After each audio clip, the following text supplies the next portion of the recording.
You'll be surprised.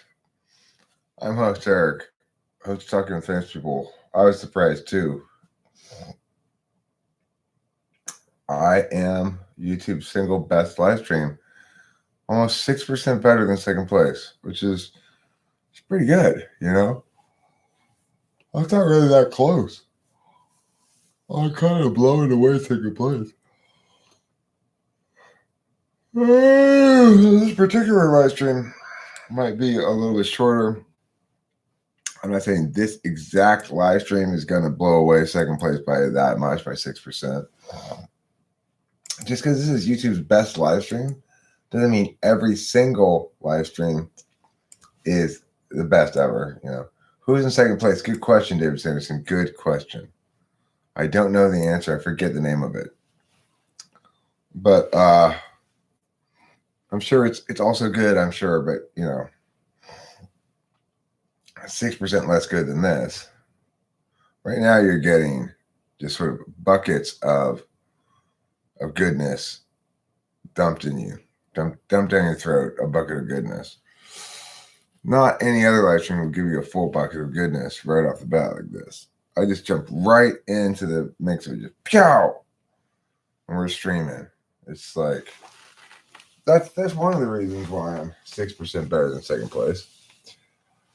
Is that I don't waste time. I don't fuck around. I jump right into it and I just pow! Live streaming. You've got words. I've got words. We both got words. It's great. It's amazing. And everyone's just like, wow, Eric, you're blowing my mind again. I said, that's my job, dog. That's my job. I blow minds. I get down on my knees and I blow people's minds. Yes, indeed. Blowing minds, orange rinds. And then they call me good old blowing minds, orange rinds. You're so sad that you missed the stream earlier. I'm so sad too, Octavia Silva.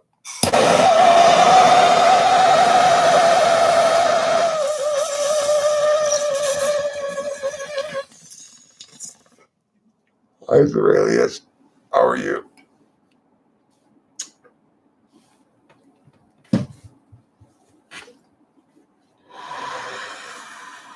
So powerful, he's using all caps. Octavio knows. He's heard the good news. He's a participant in YouTube's best live stream, and he agrees that it's nearly a full 6% better than second place. Hi, Chris Chapin. Memorizing my TI questions, are you? Rained hard. Rained third time this week. It is raining here too.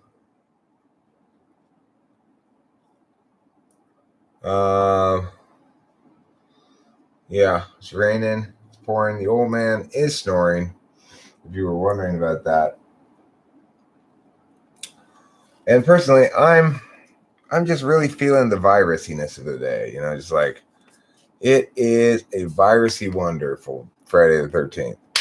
As Friday the 13th go, this one has been liberated for all the peoples of the world because of virus hysteria. Thanks, virus hysteria. Even I got the day off of work. What?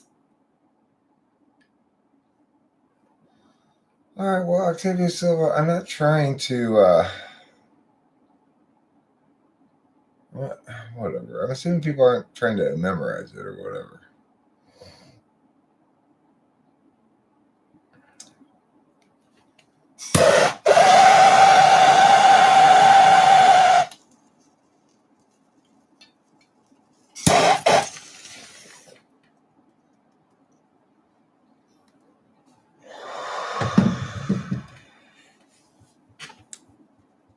I know, Octavio. I'm sorry.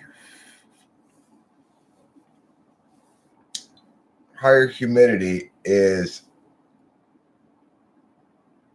not conducive to most viruses. Bacon, you were the one with the frozen screen crap audio. It's okay. I just removed you and somebody else replaced you soon enough. You're like, but I don't want to lose this spot because I know I'm not going to get back in here. Um, yeah, they're learnable. And, you know, Tinder is burnable. Octavia is probably not an E anything, I wouldn't think. I don't know. It's hard to say. This is a typewriter. I used to collect these old typewriters. This is the only one I kept from my collection. I had like 30 of them at one point. Because this is my most beautiful one. Look at that beaut. That's a fucking beaut of a typewriter right there, huh? Oh yeah, it works perfectly. You put paper in this thing and it's beautiful. It is so sweet. It's a triumph, you know. I don't know if it's the same as the English car company, but it's got the same kind of font and everything. I think it's a typewriter made by the English car company, Triumph. Oh, thank God. Old Man McGraw, you're a smart one, you know? You are a smart one because, see, Old Man McGraw was naturally, if I'm not on, what do? You watch live stream number 2. But why watch a live stream that's 6% or more, not as good as this one? There's no reason to when you get 6% better. This community is freaking crazy, which is why I love it. Hey, listen. I prefer to be called friggin' insane. Okay, crazy is a derogatory term. Insane is more clinical. I prefer the clinical term. Or to be called a nut bag. A bag full of nuts. Please, can everybody, if you're going to call me crazy, if you're going to call me insane, just please, I prefer to be called a bag full of nuts. A nut bag. There's some nuts in my sack.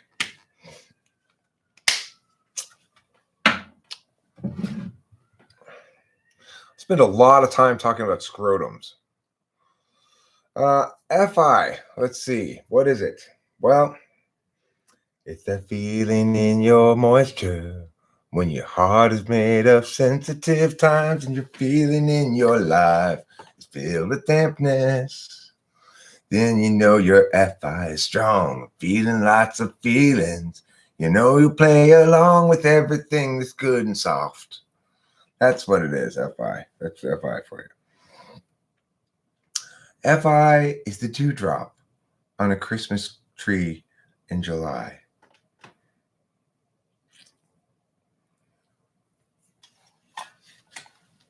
Every time I FI less strong by making me force myself to be less sensitive to polarity. The lack of sports has caused me to rekindle cinephilia. I think people should look up Mizoguchi or Bresson on YouTube and do that in their free time. I am not nuttier than a squirrel turd. Squirrel turds are extremely nutty. Okay. That's why I use them to spread on toast in the morning instead of Nutella. Squirrel tutella. Squirrel turdella. I like that expression though. Turd is a bad word according to YouTube. Are you nuttier than a ferret? I don't know if ferrets are nutty or not.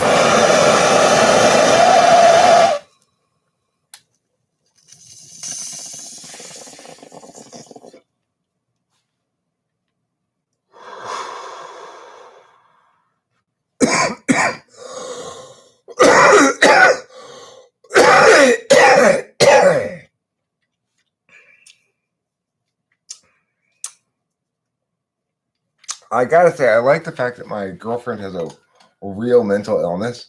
So at any point, if I feel like playing a card, like, you know, somebody calls me crazy and I want to go all like play it all indignant, I mean, hey, you know what? That's a derogatory term. My girlfriend has a mental illness. Don't call her crazy. Call her mentally ill.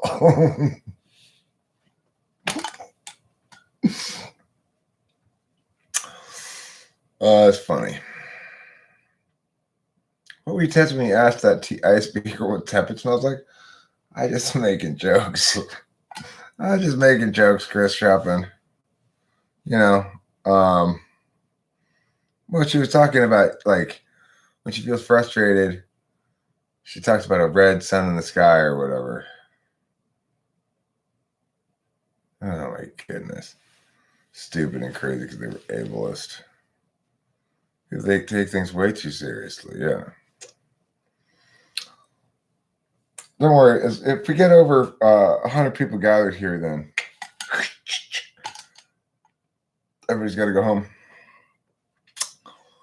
That girl reminded you of your ex? She reminded me of an ISFP.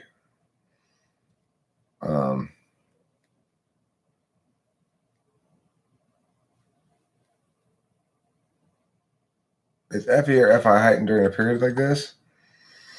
I mean, FE is cowed by FI, basically, is what happens. FI comes in and says, we've got to do something. We've got to save these people no matter what. And then FE goes, yeah, we definitely need to take abundant caution and do what we got to do because somebody's feeling really moist over here. But I'm FE, so I'm not going to really, I'm going to just sort of be frame walked along. And then TE people are like, what? Need for protocols? Okay, I'll come up with the protocols. I won't question anything about whether they're a good idea or not. And then TI people are like, what the fuck? And that's the virus.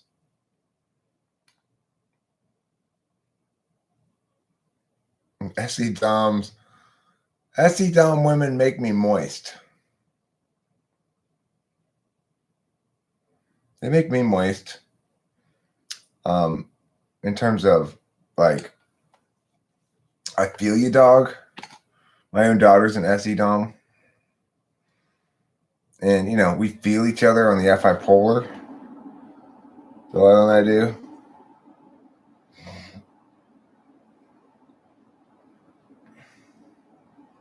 Yeah, it's a great word.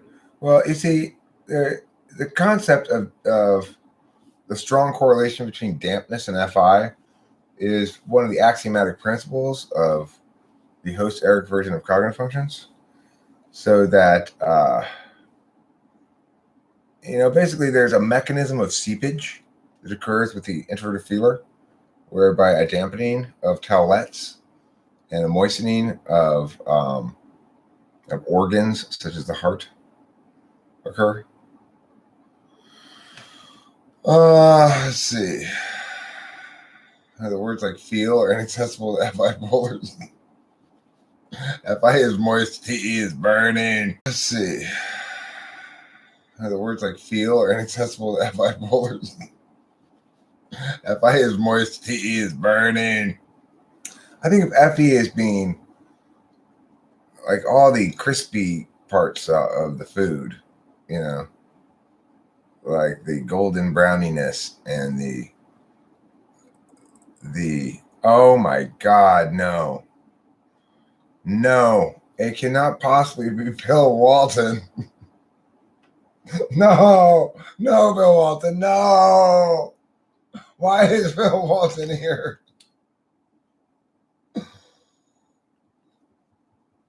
My dad has diabetes and asthma, so I can't socialize much. By can't, I mean fuck off.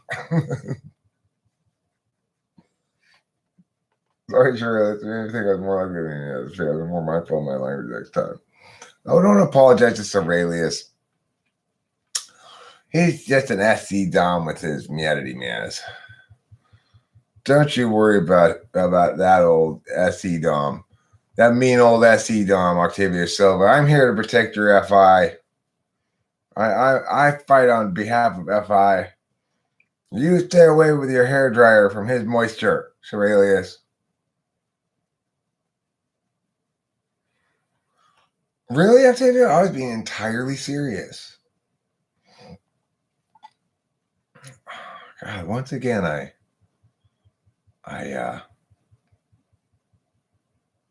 was fooled by the lack of tone in text. I'm glad you appreciate it. So, Aurelius, I want you to be the caregiver of my emotions, okay? Who recruited the ENTP as the defender of FI? ENTP did. ENTP. I mean, ENTPs will jump in and try to protect INFP's FI. I've seen myself do it on many occasions. It's like, hey! You go, why are you doing this, sir? don't know why I'm doing this, huh? They seem so helpless. But really, that's just INFPs being supervisors. It's like ENTPs just want to be a lackey to them or something. It was the Slavs, possibly. It could be the Slavs. Yeah, Slavs that were recruiting me. It's not every ENTP is defender of FI. It's me, Eric, defender of FI. FI manipulation is strong on 7th, 8th users. Yeah, I'm sure it is. I'm easy to manipulate with FI. Well, it's easy to make me feel bad just by telling me, give me a good reason why I've made you feel bad, and boom. How to flirt with an INFP?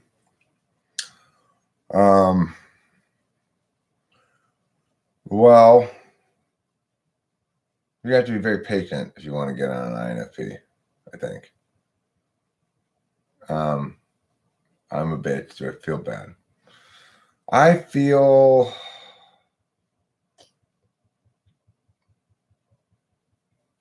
I'm not sure. How to flirt with an ENTP? You just have to ask an ENTP. It's very easy to get an ENTP to like you. You just you ask them things. Ask them things that ENTPs want to be asked. And then you tell them, you're so different. That's it. You got them. It's that simple. How to find an ENTP girly? Well,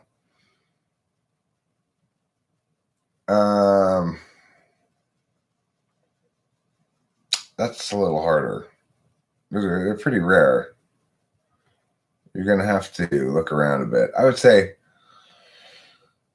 if you find somebody who's like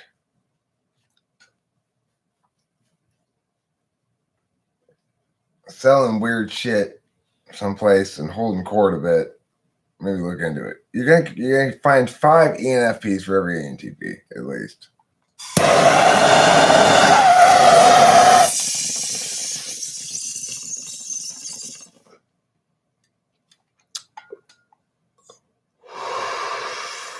The key thing is don't get fooled again.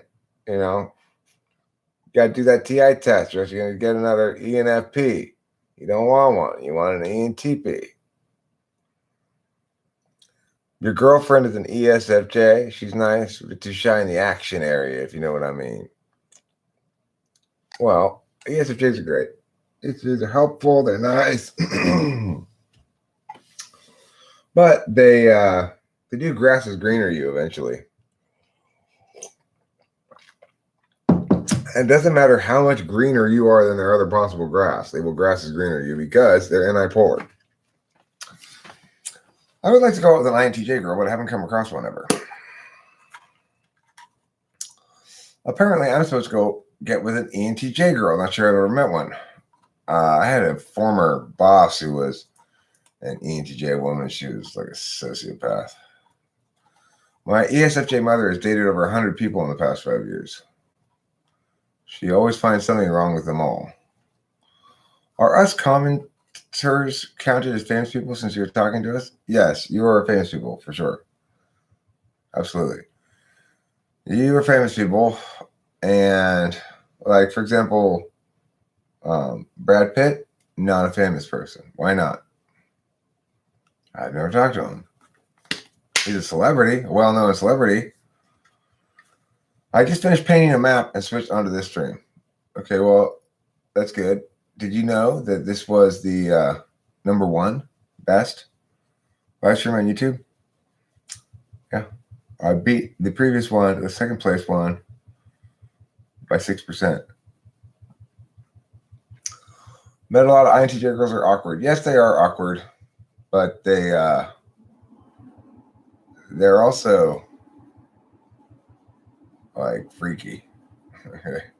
They're freaky. So that's kind of, if you're into that kind of thing, there you go.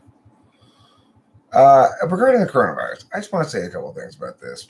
Anchor Jason Blood was talking earlier how I'm not taking it seriously enough or whatever he thinks, counter arguments. First of all,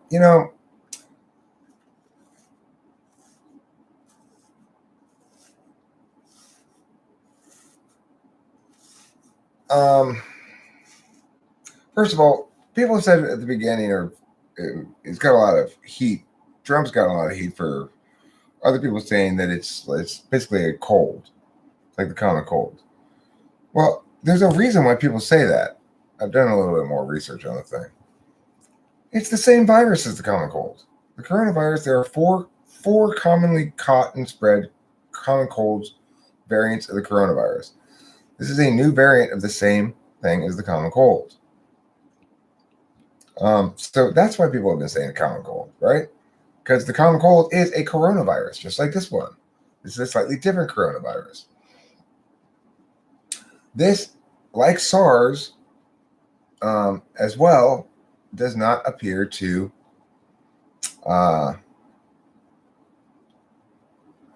it hits the elderly hardest and the youngest least hard. And in fact, the very young people now are affected almost not at all by the coronavirus. This particular COVID-19. So, and in fact, it's speculating some of the reasons as to why perhaps children are more or less immune to this thing. One of the speculations was that it's because kids are exposed to the common cold more frequently, and this is related to it, so they have better immunity to it. I don't think that's the reason. I don't think people in general think that's the reason. But that was one of the speculated reasons as to possibly why. So there's a good reason why people have been saying, like, oh, it's like the common cold. Well, it is. It is a variant of the common cold. Now, people, but it's much worse, much more serious than the common cold.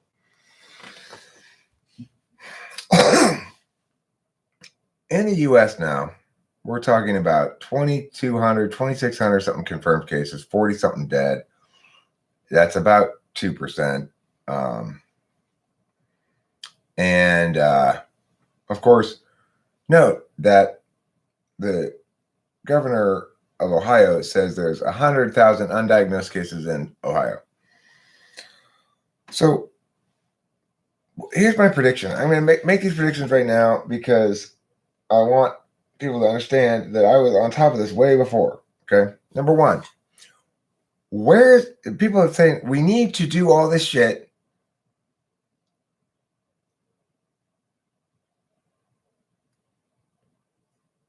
Yeah. Bond Chase. It's estimated the confirmed cases times 20 is the actual number of cases. So, so the point is, we've been told that we need to do all these extreme measures to prevent to slow the spread of it. That stopping the spread of it is unattainable. That the spread of it is inevitable. We need to do all this shit to slow it because otherwise the medical facilities, hospitals, and stuff become overburdened. This is a primary argument being made here.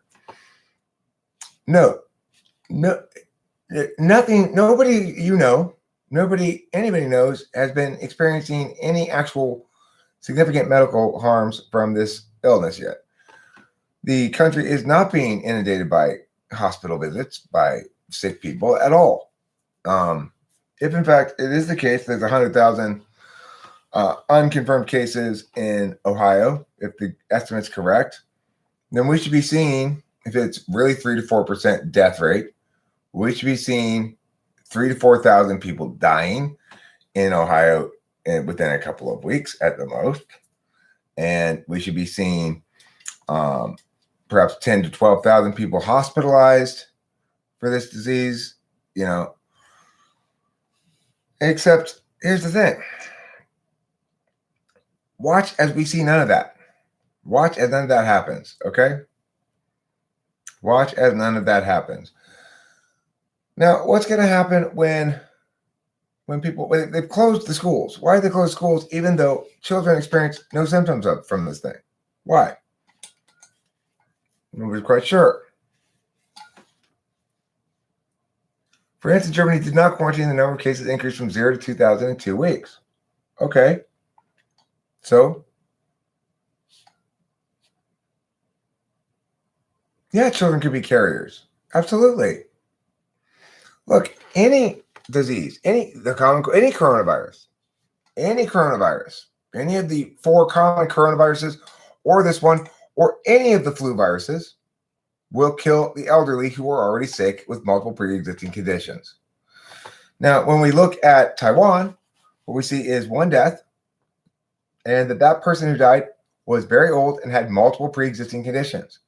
So you're saying, oh my God, we have to stop this thing, or it's going to kill the elderly. Okay, now we need to stop stepping back for a second and saying, let's look at how we normally act when we have flus, common cold, or whatever else, or any number of other sort of seasonal diseases that would kill somebody who has already multiple pre-existing conditions and respiratory problems and is very old. Something's going to kill that person. Okay. So, no, I'm not saying they're expendable. I'm saying this is the first thing we need to remember, that we get to decide whether we want to act substantially differently in this case, or similarly to how we act, or proportionally to how we act with other things. We know right now that people need to go about the world and do their business. And some of them are sick, and some of them carry diseases. And that people with compromised immune systems and the very old and sick are going to die when they get diseases. And yet we don't think that people have some sort of responsibility to avoid spreading germs and viruses and stuff when they have a disease we're familiar with. We don't try to confer that responsibility onto them. We acknowledge that the world is not perfectly safe, and that some people who have compromised immune systems and are very old and very sick, that they're going to die when they catch a cold or something. They're going to get pneumonia and die. That's how shit works, okay? So I'm not saying the elderly are expendable, but what you are saying, no, Anchor Jason Blood, I'm not reading your comment. I'm going to answer you right now. You listen to me, because I'm right and you're wrong about this. Here's the thing. Foremost, the main explanation I've heard from anybody about all these measures that are being taken is that it slows the spread, not that it stops the spread. Okay? That it slows the spread. That the spread is inevitable because it's so contagious, because you have a population that has no immunity to it, right? So, if it is in fact as bad as everybody says it is, then my question is, why are we making such an effort to just slow it when the progress of it is inevitable, given the fact that the harms incurred by all these efforts we're taking will have massive impacts that negatively impact tons of people, hundreds of millions of people. Hundreds of millions of people have been negatively impacted by this. And you're trying to save a few people who are old and sick who are going to die of something regardless of what it is. COVID just happens to be the thing that's killing them at the moment. So, there's absolutely no reason for this. That's the bottom line. The net benefits of trying to slow the spread and presumably preserve a couple months of elderly people's lives, that anything is worth it, taking any sort of action imaginable.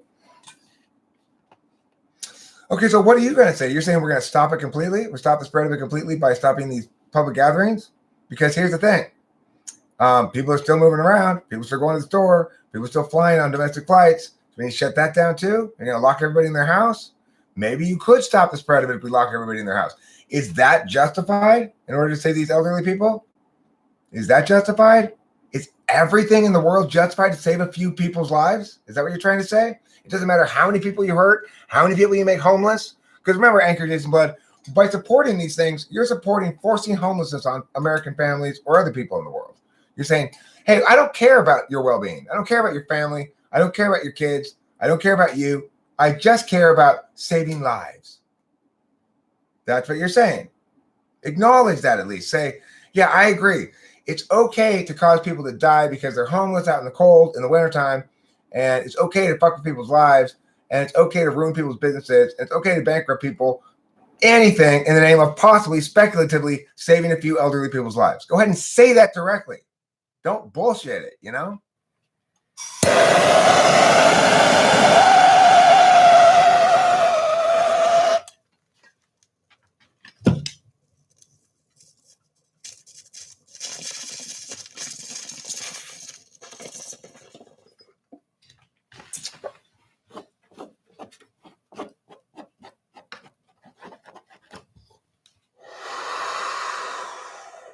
No, we're not agreeing to disagree.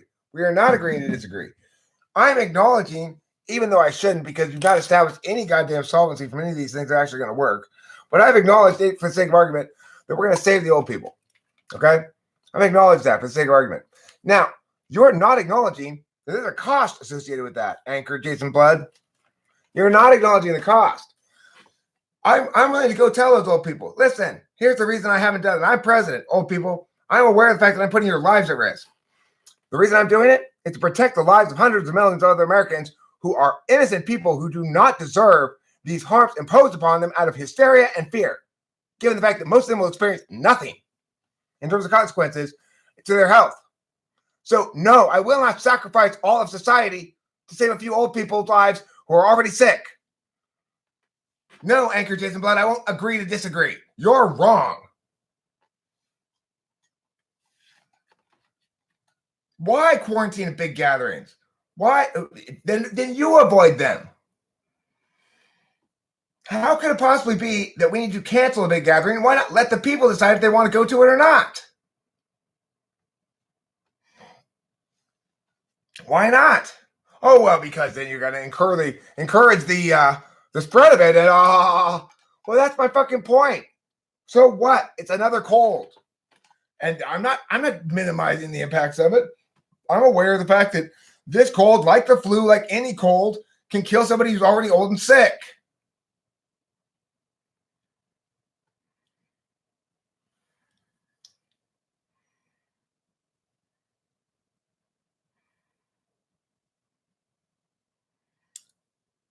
I mean, my point is, I am a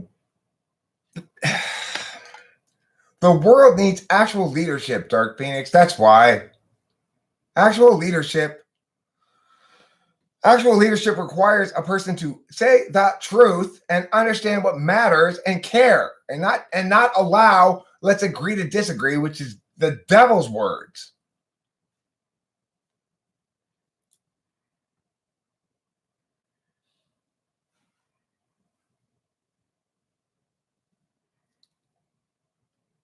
The most expensive fire drill in history, McDermott Rivera. The most expensive fire drill in history. Drastically underprepared as a society in general. For what? More deadly virus outbreaks. Well, I mean, shit, why don't we spend all of our time preparing for all the possible ways the world could get us? Why don't we prepare for pandemics, also for earthquakes, asteroids, lightning strikes? Why don't we prepare for hurricanes and typhoons at the same time? Tsunamis, when we prepare for wildfires? Why don't we prepare for angels coming down for the rapture? How much time and energy are we going to spend preparing? Then what we should do is we should get insurance for all of those things as well, so that we never live. We're always scrambling to try to prevent anything from harming us. It's ridiculous. No, it ought not be prioritized. You cannot prevent those things. You need to adapt to those things. We ought not be spending money preventing climate change by trying to do carbon taxes or undermine our industrial strength either. We need to instead adapt to the things that we are creating. We need to adapt to climate change and try to mitigate it in the sense that after it's out of the smokestacks, you know? Remember, the mortality rates there by Bacon is putting up there are at least 10 times lower than stated. At least 10 times lower. So you're looking at people under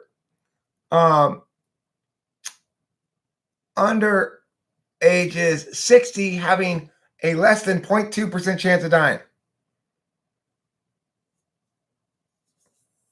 Remember, anchorages in blood, at least 10 times lower than stated. At its highest rate, and then we're looking at 1.5%.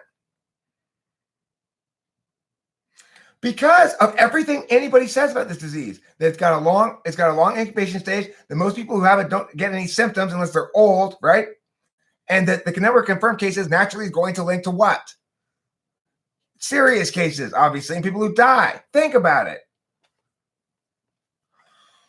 Anchor Jason Blood, I know you don't want elderly to die. You want to force people to be homeless. You want to force families out of their homes. That's what you want. Why don't you go knock on their door and tell them, gather your kids up. You're moving into your car. You're sleeping in your car from now on. Come on, everybody get in the car. I'm Anchor Jason Blood, and I advocate in favor of your homelessness. Why don't you tell the truth, Anchor Jason Blood, and say what you mean? That's what you're advocating for. Acknowledge that. Say, I agree. I am trading in people's well-being for a couple little bit of extra bit of life for the elderly. Acknowledge that. Don't stop lying about by only using half of the impacts. There are two sets of impacts here. You're doing dramatic harm to people and you're pretending you're not. And you're not even getting any actual concrete outcomes that are good. These are all speculative outcomes that are good. You can't establish the meaning, the mechanism by which it's actually going to work. There's no reason to think it will. That's not how disease vectors work with something that's as infectious as this is, right? That's what everybody says. Everyone's talking out of both sides of their fucking mouth. If it's that infectious, these efforts are pointless. Oh, well, it won't stop it. It will slow it so it won't overburden the hospital. Look at those mortality rates. You can look at the severity rates, I assume are correlative, and you're going to realize that it's not going to overburden shit. And I am saying this now. Now, when I am proven true, when I'm proven absolutely right about this in like a month or something, I want everybody in the fucking world to say, Eric, you were right, and from now on, you're in charge. This is fucking bullshit.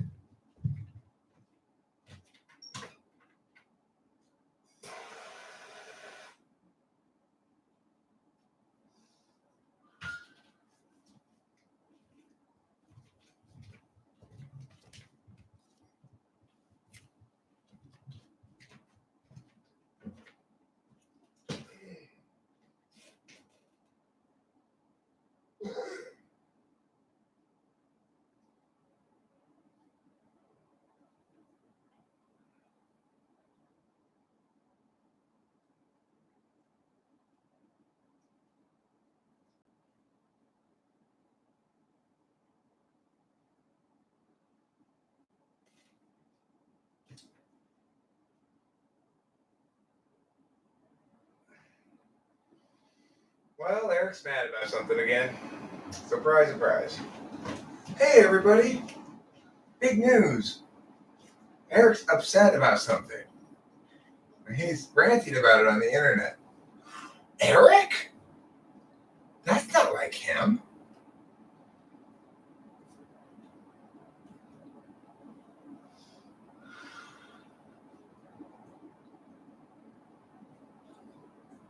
And let me tell you, I'm still mad at Janet as well.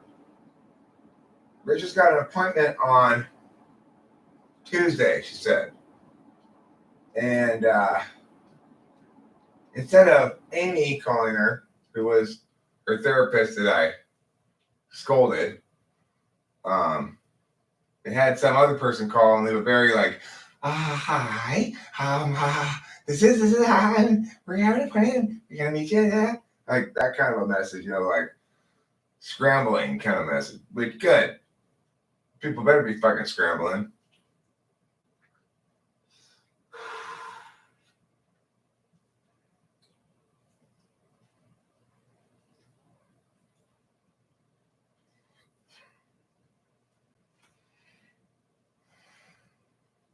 Boy, the hobbita that pop out of them when you start asking about consent.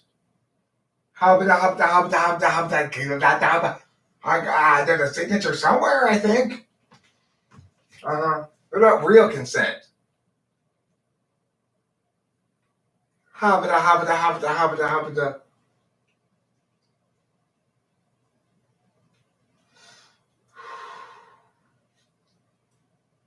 I gotta say, there's very little in life that makes me as happy and satisfied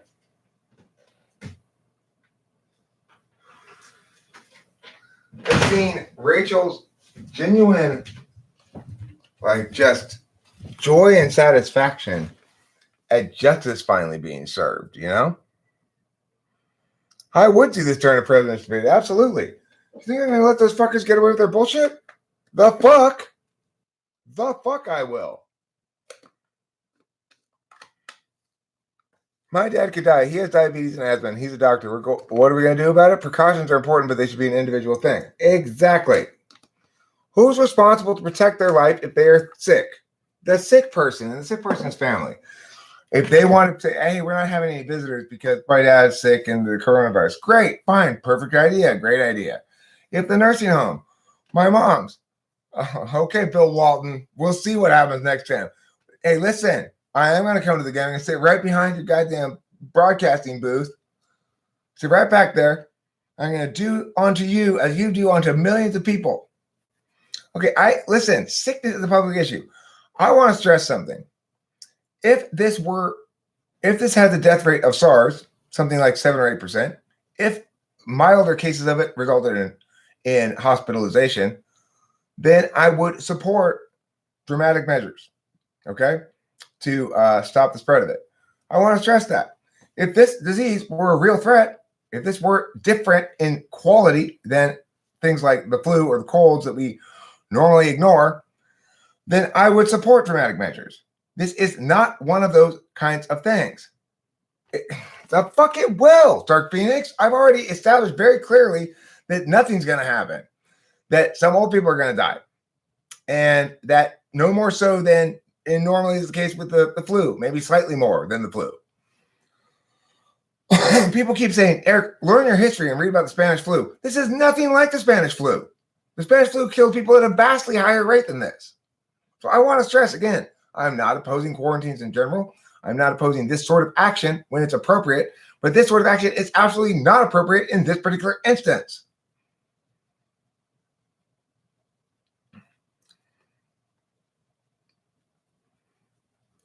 What should be done with people who don't want to vaccinate? Well, the forced vaccination crew has a troublesome job in front of them. Forcing parents to vaccinate their children is a trickier point because children have rights to be vaccinated, it would seem to me. But forcing people to vaccinate who don't want to, if the vaccine works, then their unvaccinatedness doesn't hurt you. So you can't really argue that.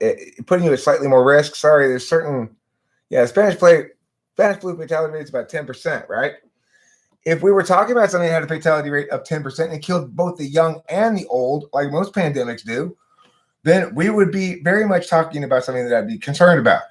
If this killed young people at a rate of 2% or something, children, okay, fine. Now we're talking about something that's significant. You need to not only factor in lives, but numbers of years of life, right? How many years of life were lost when this old person with multiple pre-existing condition, but Dark Phoenix, you're not looking at the stats, obviously. I'm not saying only old people die, but I mean, Jesus Christ. I will read you this. It's specific to the kind of virus, actually.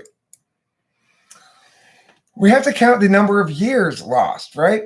So if you're talking about children dying, then you're talking about a lot of years lost. And it's tragic because they've gotten no opportunity to live their lives. It's less tragic when my mom dies, it's going to be sad for me, but it's not going to be a tragedy. It just isn't.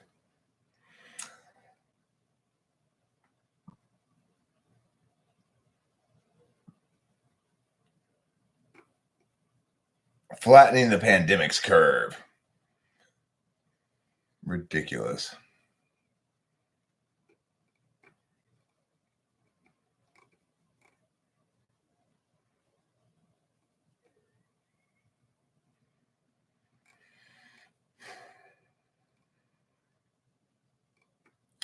So, like this article here, why staying home saves lives.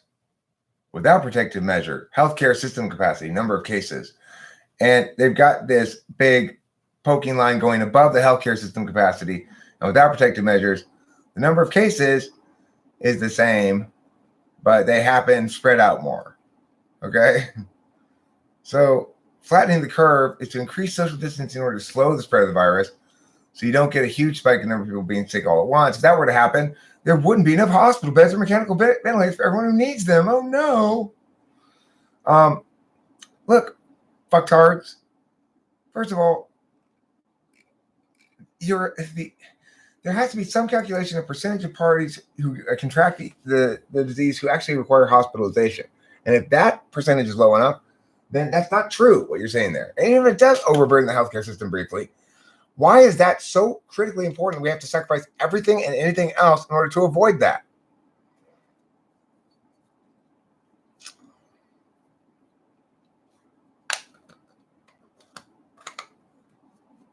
The Daily Express made an article about one of your Reddit posts. Well, I have somebody makes an article about my fucking anti-bullshit live streams.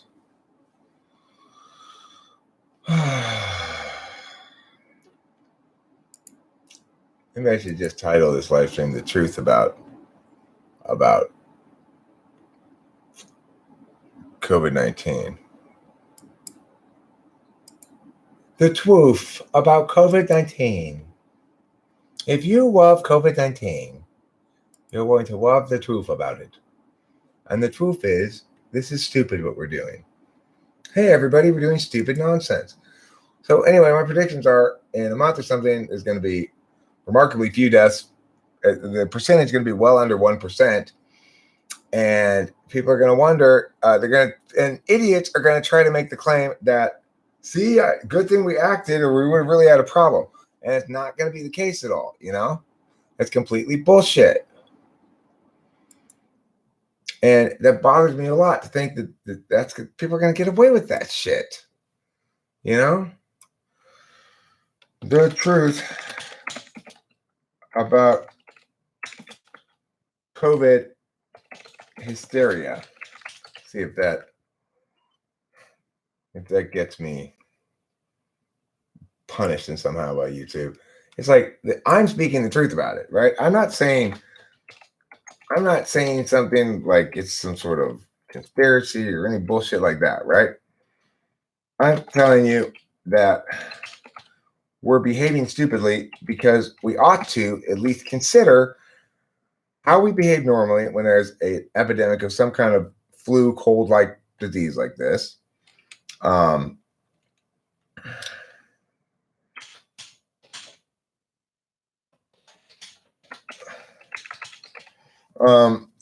we need to calculate whether, in fact, the scale of the difference of our response is appropriate to the scale of the difference of the thing.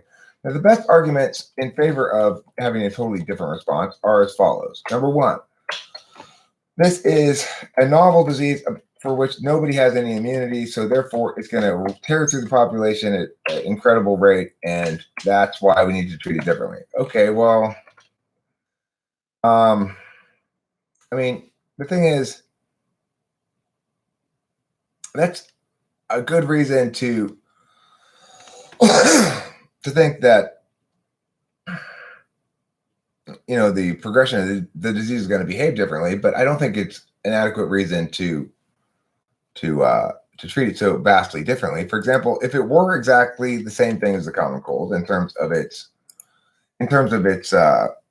fatality rate and everything like that, but it was a novel version of it, would we treat it the same way then?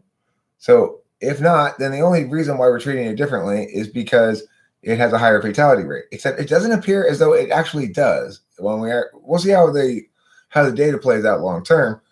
But I'm looking at a very low fatality rate. And also, I would note that if we were to ask for a pandemic that was tailor-made to be an ideal pandemic for humanity to have, it would be one that only killed the very old and sick and spared the young entirely. And if you're going to thin the herd, that's the way to do it, right? I'm not saying we should encourage it. I'm not saying we shouldn't try to save these people's lives. I'm just saying there's no reason why we should overreact to this, because it's not worth the cost of all the efforts we're taking to prevent its spread long term. And remember as well, nobody's actually established that any of these efforts are going to actually help lower the number of deaths. So nobody's saying it's going to reduce the total number of cases of this. They're just saying it's going to flatten the curve so that the healthcare system isn't overburdened. So we're not even talking about saving lives here, really. We're talking about a resource management problem being avoided. Well, we got substantial resource management problems now because of all the wealth and prosperity and productivity of humanity that has been thrown into the trash can in the name of hysterically overblown preventative measures. Now let me type this in here.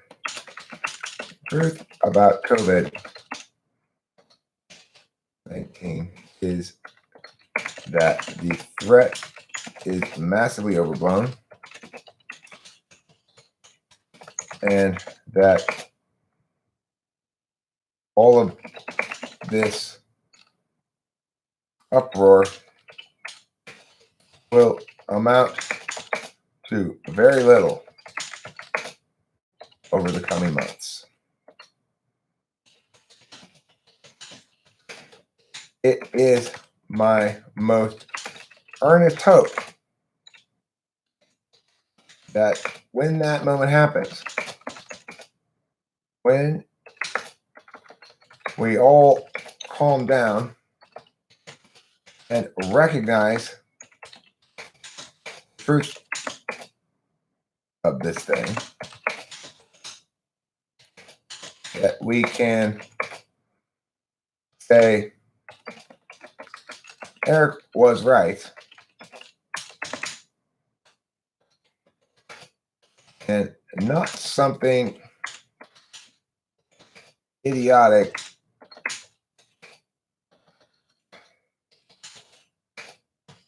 like, good thing we took all those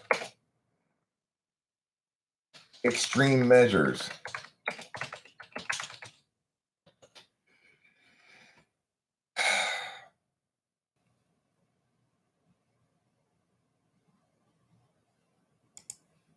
So that's the thing. It's like, I know, I can just tell at the time that all this thing is done, and I've been proven correct, and Eric has no idea. What are you talking about?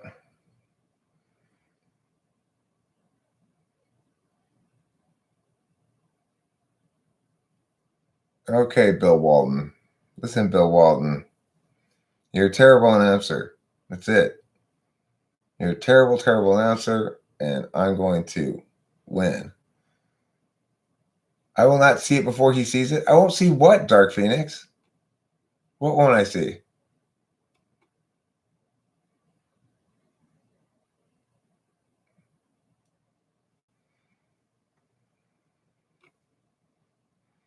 People would rather have what feels good than what is true, and I'm an epide. I'm saying that. Well, it was on the live stream. So you're not one of those who believes Trump's handling of the virus will be the demise of our economy. I mean, I think he's handling it terribly. I think he actually had the right notion about it at first, but he didn't have any good reasons for it. He just had a hunch. So this is the problem when you can't defend your position.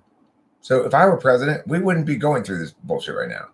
Everyone would be arguing about this correctly and saying, remember, extreme measures trade at best, hopefully, maybe, probably not, but maybe a life or two for forcing people to be homeless. And people like Dark Phoenix say Eric has no idea. The economy will suffer everywhere, everything. No, that's what's happening now for no reason. You don't get it. We're choosing to do that on purpose to ourselves without good cause. That's my complaint. The economy has, in fact, tanked. Why? Because of hysteria, not because of the virus. Ethan McDonald, you know what? Fuck off.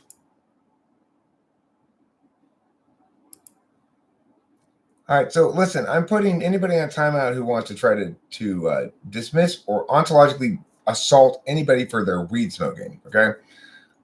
That's not okay. To say that somehow I'm more, my positions are less valid because of my mental state, whether I'm high or not, is not okay. Ethan McDonald, I could smoke 1 billion bong hits and you still wouldn't be able to convince me of anything. You wouldn't be able to convince anybody of anything if you were arguing against me. Okay? No fucking way. Why? Because I'm right. It has nothing to do with whether I smoke weed. Shame on you. When you try to reduce individual human beings like that because of qualities that are implicit to who they are, then you deserve shaming. Shame on you, Ethan McDonald. When I'm high, which is most of the time. Fuck off, motherfucker. When you're stupid, which is all the time, I put you on timeout. Ass wipe. That's fucking if.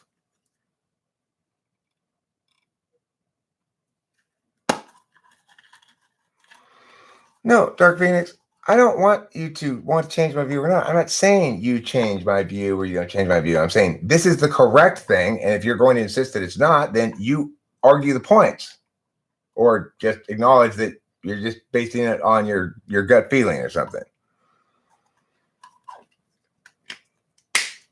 Bond Chase, I'm right. You're more right, but I'm most right.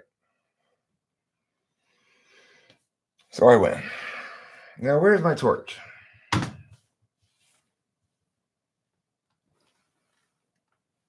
It's like I've seen people. I mean, I'm quite familiar now at this point with what it looks like when somebody has had their being assaulted for years because of something totally irrelevant, such as whether or not they smoke weed, and how awful it is to let anybody get away with that shit. To sort of critique somebody, well, you know, your positions, your words, your thoughts, your feelings, your person is less valid because you're smoking weed. Anything like that. Completely fucking bullshit. If you encounter it in the world, call bullshit on it. Shame the fuck out of her, whatever idiot decided to say that stupid ass shit, you know? It's appropriate, because why would anybody judge me for smoking weed? Well, the only thing they could possibly say would be something completely retarded like, oh, Eric's less correct when he smokes weed. Or I don't have to take him seriously when he smokes weed. Well, you do. Why? Because my words are what matters. My points are what matter. My arguments are what matters. My logic is what matters. My ideas are what matter, not whether or not I'm smoking weed.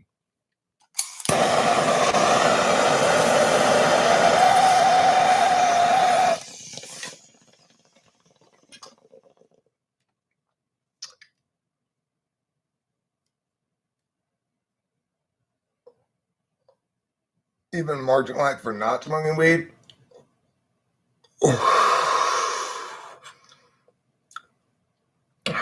Obviously, that's stupid too. Smoke weed, don't smoke weed, I don't give a fuck. That's the appropriate attitude towards other people about the matter. Smoke weed, don't smoke weed, I don't give a fuck. Eat meat, don't eat meat, I don't give a fuck. Don't tell me, though, you know? It's like, that's the thing.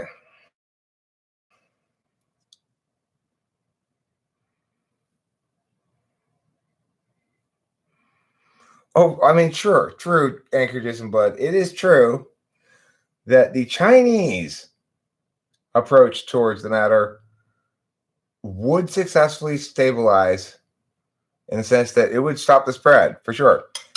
We could barricade people into their houses, arrest them for leaving their homes, and generally shut the world down entirely, even more than we're doing now. So your answer then, anchoragism, but is to double down. That even though you've already put shit tons of people out of their homes, you've ruined lives, you've bankrupted businesses, you've harmed the ability of people to get healthcare and stuff all over the world because no longer they can afford it, and you've wasted shit tons of resources and productivity and energy and all this shit. Now you're saying, well, but if we really quarantine and double down and we can really stop the spread.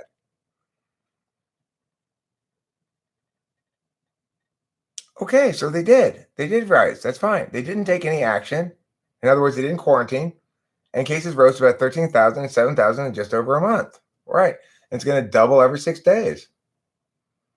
Unless we take dramatic action, in which case it'll double every 8 days. Oh. Gosh, we're not actually saving any lives. We're just throwing away resources, wealth, and harming massive numbers of people for nothing.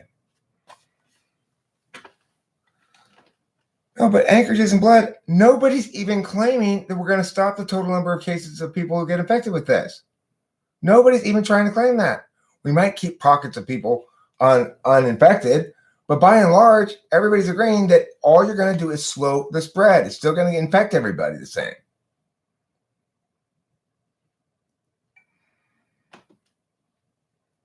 Have I addressed it, or has anchoragism blood addressed it? Overflowing hospital Right. It's like, why that ought to be the most important thing in the world, right? Seriously, why should that be the most important thing? Why is it more important that we prevent overflowing hospitals than it is that we preserve economic prosperity and everybody's well-being? Why?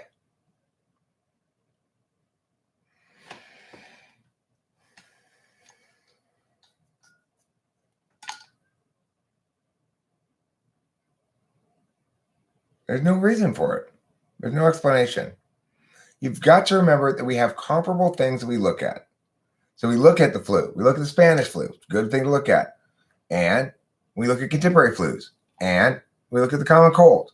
And we look at a bunch of other things. We compare the fatality rates. We compare the hospitalization rates. And we say, is this response proportional to our typical response, which is presumed to be the appropriate response? And the answer is no. Okay, Eileen, listen to me. You say, yeah, we got you. Meaning you don't like hearing this because you don't want to acknowledge that you're wrong, but you don't have any answers for what I'm saying. So that's why you don't want to hear it. Well, that's the problem is not that I'm saying it. The problem is you're not wanting to hear that. Who cares about Trump? Trump has nothing to do with this fucking question. Should Trump have ended the flights? No, that's dumb, unnecessary, won't help. Everybody says this already.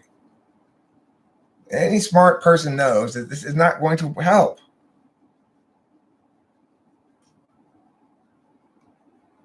Okay. Well, anyway, boo for corona hysteria. That's my message today on COVID Day, International COVID Day. Hi, Ghostwriter. I'm mad about COVID. I'm mad at I'm also mad at Janet from the Mercy Medical Center Mental Health Services. You know, I'm mad at her. She's a horrible human being. Fuck Janet. Yeah, totally.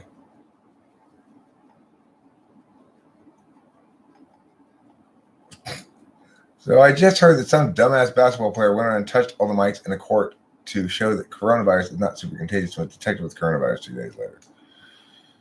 Well, I mean, the thing is, I am not trying to say that we should do shit like that. I'm just saying that we treat it like any other kind of flu or cold thing because it's equivalent in terms of its fatality rate and in terms of its danger. And in fact, in a lot of ways, it's better than that. So, okay, Janet is this lady who was formerly Rachel's therapist, and then who's also the assistant director of this place, and who is purportedly treating Rachel for cannabis addiction of some sort, which Rachel never considered being treated for this shit, and is totally an illegitimate thing to be treating her for because that's not what she has. She has bipolar mania. She likes to smoke weed, and she's been this facility and her mom have been colluding for years to try to leverage and force her to stop smoking weed in various different ways and force her into drug treatment she doesn't want or need at all. And a bunch of other bullshit, you know, and TE, like, oh, if you do, now there's gonna be this punishment, that kind of bullshit, which is not gonna fly with TE polar person in general, but certainly isn't gonna fly with Rachel. At the NI sense to go like, wait, this is bullshit though. And of course, this mental health facility place, they never asked Rachel at all whether she thought it was making it worse. Okay, but Ghostwriter, look, so if you have a therapist and they ask you about it, you would say, yeah, I probably shouldn't smoke weed. Now, even if you do say that, does that mean that you've afforded other people the right to force you not to? Well, that's exactly what this place presumed upon Rachel, that they did not want to ask her if it made it worse or not. It doesn't for her. She smokes weed all the time. That's what I asked too, Chris Chapman. I said, well, what exactly is this treatment? And I wasn't able to get any answer out of these people. But I was able to finally get an answer to what she was being treated for. And that included marijuana addiction. And I, you know, blew a top, as they say, because obviously that's not acceptable. She is supposedly a client and a patient who's supposed to be helped by this place, and she's being oppressed. And you've got the family and this place colluding to force her to have problems she doesn't have, and to force her to conform to their understandings of how she ought to be, regardless of her input on the matter. They don't ask her any questions about it. They just tell her how it's supposed to be. And you have to do this. No, Rachel, treat her like a child or an animal or something. Well, those days are over. And so, yeah, it was awful. It was this phenomenon where everybody got off on scapegoating Rachel for not exactly scapegoating her, but just like reducing her to less than fully human, and taking away her autonomy and punishing her and stuff. And well, now they're all fucking running. They are running for their fucking lives now because I'm here, and that shit doesn't fly. And boy, do they scramble. The thing is, they're in the wrong because they scramble so much. You don't see me scrambling. Why? Because I'm not doing anything wrong. They are, and they have been for years, and I called them on it, and they don't know what the fuck to do about it. And all their tricks don't work. It's like, here's the thing. They have their tricks. What are their tricks? Their tricks are like the tone of authority, letters after their name, expertise, patient, how they talk, calmly, blah, blah, blah, blah, right? But they have serious problems when they run afoul of me, because that shit does not work on me. You're not going to FE me away from whatever.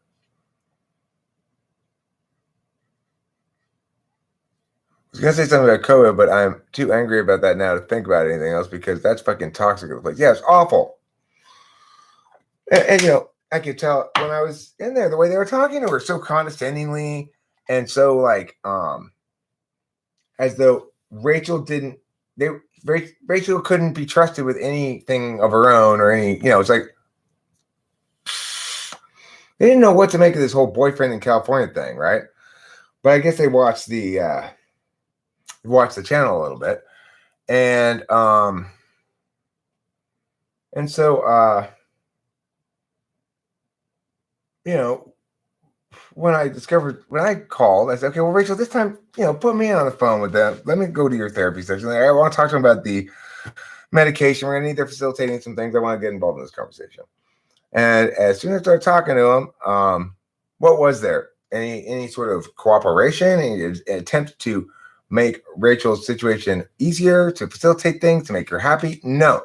There was a bunch of pushback of them trying to tell me why it can't be this way or can't be that way, and not answer my questions as to why, trying to avoid my questions in general, and calling in the assistant director, Janet, after, eventually, and then she doesn't want to listen to me. She wants to avoid my questions. And I was just like, okay, you fucks, you're getting it. You are totally getting it. And indeed they are. And the thing that I like to know about, the thing that makes me so happy is Rachel, I can just see it in her. When I talk to her, everything about her, she is just absolutely glowing with a sense of finally justice. Finally, somebody is speaking on my behalf.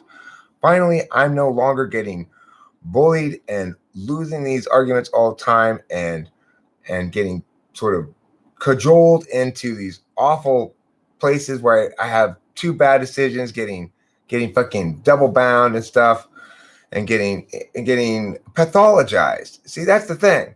She's been pathologized, which is to say, these people have tried to tell her there's something wrong with her. She has some sort of mental health problem that is about who she is, not about something that she needs to treat. Because the thing is, once she's medicated properly, she's fine. She's perfectly sane. So they don't need to give her any ongoing treatment. But they can't make any money off of that. And of course, that didn't serve Rachel's mom's narrative goal of pathologizing Rachel's pot smoking. Rachel's mom had no problem, and nobody had any problem with Rachel drinking. They wanted her to drink. They just didn't want her to smoke pot. Well, fuck off, you awful human beings. You know?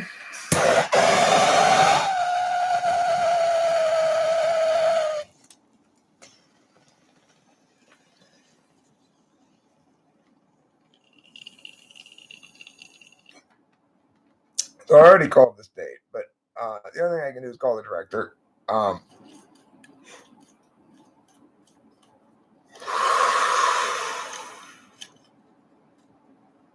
Not when it's not common when I'm involved.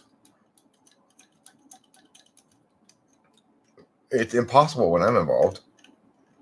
Dark Phoenix. If my girlfriend is in any spot like that or has any sort of mental health issue and she's dealing with professionals and I don't like the way they're dealing with her, they're getting my fucking foot up their ass. That's it. I mean, and look, all people have to do is win the argument with me. If I'm yelling at you, it means you cannot win the argument about what I'm talking about, right? You fucked up and I'm calling you on it and you don't like it. Well, fuck you if that's the case, you know? Don't be a douche then. No, makes perfect sense, right? Yeah, if you have a mental illness, people don't treat you like an adult. Well, Ghostwriter, they do if I'm around.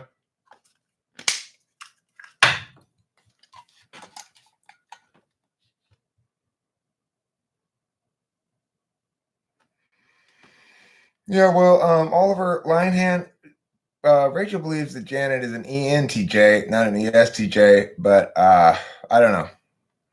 Maybe she's an ESTJ. When I don't hate you, Eileen. I don't hate you at all. You and I just disagree sometimes. Gosh. How do you guys view humanity? I view humanity as in need of a leader who's smart.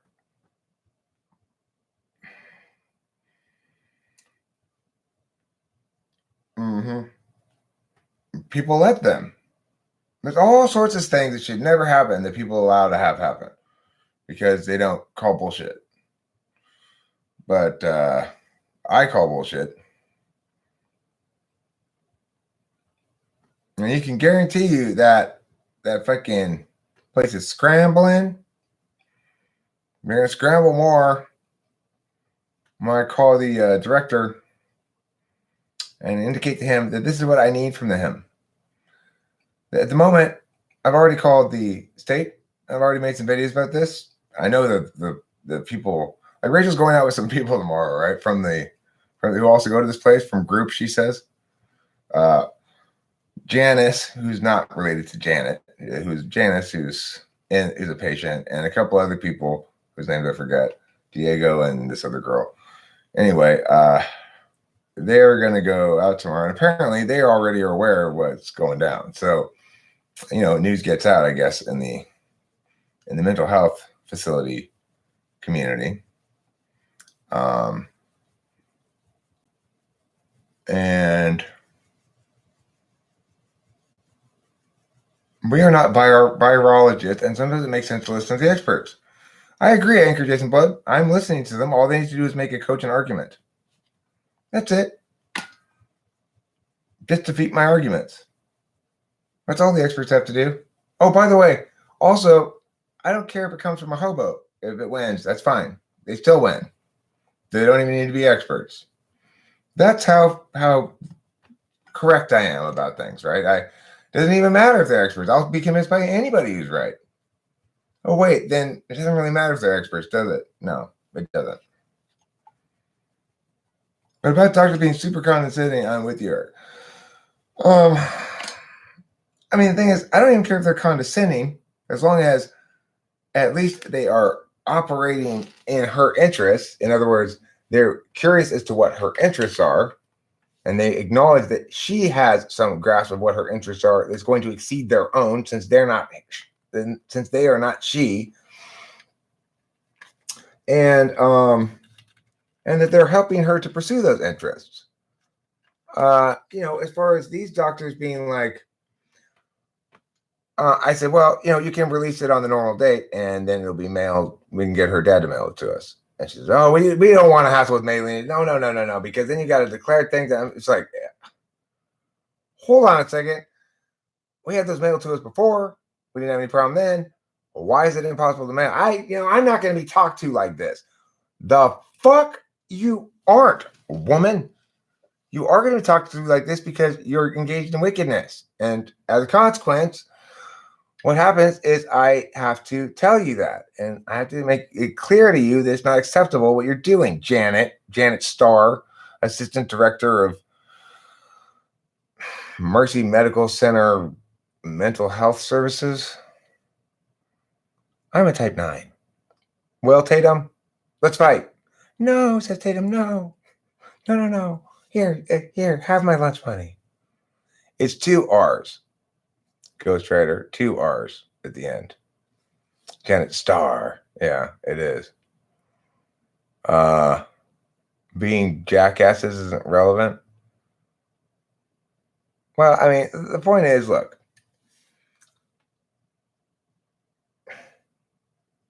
Can you imagine taking a person who has bipolar mania and using that fact, exploiting that fact, to force on them drug treatment that they don't want and don't think is necessary, and to tell them over and over again that they are wrong about what they know themselves, about their own experience, that they are wrong about what they think about their own mental health, that in fact it's perfectly okay to implement these horrible fucking like behaviorist plans on Rachel on the grounds that it was for her own good because pot smoking was bad for her. It exacerbated her mental health problem without ever taking into consideration the fact that she was smoking it anyway and they were just getting off on punishing her because she wouldn't stop.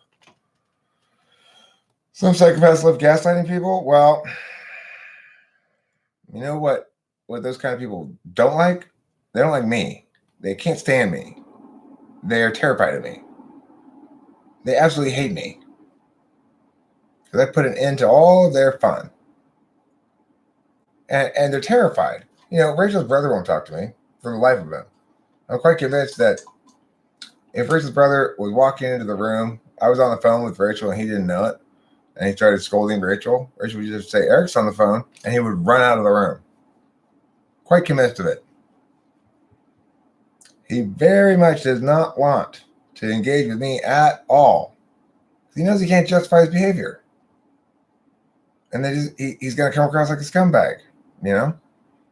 Why is he going to come across like one? Well, you do the math, you know? So it surprises me when I go through the world and these things just sort of appear in front of me, in front of my path. I did not anticipate having a big fight with these people when I called up. They could have said, oh, yeah, of course, we'll talk to the psychiatrist and we'll see if we can get that. How exciting for Rachel. She's going to California. We're excited for you, Rachel. It's going to go. It could have been that, right? Instead, it was this scolding nanny thing where now, Rachel, you know, I'm not sure if this is that. Wait, hold the fuck on. Who the fuck are you people? You know? Anyway.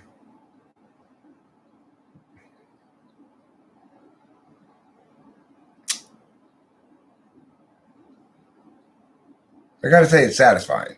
It's very satisfying to find a den of vipers and go in there and clear it the fuck out, you know? Take a stick and go, get out of there, you scoundrels. And of course, bring a little bit of light of day and they all go, scurry off to the darkness. Just like my old boss at Kudos College of Youth Leadership, Laura Lynn. Such a cockroach. A little light of day and she scurries off to the darkness. Janet Starr's health grades page is so funny. She has 2 reviews of 1 star on every rating and an average reported wait time of 45 minutes. Aggressive Eric? I'm not aggressive Eric. I'm assertive Eric, you could say. Authoritative. Janet Starr's health grades page. I should do a video called that. Just called that, you know, a separate video. 2 reviews. I wonder if Rachel's reviewed her. I want to review her too. 1 star. Terrible. Shockingly bad. Narcissists and sociopaths want people to validate them. It helps their fragile ego. The moment you do, they turn on you.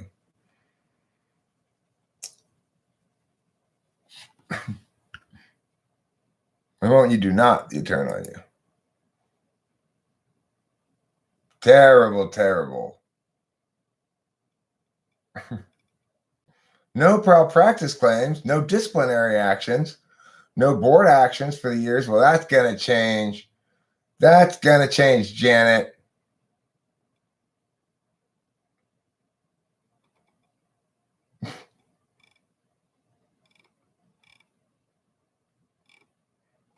Janet Starr. Your terrible, terrible performance as a mental health worker is a matter of public record. And it's satisfying. It's satisfying to just give you a taste of your own medicine, you know? I should expose Janet by doing a sting operation. That's a lot of work. I prefer to expose Janet by going like this. Bah, bah, bah, bah, and walking away. You know? Not literally, obviously. Metaphorically. You know? I'm going to call her supervisor on Monday. I'm going to say, okay, look, hey, I've already called the state. I've already tried to yell at this lady personally, but she didn't want to experience the natural consequences of her years of horribly bad behavior. So here's the deal. I don't want to hassle with any kind of a lawsuit, frankly. That's a big hassle. I'm not very litigious. I don't like to do that kind of thing. And it just sounds like a pain in the ass. So I'm hoping you're not going to force me to, by instead showing me that you're as serious about me as I am about cleaning house here. So I want to be there when this happens too. I want you to have a meeting with Janet. I want Rachel and I there remotely. And I want to hear your list of condemnations and shamings of Janet. I want us all to enjoy that. I want there to be, concrete acknowledgments on her part that she will never again try to treat anybody for marijuana addiction who does not actively and be the first initiator of this, ask for treatment for that. Personally, that you're always going to ask patients whether they think what you say is right or not and consider it in your as perhaps more significant data than whatever your bullshit theories are. That you will not collude with family members to work against people again like that. And you're going to break this shit down. You're going to tell her this and you're going to scold her ass and you're going to put her on probation. And I'm going to be sitting there and Rachel is too. Now that's what you're going to do, director person. If you are serious, if you understand how serious this is and you're earnest about it, you will do that and you will arrange this so we can go there and make sure that she's been properly shamed. Well, I mean, listen, even when Rachel was at her most insane, in her state of most intense fugue state, she was still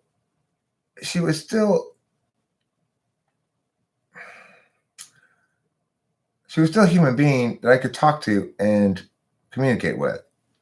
And on some level, she still understood that she needed hospitalization at that point. Obviously, it's critically important, in my opinion, if you have a mental illness, to have somebody like me in your life who understands what that means. It means not that you should be taken less seriously, or that what you say matters less, or that you can be ignored in matters about your own mental health or physical health or other health matters. You still have to be afforded just as much legitimacy as a human being and just as much, given just as much basic autonomy and agency as anybody else. So there are moments with somebody who has a serious mental illness when they aren't themselves, they aren't responsible for their actions, and they aren't exactly reliable in terms of giving consent about things. And sometimes but I think, we were able to get consent from Rachel to medicate her and stuff when it was time to hospitalize her. And they didn't have to 5150 or whatever it's called. So that's that's significant, right? Because she trusted me. Because she should have trusted me. Why could she have trusted me? Why should she have trusted me? Because I was genuinely wanting what was best for her. I wasn't. If she was sure that she didn't want to be going to the hospital, I was going to figure out a way where you spend that in a hotel and try again tomorrow or whatever. It's like I wasn't going to undermine her own agency, which seemed to be something that her mom wanted the whole time, was make sure that she was involuntarily confined. And fortunately, that didn't happen and wasn't necessary. And what I've seen since is that what she's needed really in life is justice. She's needed justice and love and unconditional love and real support, who's by somebody who's both willing and able to go to bat on her behalf and understands her position, that can recognize that even though it's an NI position and the holistic truth of it is sometimes not going to always be the TI winning argument, that it's significant enough a matter to consider everything, So yeah, I fight for Rachel. Of course I fight for her. But it's not even that. It's like I don't go seeking out these battles. It's not like Rachel said, okay, look, hey, I've got to fight with this guy over here, these people over there. Go fight this battle, Eric. It's not like that. I go, oh, this is things happening? Well, look, we can't have that thing happening at least. Let me just talk to him real quick about this. And I'm sure we'll iron this out. No, I'm sure it's a misunderstanding. And then I talk to these people and no, it's not a misunderstanding. These people are fucking malevolent.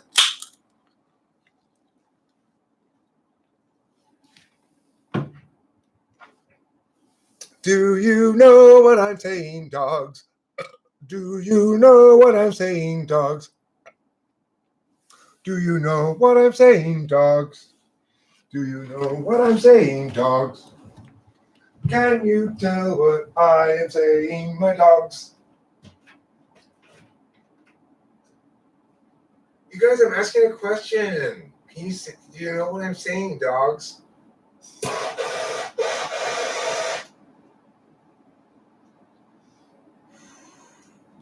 Here, kitty, pee-pee. And I'm really worried about pee-pee. She's broken her back leg.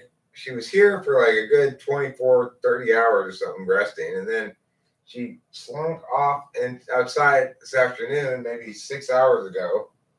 No, maybe like 8 hours ago now. And I haven't seen her since. And it's raining outside. Beep, beep. Meow, meow.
I don't know where she is. Hopefully she comes back soon.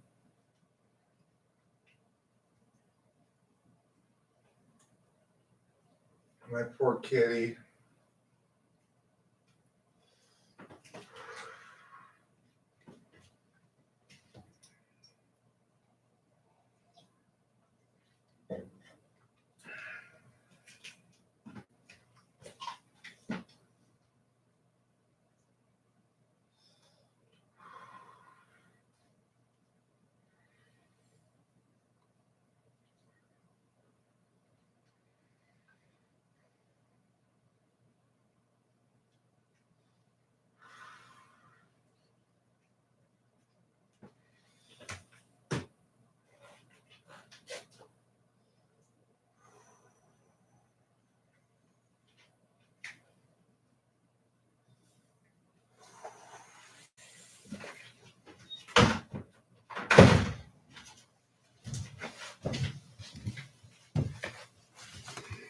I'm worried about my poor kitty.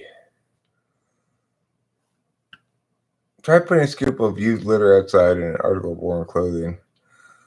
I mean, she knows where I am. It's the whole thing smells like me and her and stuff. And I don't think went too far away. She's got some like hiding place under the house or something. Anyway.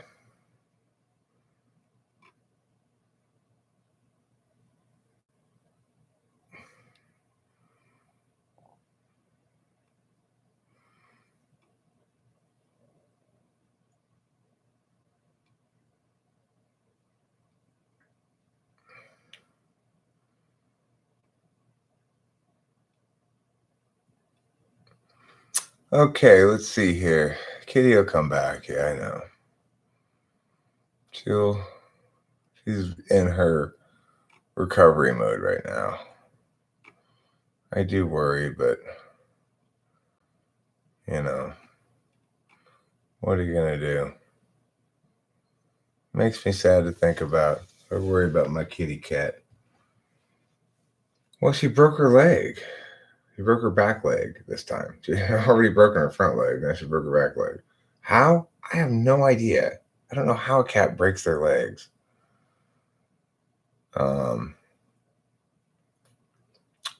Eric, do you like dogs or cats? What types are likely to abandon animals and not care about them as an equal? I've been watching a lot of dog rescues. I mean, I was desperately in love with my dog. And I love this cat a lot too. I don't think she went into shock. I'm pretty sure she wasn't in shock. I've been watching it pretty carefully. But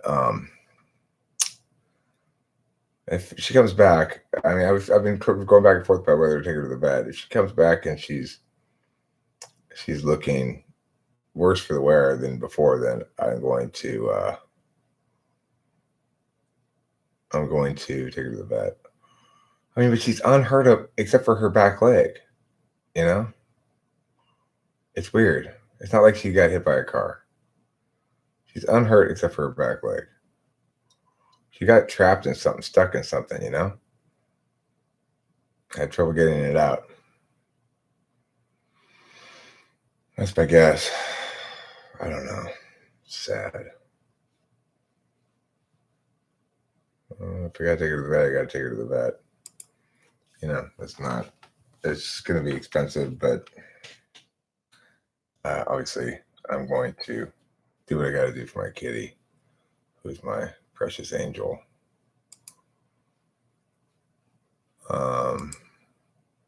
It depends on the cats as well. See, I don't live in a busy place. There's very light traffic around here. And in fact, she's got a large area around this back center spot where I am before she gets to a street. She's got multiple backyards and stuff before she even gets to a street. And the streets are not busy at all in this neighborhood. It's very low density, low traffic.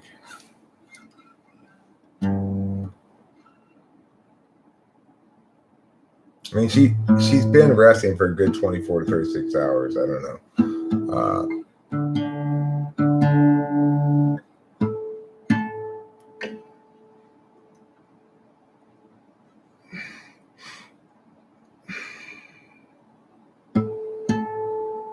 How do I feel about ENTPs as a type? Let me answer the previous question first. Coyotes shouldn't be much of a problem around here, primarily because we have so many peacocks. We're a little further from the mountains also than I was in La Verne, where there were a lot more coyotes. There are a lot fewer down here. I haven't seen any, in fact, but there may be some occasionally. But there's so many peacocks that it's difficult to imagine coyotes getting all the way down to my house without. Period. It's like there's so much prey in between. It doesn't make a lot of sense. So anyway, I haven't seen any anyway because it's during wet times. There's enough prey for them up in the mountains. There's also rabbits around here. which is interesting. Thank you, Ghostwriter. I appreciate it. I will too.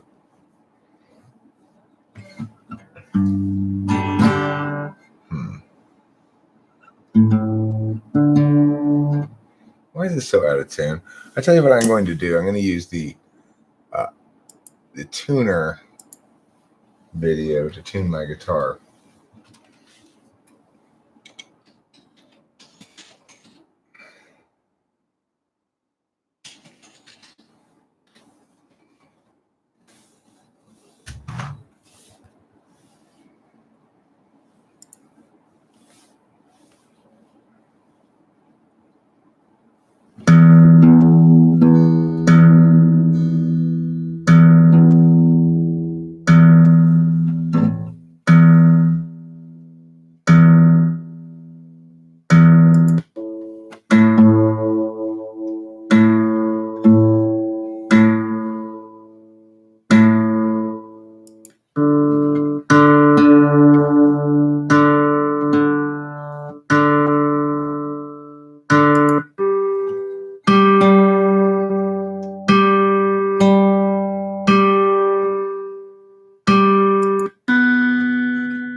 There. Now I am in tune. I'm in tune with my inner self, my true self, my emotional self. When one knows who one really is, one feels the moisture of one's dampness every morning, every afternoon, and every evening.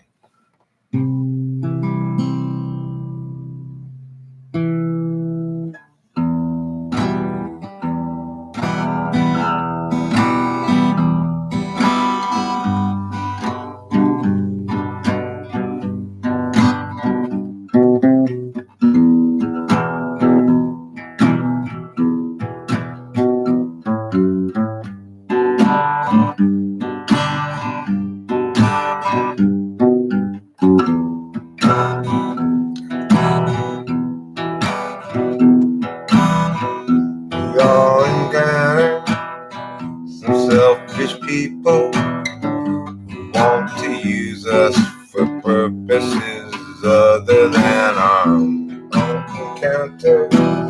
Some difficult ones who like to make problems.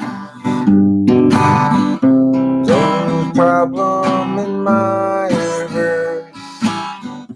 Want to see everybody's hurt. Want things unsolvable like their lives.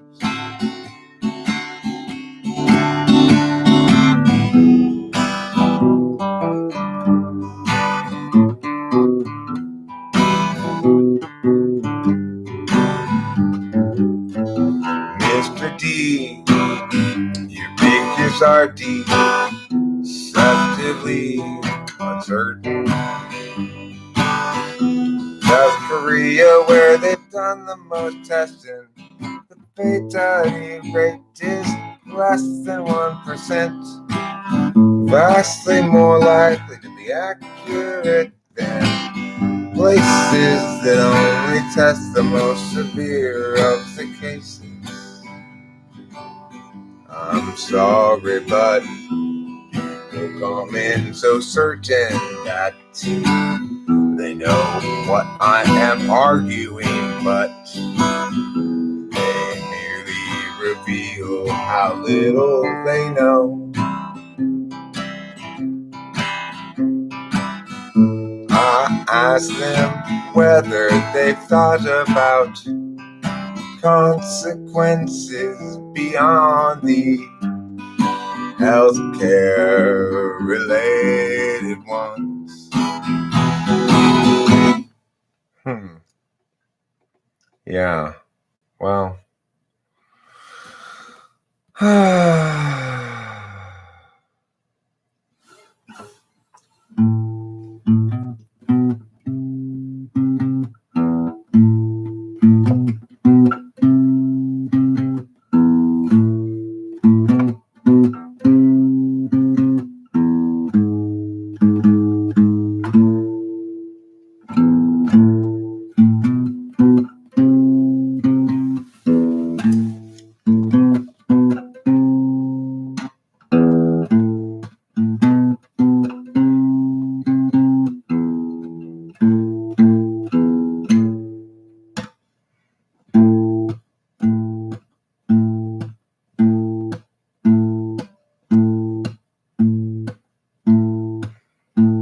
Life can present a lot of challenges.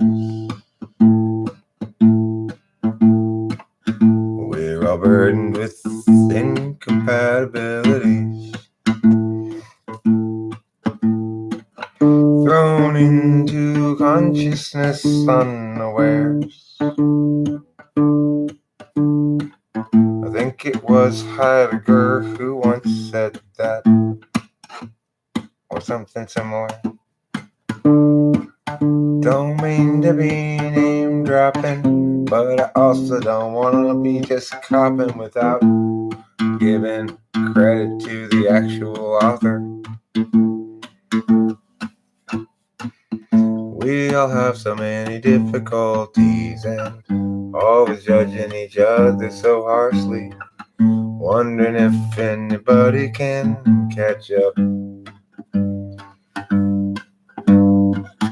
There's a failure to prioritize what really matters in this life, and everybody wants to figure it out.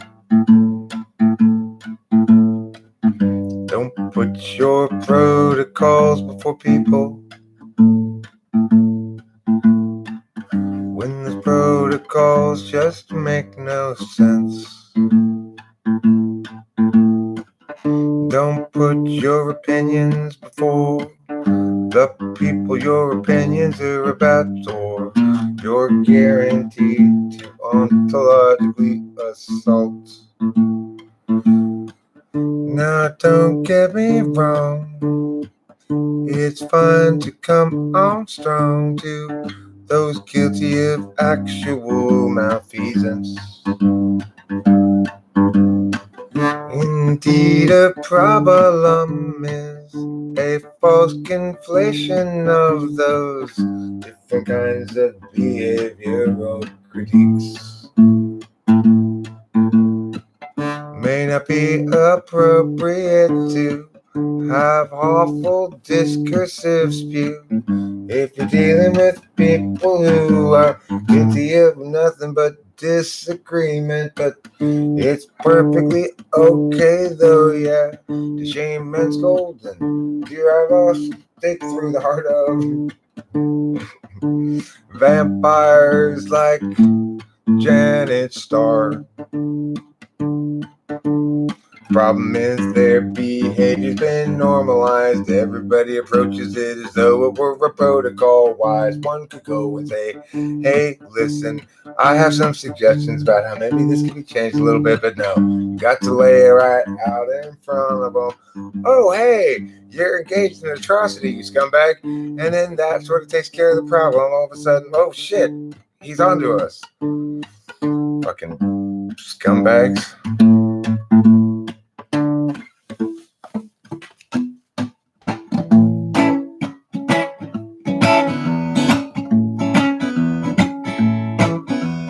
All of life seems to be about frame walking. All of life seems to be about frame talking. The way people get moved. You say there's a study that scientifically establishes that marijuana's bad for her. Once pathologized, they never have to listen. Once pathologized, they don't care what's in glistening. When I call it, they don't care what she wants. She wants. She wants. She wants. What chord am I looking for? I don't know. My failure is absolute now. I finally failed completely. Good for me. I'm done with that part now. I'm done with failing, so now I can succeed, I guess, from now on. That's nice. No good going from failing on with them. Oh, I failed again. Hi, Cloud. You're here.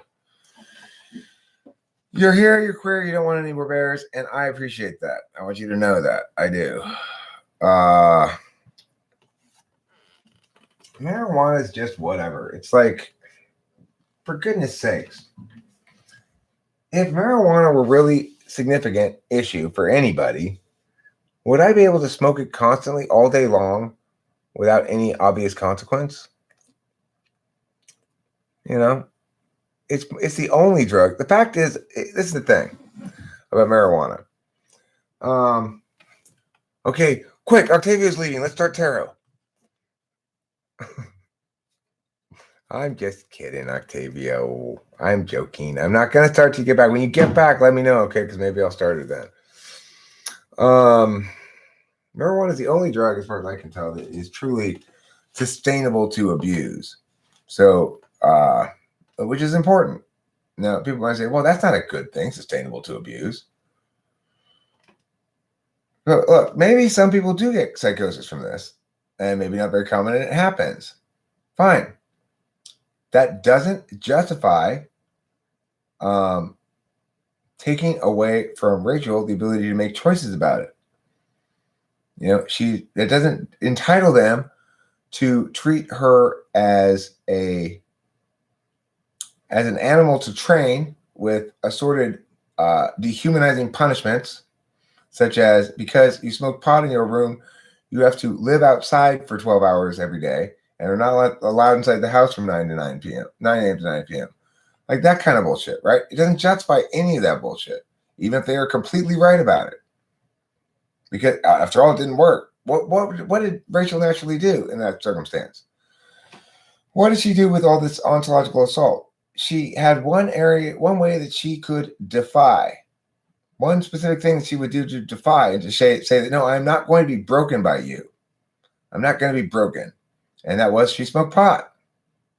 Sometimes weed can be a gateway drug if you were in a bad place. A gateway drug.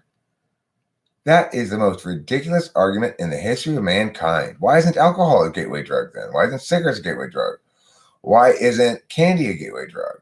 After all, people do candy before they smoke weed, so maybe candy is a gateway drug. It's insane what you're saying. If people want to get loaded, they want to get loaded. It doesn't matter whether they do marijuana first or LSD first or whatever. None of them is the gateway to the other. The desire to get loaded is the desire to get loaded. Whether it's fulfilled by smaller drugs or not is dependent on various things.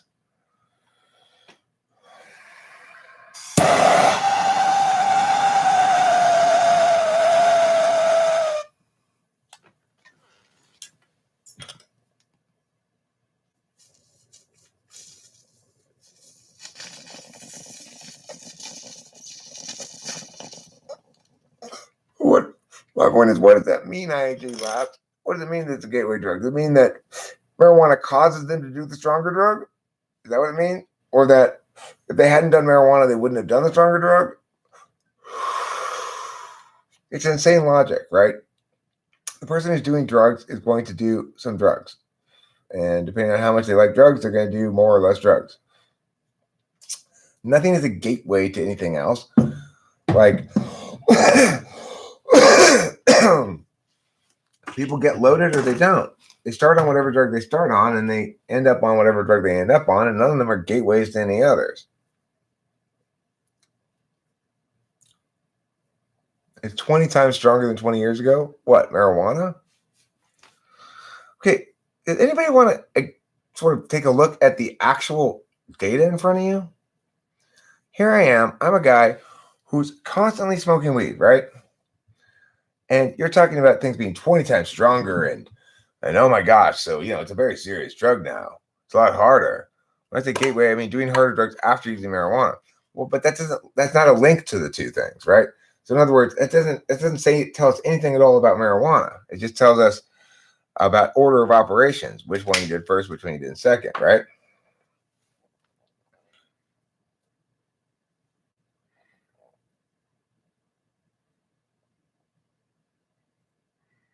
I agree it happens to some, not everyone. But when you say 20 times stronger, you're missing the point. Okay, well, that's still not a gateway drug. It's just an order of operations. Like, for example, I got up this morning, I had coffee, and then I live streamed. Coffee was not a gateway drug to live streaming. It just came before it.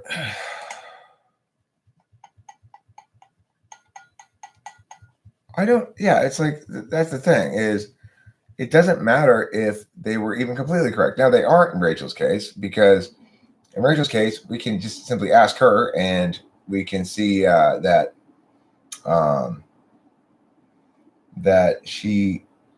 there's not any correlation between smoking weed and mental health. So sometimes when she's smoking weed, she's got great mental health, and sometimes not so great. Thank you, IAG Last. Appreciate it. That's good, smart things.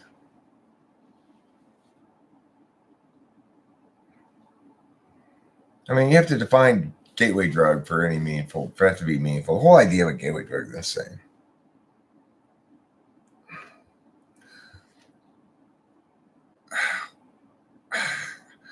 Boy, I tell you, I have got a pimply back, you guys. I have so many pimples on my backs. It is just... I'll probably do that same thing I did... probably do the same thing that I did tonight, tomorrow. Maybe in the morning, I'll start it up right away and just be like, all right, come on. I'm doing some free typing sessions on the live stream kind of thing. Yeah, I can probably do that tomorrow.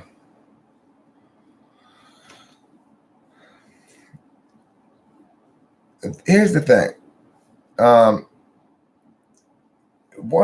One thing that I would recommend to people is don't smoke weed if you're already drunk, or you'll start spinning and you'll puke. If you want any drug advice that's pretty generally true for everybody, I would give that simple drug advice. If you're not familiar with it yet, it's pretty straightforward drug advice. If you've already been drinking and you're feeling fairly drunk, don't smoke weed, because you will start spinning and you will puke.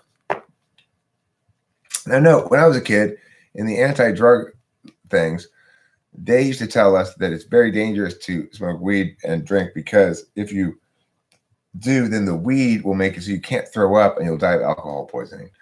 Complete fucking lie, right? Weed, when you were drunk, makes you puke.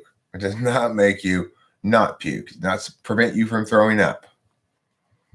So, like, why were we being told this abject lie? You don't get it right. I just smoked and I feel drunk when I smoke without drinking alcohol. I know. I hear what you're saying, Dark Phoenix, but I just was riffing off of that. I did understand it. I just wasn't responding to it directly. I was riffing off of it. One could argue that the easy smokes like cannabis and tobacco are gateways to the psychedelic smokes like salvia and DMT, mostly on the grounds that the latter are difficult without practicing the former. Okay, so I mean, I guess you could argue that one develops skills that generalize, but I don't think that, still don't understand how that qualifies as a gateway. This is not a bioweapon. I'm going to remove that NH because I think YouTube might get unhappy about that. I'm sorry about this. I don't mean to be censoring your free speech. I think it's legitimate what you say, but I don't agree with that at all. There's no reason to think it is, because if it were a bioweapon, why would they make such a weak bioweapon? It was such a totally low fatality rate. You know, people don't want to come in here and actually answer what I'm saying in general with this virus thing. They come in and they go like, oh, one of those antivirus kooks or something, and come in here and try to tell me some shit that they don't ever answer what I say. You know, they go, they just sort of disappear. Mark my words, in a month, I want everybody to come back to this moment in time and say, was Eric right about the virus? In fact, are we having dramatically fewer deaths than was sort of spread out? And in fact, that it's not a big deal, and continually,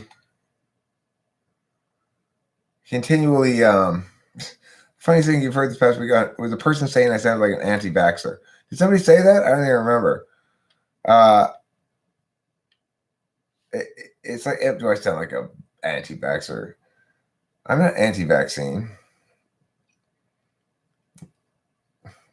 Yes, this is the thing. People want to pretend as though these fairly complex arguments I'm making, or correct arguments, you might say, are some sort of stupid variant of that other people are saying. It's interesting how often this occurs, that people come in convinced that based on the title of something or whatever, that they're going to come in and talk to the foolish person who makes these foolish arguments and explain to them how they're wrong. And then they come here and they argue against the arguments they think I'm going to make, and I'm not making any of those arguments. And then they go, Uh, you know, no, I believe in I think people should have the right to refuse to vaccinate themselves. As far as their children go, it's a more tricky question. I think children generally have the right to be vaccinated. I think being vaccinated is a good idea, and I'm in favor of vaccination in general. But I don't believe necessarily that adults, people who are out of their minority should be forced to be vaccinated. And the reason for that is if the vaccine really works, then their unvaccinatedness doesn't hurt you if you choose to get the vaccine. So there you go. That kind of resolves the point.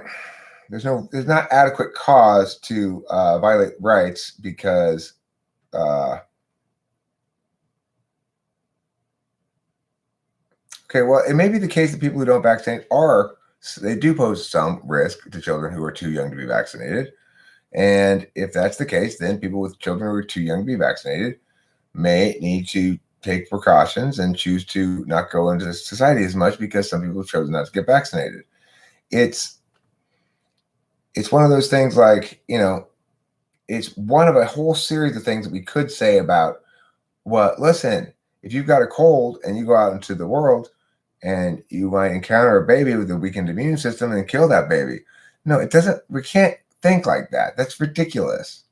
The burden is on the person who has the special needs, not on the persons who have normal range of shit going on, right?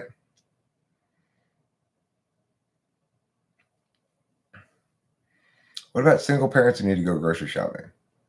Well, they should be vaccinated then, right? They can vaccinate. Should they have to pay for childcare every time? I mean, look, you've got a single parent with a newborn baby at home, right? So I would say they should take the child with them and take their chances, or they should do whatever they got to do. I mean, the thing is, the reality is for a long time now, we've successfully gotten by with some sort of common sense about this, that just because it's a good idea to get vaccinated in general. Okay, well, look, Octavia Silva, if unvaccinated people are in the world spreading germs, okay, first of all, just because you're unvaccinated mean you have the disease and are spreading it, right? Most people who are unvaccinated never get the disease they don't get vaccinated for. So you're assuming they're a risk that they're not necessarily. And second of all, if the vaccine works well enough, a certain percentage of people can not be vaccinated, and it won't matter because the disease won't take foot in the population. So not everybody is vaccinated for like measles or whatever, but there's very few measles outbreaks. Not everybody is vaccinated for smallpox, but there's no more smallpox, managed to eliminate the disease. So, I mean, we've got to be reasonable. We have to have a reasonable amount of requirements and expectations. Now, look, on the vaccines point, if you want to say mandatory vaccines, okay, well, then what are you going to do if somebody declines this mandatory vaccine? You're going to jail them? Is that what you're going to do? You're going to force them to take the vaccine? Like you're going to violate their bodily integrity? I mean, here's an interesting question. I would be interested in getting answers from people about what's fairly common, at least in the United States, is in certain circumstances, people get cavity searches. My question is this: is there ever a circumstance in which it is legitimate to do a cavity search on someone? Is it ever legitimate to do a cavity search on someone? Is there ever anything that somebody might be carrying that would legitimize a coerced cavity search? I mean, I don't think there ever is. I think there should never be any cavity searches. That if it weren't for the ridiculous impact of drug laws, there wouldn't ever be any cavity searches. Well, what would the huge threat be? What are they going to have in their asshole? A bomb? because almost all cavity searches are for drugs. And there's this horrible case in New Mexico of a guy, I'm sure he got a shit ton of money for this, but about him being coerced into a cavity search on the grounds that the police officers saw him clenching his butt cheeks and concluded he had drugs in his vest. So, by Dark Phoenix, by Japanese guy. So the thing is, stuff like that gets normalized, right? It gets normalized that under certain circumstances, people get cavity searched, and people don't end up getting appalled by the very concept of it anymore. And it's critically important that we denormalize shit like that, and we normalize stuff that ought to be normalized, like smoking weed.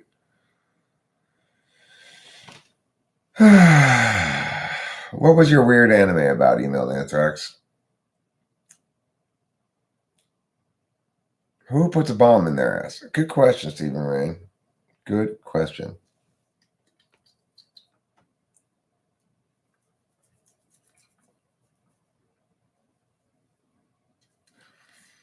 I guess this would justify, in most people's minds, a cavity search, right? Let's say I do have a bomb in my butt, and it's a small bomb, like a hand grenade or something. Let's say I managed to get a hand grenade up there, and the pin is down. And my plan is, I guess, on a plane or something, to pull the pin out, blow myself up in the plane at the same time. So let's say that's what I got in my butt, is a hand grenade.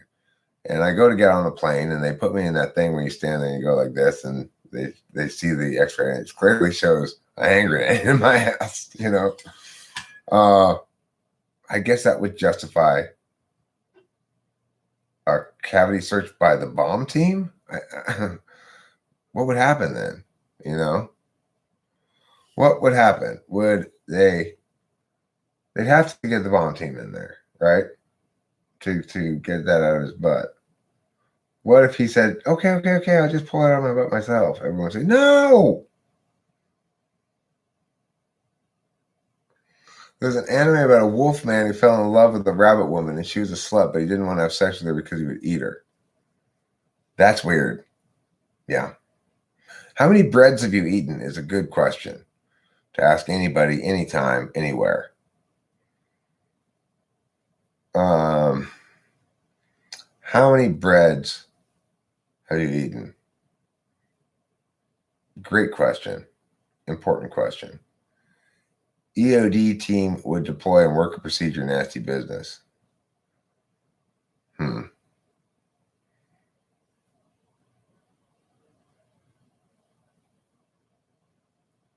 What if they pull it out and it turns out it's just a fake hand grenade filled with drugs? He thought he would be able to hide it in a fake hand grenade, and they'd be less likely to look for it then. That wouldn't be a search, but rather an ordnance disposal mission. I guess the search occurs when they x-ray them or whatever. Oh my goodness. Horse mumbler. That's very rude of you. I can't believe you did that. Sharticles equals shit particles. There were no sharticles in that part there, by the way.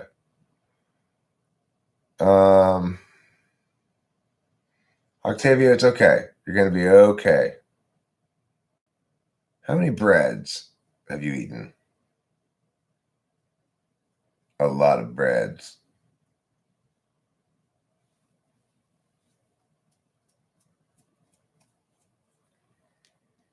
Oh, is that a quote from something where it says, for example, how many people have you killed in your lifetime? And the vampire says, I don't know. How many breads have you eaten? It's a good line. I like it. It's good. JoJo is epic.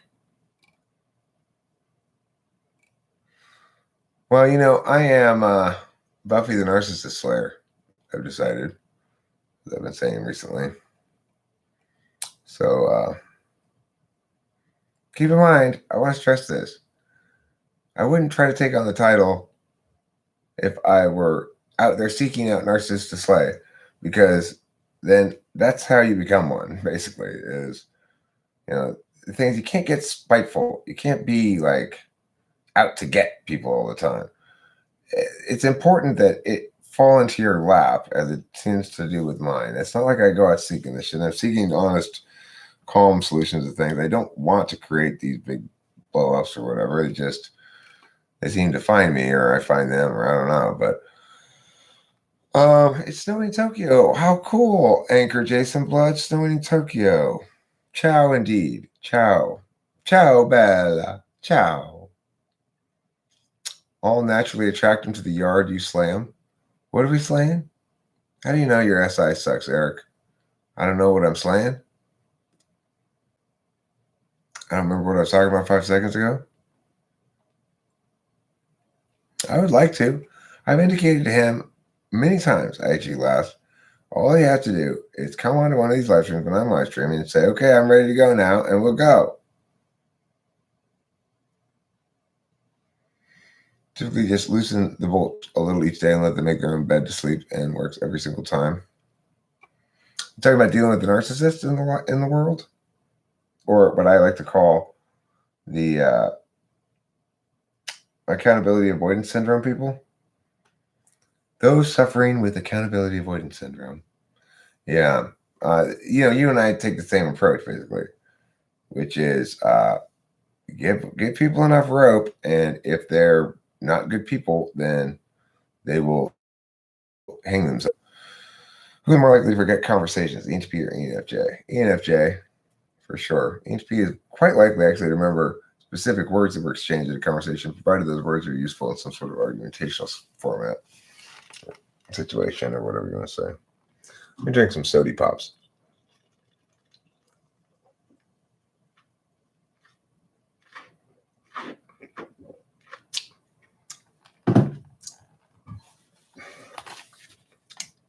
But I tell you, there is a certain amount of undeniable satisfaction that I take with the sudden turning of the tables, like, what?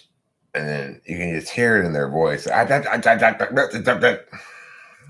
satisfying because they're fuckers and they're getting away with shit for a long ass time. And all it takes is a big bright light shined on them, and they're scrambling like cockroaches.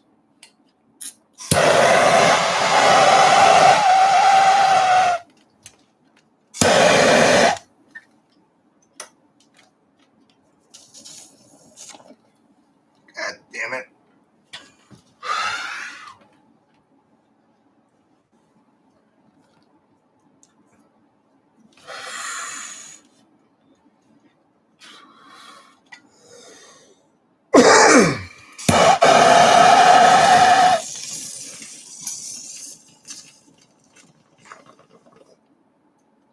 So there's this ENFJ named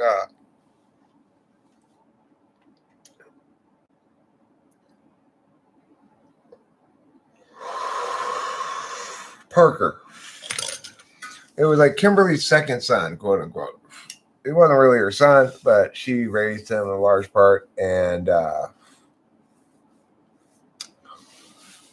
and anyway, he was an ENFJ, and he worked as a car salesman for a while. And I asked him if he used personal stories when he was talking to the people he was trying to sell cars to, and customers.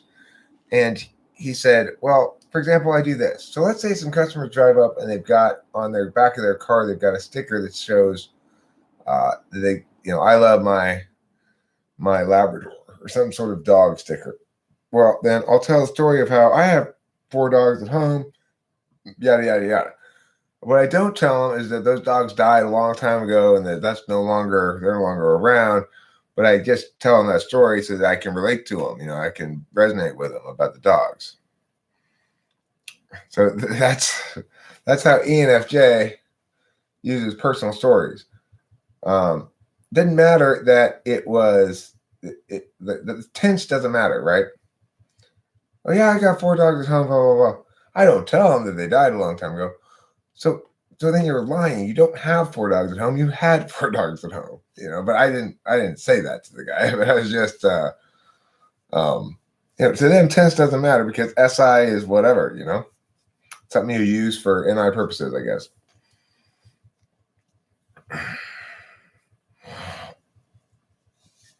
There you go. As Andy says it too. That's exactly what I do. Find a common ground, but don't give the negative aspect of the story. So cool. I'm glad that you validated that example, Andy. I remember thinking that was kind of trippy, What was your reasoning for concluding Isaiah was ENTP and not INTP? His SI is not good enough, and his TI is not good enough to be an INTP. His TI and SI are like mine. So how to deal with the INTJ who refuses to scrub a toilet? Don't want to crush the ego too quickly. The fragility of their FI as well,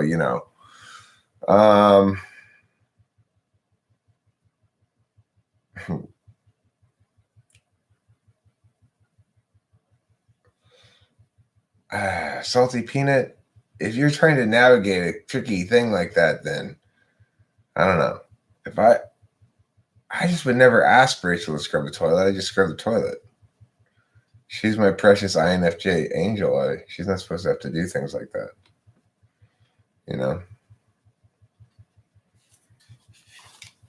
See, I have no problem just sort of putting Rachel on a pedestal and making sure I'm just sort of making her happy. She's easy to make happy, so that's the thing. Because it's easy for me to make her happy. I like making her happy, and I don't like her to have to do anything she doesn't like to do. Most things she doesn't like to do are easy for me to do just real quick, whatever, no big deal. So I don't even know if she likes to do them or not. I just don't want to. I just want her to do what she wants to do all the time and be happy all the time,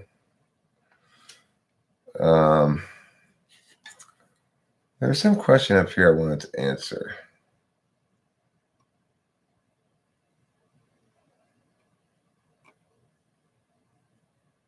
Do ENTPs feel the need to impose justice on narcissists? I do. I mean, I feel the need to impose justice in general. Like, I don't like things that are unfair or don't make sense, and make me mad. I want things to make sense.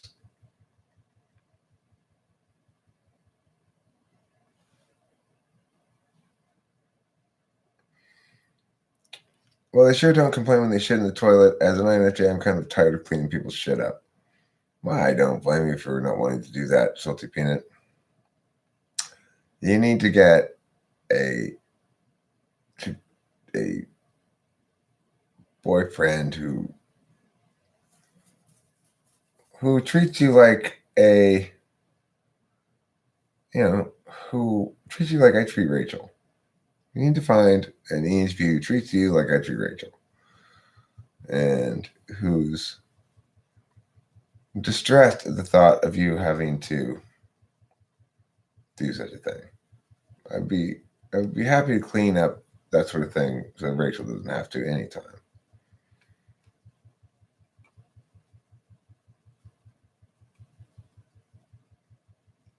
I mean, I wouldn't be happy to. I don't like cleaning up shit any more than anybody else does. But, there was a time, last time she was here, the toilet was clogged. She did the smart thing and not flush it again. And I went in there and did the dumb thing and flushed it, thinking I was being able to plunge it before it reached the top of the thing. It didn't. It overflowed on the floor. It was a big mess. That was freaking super annoying. But I wasn't even for a second upset at Rachel about it. But it was awful, I hate that kind of shit. You want a bidet so you can squirt water on your anus. I like to squirt my butthole with water. I like to squirt it all the time. Or some ENTPs be way introverted, while others be way extroverted. I don't really think that's the case. I do think that ENTPs go through different phases a lot.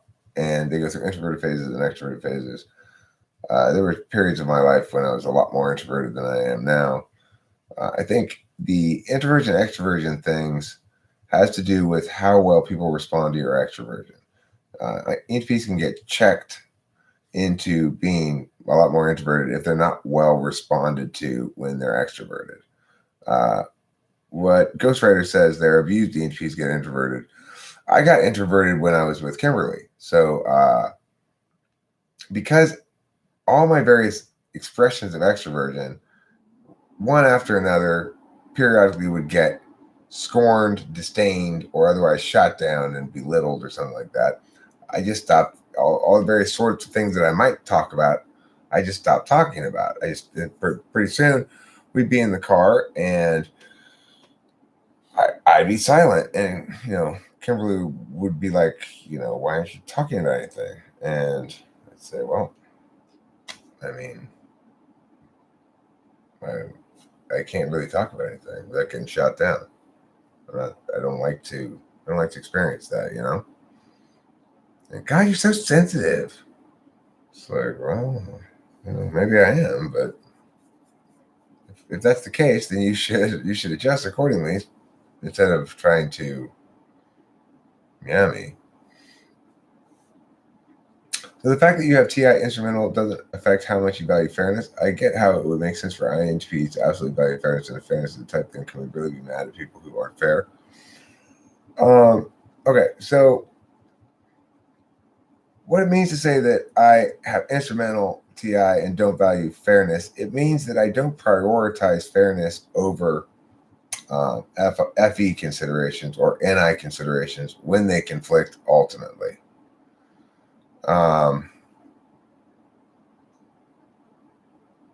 You got to tell your dad that he's got to go or something, All right. Well, I mean, the thing is, I never stopped battling with Kimberly, and that was the problem. I never stopped battling with her, and ultimately, as a consequence, we couldn't last. You have to let them win, I guess, all the time.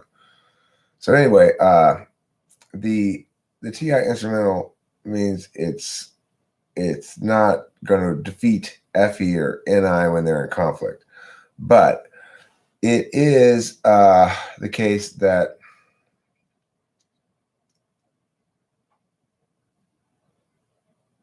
it makes me sad, Ghostwriter, to hear that shit.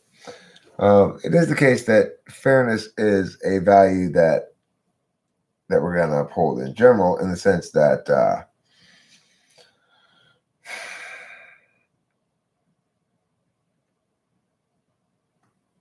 it's going to appear that we uphold it a lot more than maybe we do, because when we are arguing about things and we're talking about things, we're using TI. Because the tool function is TI, it means when we're approaching problems, we're always evaluating them in terms of fairness and deciding them, deliberating about them, and saying, yes, this is fair, this is not. Fair is inherently a normative issue. It's saying fair is good and not fair is bad. That's inherent to that calculation. Since fairness is inherent to TI and the normative issue is inherent to the calculation, then it's going to seem as though we highly value fairness. And in fact, we do. We just don't really value it for ourselves. So, for example, I don't need things to be fair with Rachel in terms of like housework type stuff done. I'm fine with the fact that, or if it is the case that, and if it were to be the case that, Kimberly was an ISFJ.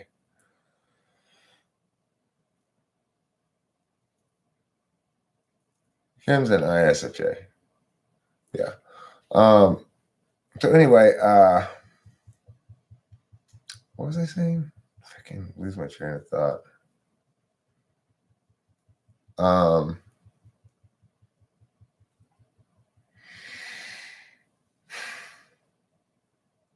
I totally lost my train of thought. I don't know.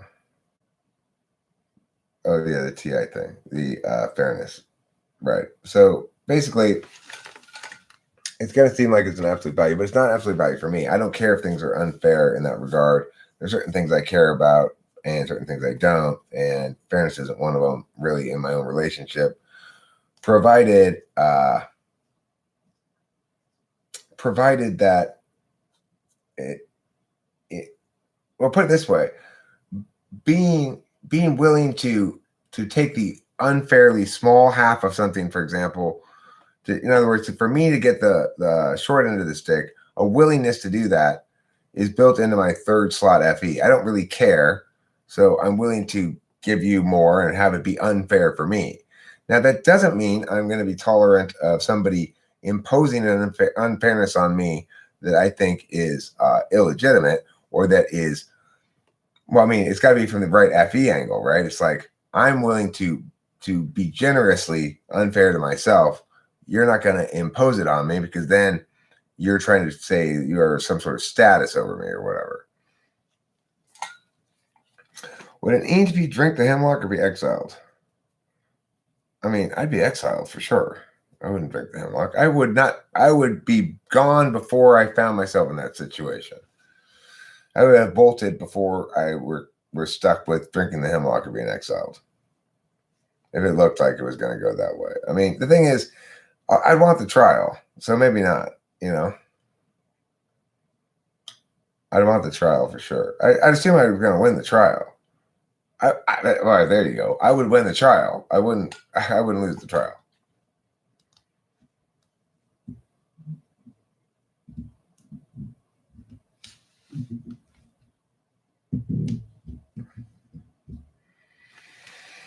Yeah, so I don't value it for myself. I do value it as a general rule because it's totally consistent with FE as well. One of the things that I have to do with my FE is say, here's why we ought to prioritize my somewhat abrasive or maybe confrontational or, you know, oppositional or something thing. I have to justify that kind of thing. So it's going to require me to make appeals to a noble good of some sort, right? How are young ENTPs with expressing emotion of what you observe? If they're in a very loving family that's supportive, they're going to be awkward and over the top and need to be sort of curtailed some in their displays in order to be more FE successful. If they're in not a very loving family, they're probably going to seem quite introverted because of the reasons we already articulated there, which is, you know, ENTPs can't take third slot hits. I think it's probably most types can. You want to attack our FE, we're in trouble, or you're in trouble, one of the two. Speaking of trials, do you think that it's dumb not to hire a lawyer, or could you hypothetically defend yourself given you have enough evidence, or do judges give a lot of weight to credentials? I would say for the vast majority of people, it is dumb not to hire a lawyer. For me, I would probably be smarter to hire a lawyer just to help me with the procedural stuff, but it would be dumb of me to listen to the lawyer. The lawyer would have to listen to me because I understand. I'd be able to do the actual courtroom work much better than a lawyer. I'd have to get an incredibly good lawyer for that to be a false statement. What's the worst recipe for ADHD? Any with TI or any with FI? I mean, I think any TI gets more ADHD-ish because the FI gives you clarity about what's important to you in a way that TI doesn't. And so as a consequence, there's, as long as you are able to find yourself spending time on those things that are important to you or with the people that are important to you or whatever, you're not going to display nearly as much sort of demonstrable struggle, that is, say, bad grades or whatever people think of as being significant for ADHD. Remembering that ADHD is not a real thing. It's just a disorder name that people have affixed to people like me. I've heard many people say I have executive function problems. I do not have any executive function problems. What does that mean exactly? What do people mean when they say that? And why would they assume that I have executive function issues?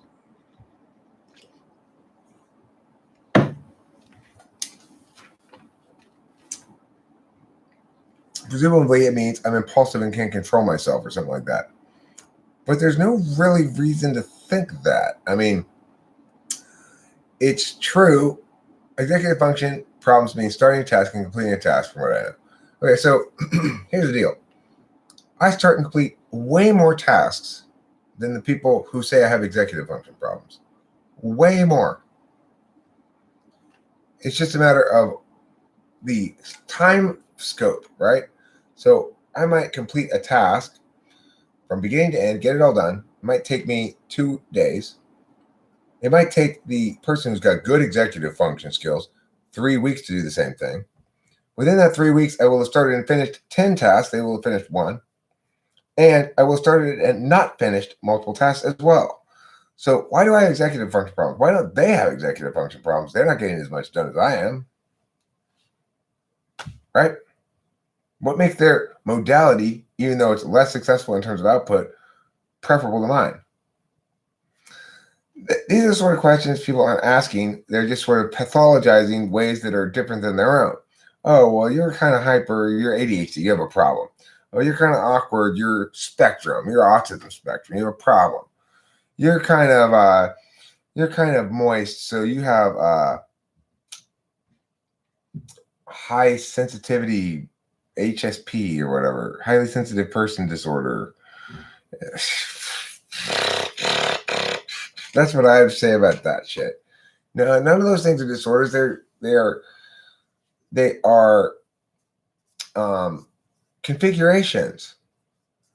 Isn't ADHD defined by low working memory and or processing speed? No, it's not. It's not defined like that. It's a disorder with a whole bunch of symptoms, cluster of symptoms that purportedly, if you get a certain number within that cluster, you're qualified as ADHD. It's like that. One of those stupid kind of things.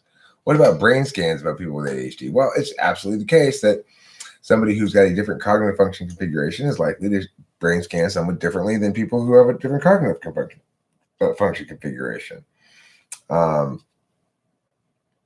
It seems very likely that if you were to do a bunch of scans of ENTPs, you would find that if you were to get a random population of people some who have ADHD, and then you were to figure out in that population which of the people are ENTPs separate from the information, like blinded out from the information about their ADHD, I bet you find they match up almost perfectly.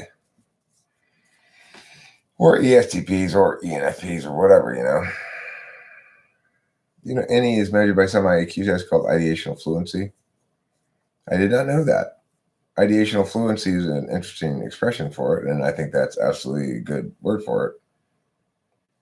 Interesting they use the word ideation. They're correct about that. Ideational fluency, huh? I've got good ideational fluency.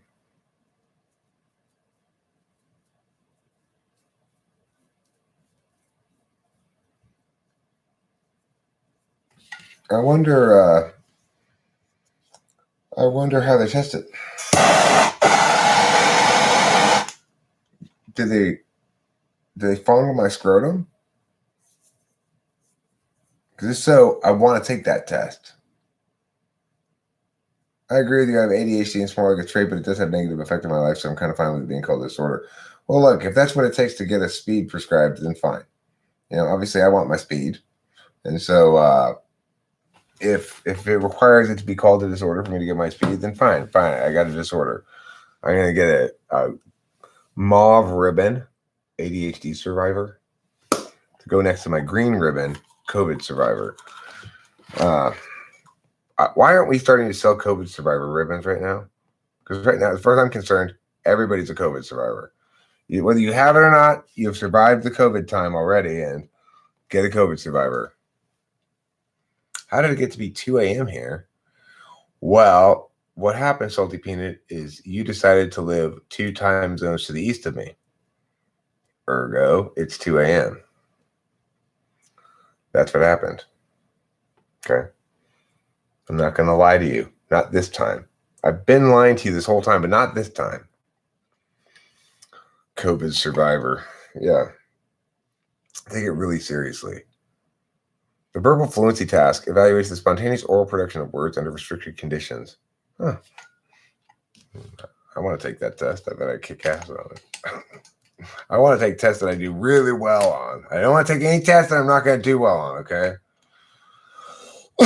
Only test me if you think I'm going to get an A.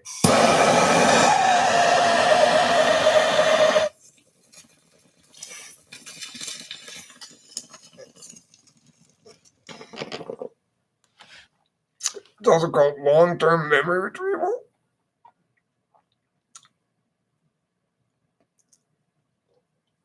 It's a special subset of test that it just measures how well you do it while holding in a bong rip. It's a separate kind of intelligence.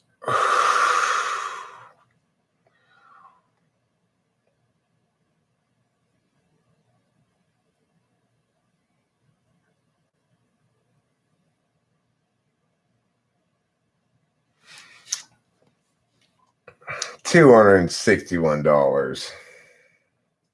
My Lord.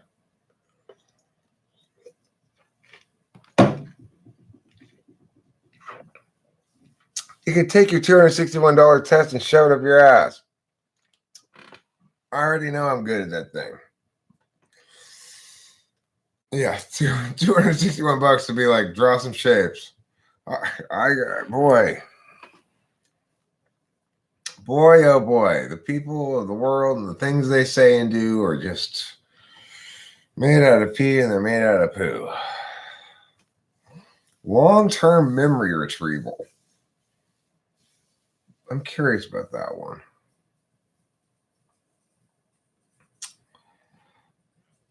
I see.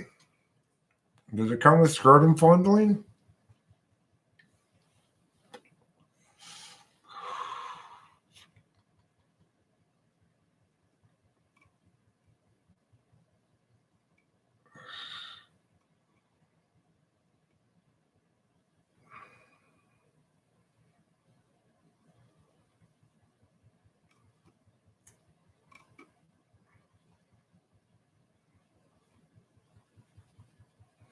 TI drills down and analyzes. TE tends to understand how something is working. TE can execute easier. TI can get stuck.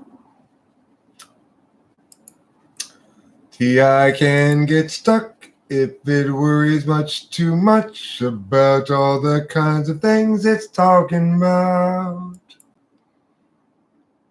Wah, wah, wah, wah, wah, wah, wah, wah, wah, wah, wah, wah. Wah, wah, wah, wah, wah, wah, wah. Wah. If you wah when you wah, then you wah wah wah wah wah, then you wah wah wah wah wah wah wah wah wah. How many of you would like to wah wah wah wah wah? Who would like to wah wah wah wah wah with me? You there. You start wahing, all wah, and then we'll both wah. It'll be great. You'll love it. It's called reciprocal wahing. Everybody's favorite thing in the world. Yeah, it is everybody's favorite thing in the world. Everybody's favorite thing. Everybody's favorite thing in the world and everybody's favorite thing. Don't you know what everybody's favorite thing in the world is? Yeah. Everybody's favorite thing in the world. Oh, yeah. Okay, so what was it that we decided was everybody's favorite thing in the world? It was Sunday Spectacular. I know that much. It was like once upon a time, a long time ago. Let's see. What would be your analysis on Rick from Rick and Morty as a character? He seems depressed and very unsympathetic in most cases. Well, I would say that it's a good question and a question I want to answer. I'll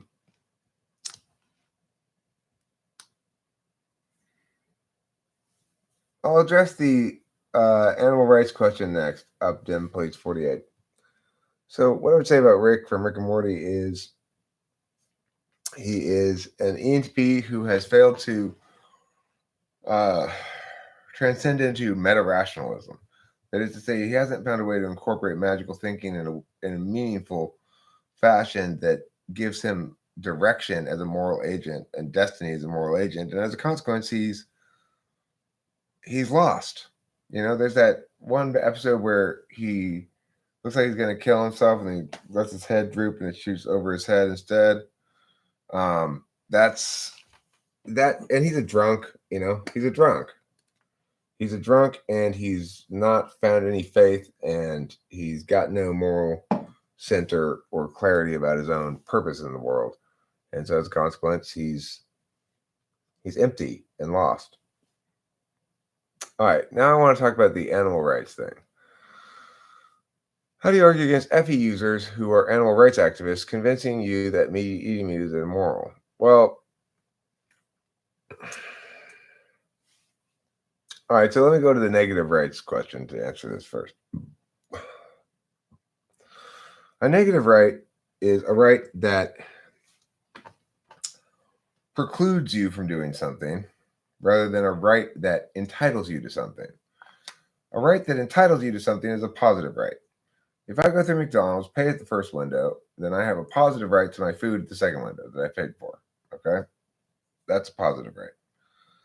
A negative right is the right to not be stabbed by somebody. In other words, it confers a duty of inaction on somebody else, not a duty of action. It confers the duty to basically respect your rights as a condition of them enjoying their rights. It is possible to forfeit one's rights by violating the rights of another person, and that's what happens when people get involved in the criminal justice system appropriately. Now, unfortunately, a lot of people, the vast majority of people who get involved in the criminal justice system do not get involved for rights violating offenses. And that's where we start having problems with injustice in the criminal justice system. But so the negative rights all stem from property rights, which is to say you own your own body. You're born owning your own body, and all other property follows from that. And all other rights follow from property rights. So the right to not be stabbed, the right to bodily integrity is due to the fact that you own your own body. And ownership can be defined as exclusive right to destroy. So when it comes to the animal question, I actually believe that it is correct that the most moral course of action is to be a vegetarian. I don't think you can make the argument for veganism, but I do think you can make the argument for vegetarianism, and I think it wins ultimately. But not because of animal rights. Animals don't have rights because, remember, to enjoy rights is to respect the rights of others as a condition of enjoying those rights, and those rights are forfeit upon the failure to respect the rights of others. Since animals aren't capable of respecting rights, they aren't capable of having rights. So the reason why it's immoral to eat meat is nothing to do with rights. So if you want to argue against rights, then if you want to argue against animal rights, then you'd say animals don't have rights would be the correct argument. And you'd be correct. That doesn't mean humans don't have duties that emerge from taking on a custodial role with these animals.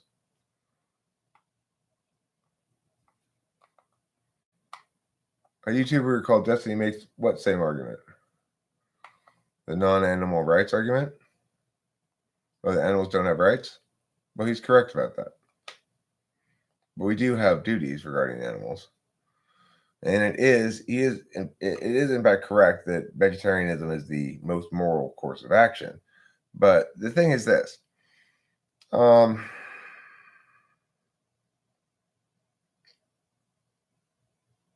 It's a positive moral indication, not a negative moral indication. So in other words, we aren't being wicked when we eat meat, but it may be the case that to be good, we ought not.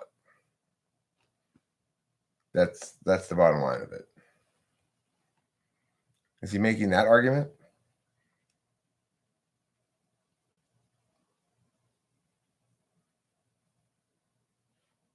Because if you're failing to distinguish between positive moral indications and negative moral obligations, then you're not making the moral calculus correctly.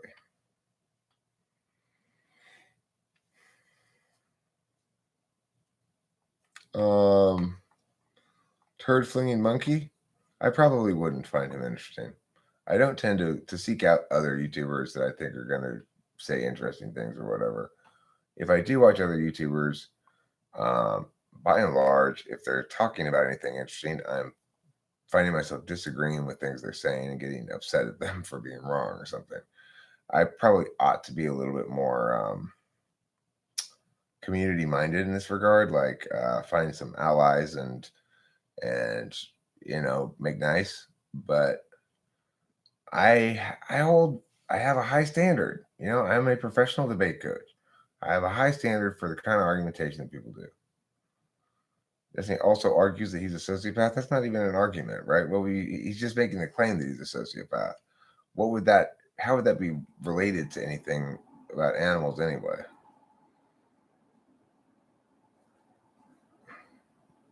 Like, what's his sociopathness have to do with anything?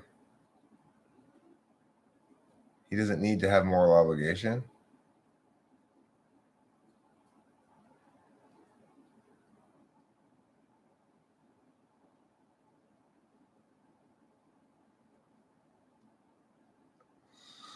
Yeah, I've already fucking. I could do that. I'm sure if I watched it, I'd make videos saying this guy's an asswipe and here, blah blah blah blah. I've done that about Coach Red Pill, who's just like such a douche. I don't know if anybody's watched that guy before. He's like Captain Douche. Anyway, so Destiny, he doesn't need to have moral obligation. What does that mean? I mean, I'm not sure what that means. He's saying he's not. The whole point about moral obligations or moral indications is a conditional. If you don't want to be a wicked person, you will adhere to negative moral obligations. If you do want to be a good person, you will attempt to uphold positive moral indications. So if he's saying, well, he doesn't want to be a good person, well, then the conditional doesn't apply to him. And we can all condemn him as somebody who doesn't care about morality and doesn't care about being good.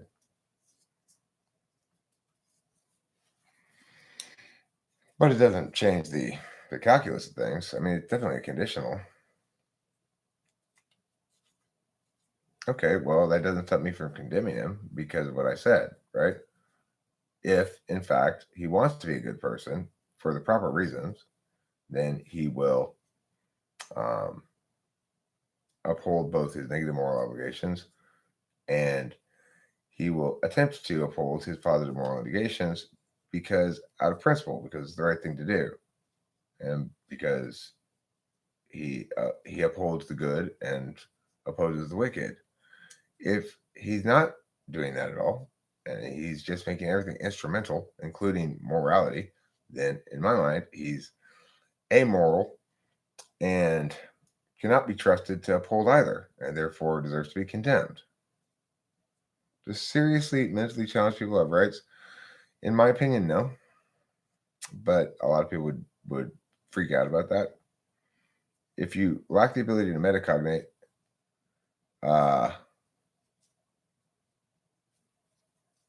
probably I didn't even see it.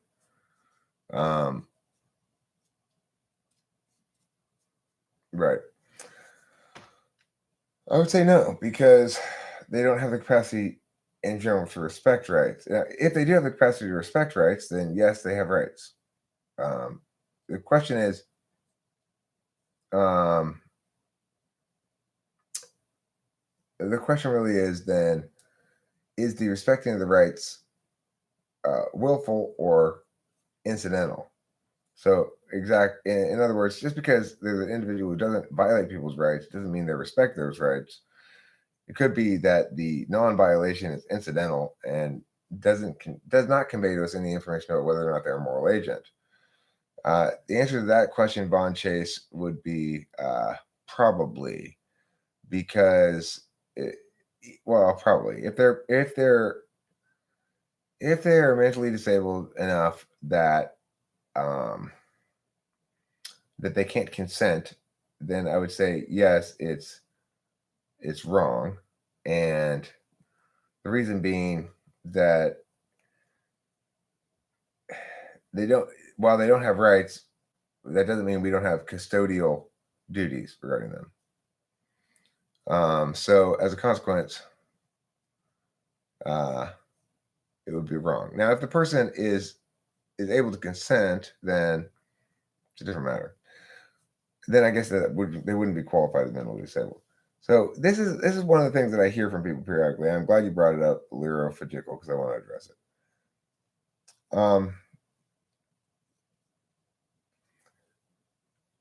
We have a way of talking about what it means to have a legitimate use of force or an illegitimate use of force. So, and we need words to explain why things are legitimate or illegitimate. So, for example, lyrophagical, you wouldn't disagree that if I go up and punch a guy in the street out of the blue, I should be arrested. But if this guy and I both agree to have a boxing match where we're punching each other, then neither of us should get in trouble. We all agree on this. There's no disputing it. Now, we need words to explain why this is the case. We're going to have some words, right? So we're going to come up with this notion of consent. Well, the reason it's okay in the boxing match is the two parties consented to punching each other. Okay? So what does that mean? Well, it means they were, good night, Octavio Silva, they were fully informed about an activity they engaged in and made choices about something that they had jurisdiction over. Okay? So, for example, if you break my guitar, you come into my house and break my guitar, you're in trouble because it's my property and you broke it. But if I let you take my guitar to a guitar breaking show where you're going to use it and break the guitar,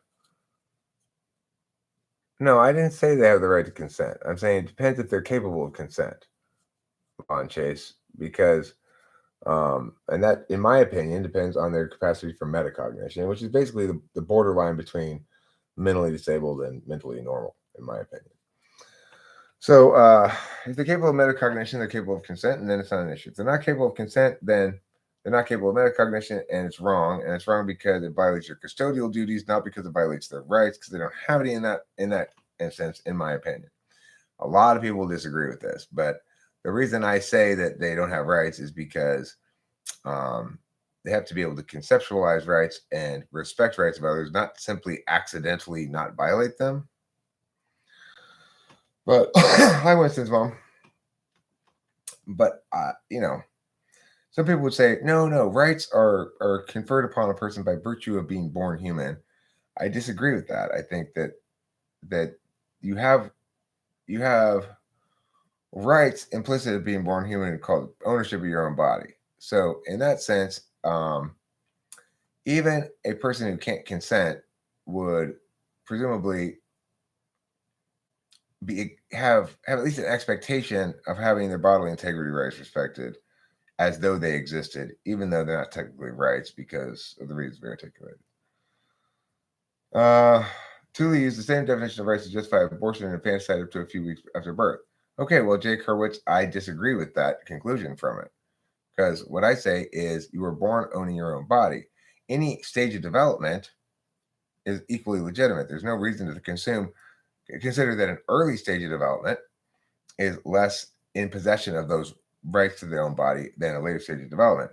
Just because early stages of development can't exercise a respect for other people's rights because they can't conceptualize of it yet, doesn't mean they don't enjoy the rights already. It just means those rights must be protected and determined by a regent, which is to say, their parents who have a regency obligation conferred by their taking on of regency or custodianship. Regency means custodianship that protects the rights of a future right holder before they've reached their majority. The fact that we have an age of consent and a age of majority, and that one has to reach those before one is in full possession of one's rights, is reasonable. The fact that one is in possession of one's basic negative rights before one reaches that age of majority is also entirely reasonable, because note that the positive rights are greatly limited. They can't engage in contract. for example, and they can't consent to lots of things. So the negative rights, though, are necessary to protect their ability to exercise their rights later on, and these sort of things are understandably institutionalized in the form of what we call regency. Why is metacognition the defining trait of consent? Because being able to think about one's own thinking is the only way that one can evaluate things like, well, okay, am I rushing into this? Am I being influenced too much by this other person? Am I really going to be benefiting from this? Is this a good idea long term? Those kind of questions comprise metacognition, examples of metacognition, because you're thinking about your own thinking, your own processes, and trying to make a wiser determination. So if you're not capable of that, and you're not capable of consent, because you can't really make a fully informed choice, you're being you are just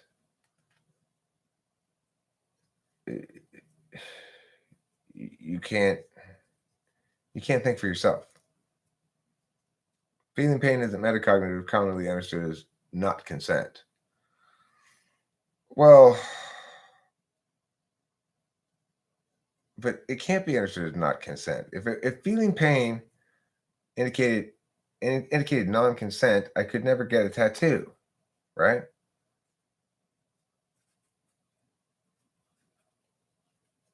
So yeah, I mean, look, it's true that humans in a very early stage of development can't exercise the rights, or technically possess the rights, that they will once they reach their majority.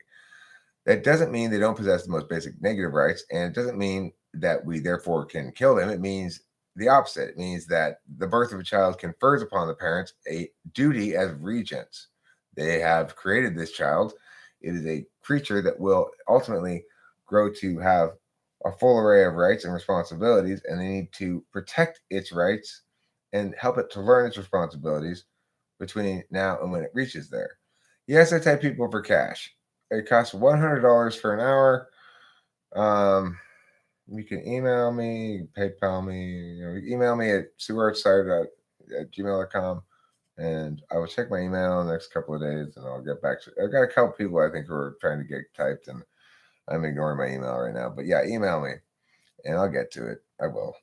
I'll ask Rachel to babysit me while I look at my email. I need a friend. I need a friend next to me, or else I can't look at my email. You could never go to a BDSM meetup. I couldn't? Who can't? Me? I don't want to, but why not?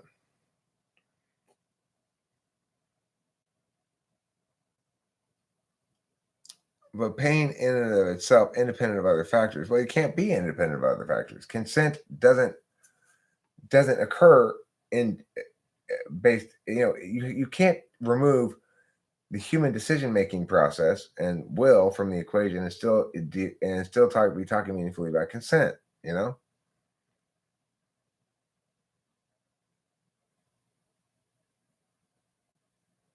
Right. I don't like the pain. That doesn't mean I'm not consenting to it. Consent means that you've made a decision and you are participating in this fully willingly with full information. So if somebody says, hey, come here, we're gonna have a party and it's gonna be a lot of fun. We're gonna be dancing and all these things, and you go, okay. And really, when you get in there, they chain you to the pole and take your clothes off and make you their sex slave or something. Well, then obviously you didn't consent to that, because you weren't fully informed about the thing that you were consenting to. You were informed just about part of it, the party part, but not the fact what role you were playing. That's not consent, right? So consent means that you understand in full and agree to in full. And if you don't metacognate, you can't understand. Thanks, Winston's mom. I noticed that too. We got a lot more people watching my I'm planning on doing that again tomorrow. You did consent. You just fooled yourself. No, you didn't consent to what ends up happening to you. You consented to going to a party where there's dancing and stuff. You didn't consent to then being tied to a pole. Just because you didn't clarify in advance that they weren't going to violate your rights doesn't mean you consented to having them violated.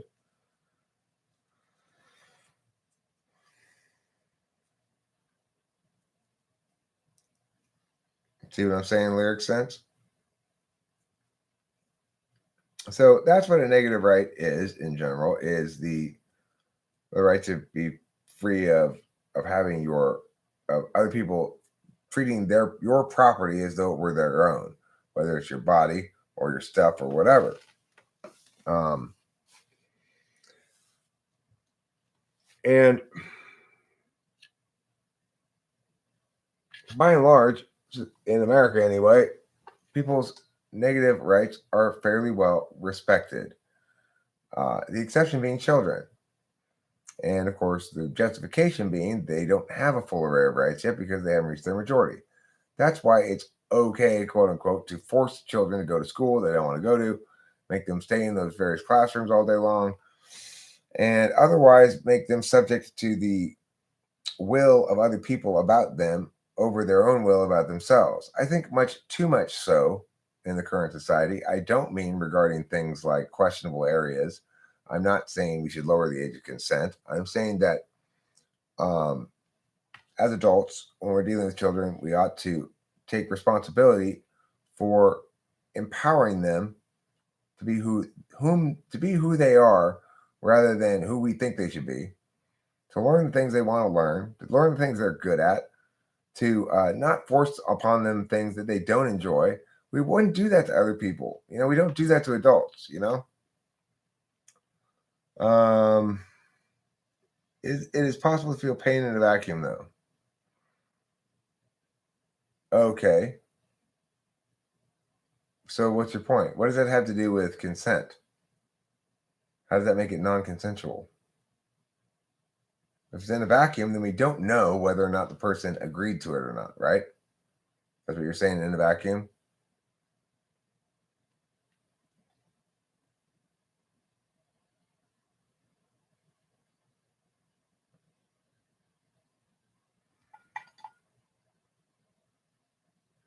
Well, if you mean people are going to reflexively pull away from pain, okay, I agree.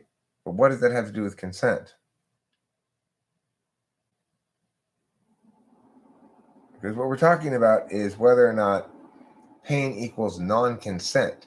But consent means specifically being fully informed about what's going to happen and choosing to engage in it.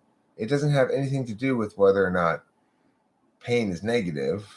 If pain hurts, I mean, yeah, does pain hurt? Yeah. Will people naturally pull away from pain if all other things being yes? Does that pulling away from indicate uh, a desire to avoid or get away from, or is it consistent with not non-consent? Yes, but is it consensual or is it non-consensual? No. Like animal that metacognition. So, for example, my cat.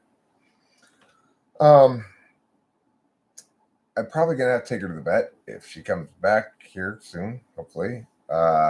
And she's not gonna want to go. She doesn't want to go to the vet, and I try to respect that as much as possible. She's not consenting to going to the vet. The pain that she experiences at the vet when the vet is fixing her leg is going to be not appreciated by her. She's not going to consent to it. Well, the thing is, uh, it's not possible for her to consent. Why not? She can't be fully informed about it. There's no way I can explain to the cat what's going on and have her understand and agree to it. I can't get her consent or her refusal. I can get her objection to it, like you're saying. Um, the cat doesn't like to be put in the cat carrier. She doesn't consent to that either. But the thing is, again, she can't consent to it. If she were fully informed about the thing and did consent, she would consent to it, one imagines. But if she were fully informed about the thing, I wouldn't have to put her into a cat carrier. I just take her in the car and we'd be chatting along the way and say, well, so sorry you broke your leg, kitty. And she'd say, no, I guess I got to go to the vet. It hurts a lot. I know it's going to be unpleasant, but I got to do it. Of course, I consent to this because, and then we get to the vet and the vet would say, do you consent to the treatment? The cat would say, yes, I consent to the treatment. I understand what it is. Oh. The cat can't do any of that. So the cat can't consent. Pain is, but we can see clearly that for the cat to anti-consent, in other words, to make an informed refusal, they'd have to be able to consent. So they can't do either because they don't have rights, and rights and consensuality are inherently linked. Eric, let's be real here. Do you really think that high school needs to go up until they're 18 years old? It just seems like kids could use gain experience, skill, and wasted. I mean, I don't think we should have mandatory school at all. I don't think they should be having kids go to rooms and centralized locations as though we didn't have the internet. I think the whole system is completely nonsense. I don't think that anybody should be forced to go to places they don't want to go to. That it causes as much damage as it does good. If you've got kids, in a naturally occurring world, you got two kids and one's bullying the other one. In a naturally occurring world, the bullied goes away from the bully, and the bully, there's limited capacity for the bully to follow and continue to abuse because the bullied can avoid that person a lot more successfully. In a school, you're forcing these people to stay in the same place together. It's insane. It's like, what do you think's going to happen? You're saying you stay here and be abused, but I'm being abused. Well, too bad you can't go anywhere. But I'm going to leave the school now. Okay, well now you're going to get in real trouble. But I was being abused. Well, you need to let us deal with that. But you're not dealing with that. Too bad.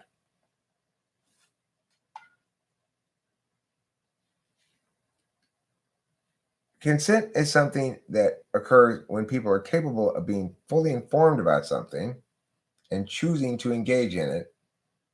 And animals are not capable of that. Consent is implicit to rights because if you have the right to make a decision about something, that's the only circumstance in which you have consent. The only time you have the right to make a decision about something is if it's your property. Animals can't own property. They don't have rights. They can't respect rights. They can't be fully informed about something and therefore making a fully informed decision about it because they don't understand. So as a consequence, they're not able to consent. The fact that they experience pain does not mean they are not consenting. It means the question is a category error. Since they can't consent, they're neither consenting nor not consenting, and they are simply reacting to the pain. Obviously, if my cat understood that this was going to be much better for her in the long term to let the doctor do the doctor's job kind of thing, then she wouldn't try to get away from it so much,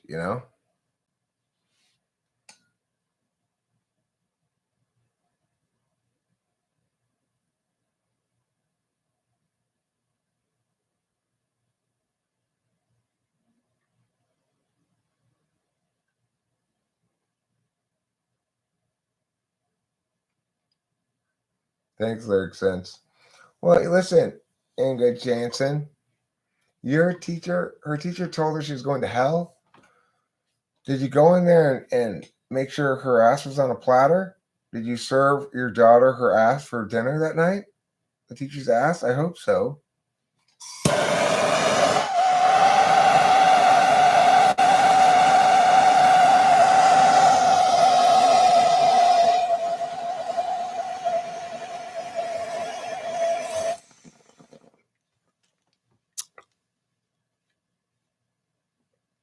He said, I'm Inga Jansen and your ass is mine.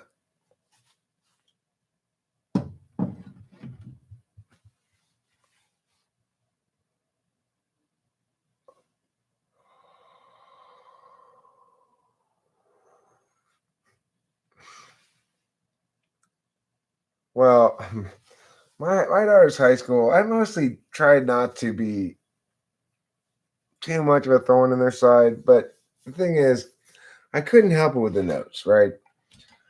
I'd write notes like, please excuse Delilah from school today. She was not there during periods 1 and 2 as she was elsewhere and busy doing other things necessary to have been done.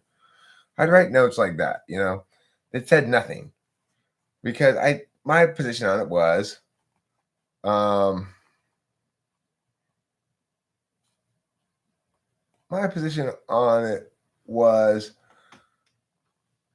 why do I have to tell you why she's, who the fuck are you to demand it to me? I tell you where I was, come on.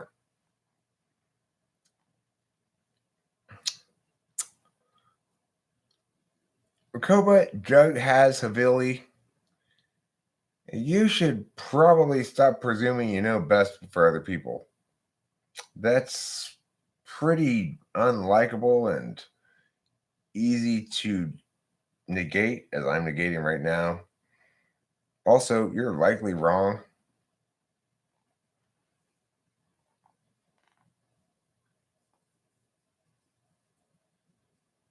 Inhaling bullshit is bad for you. Inhaling bullshit with your ears is bad for you. COVID joke has Philly. So you're putting us all at risk.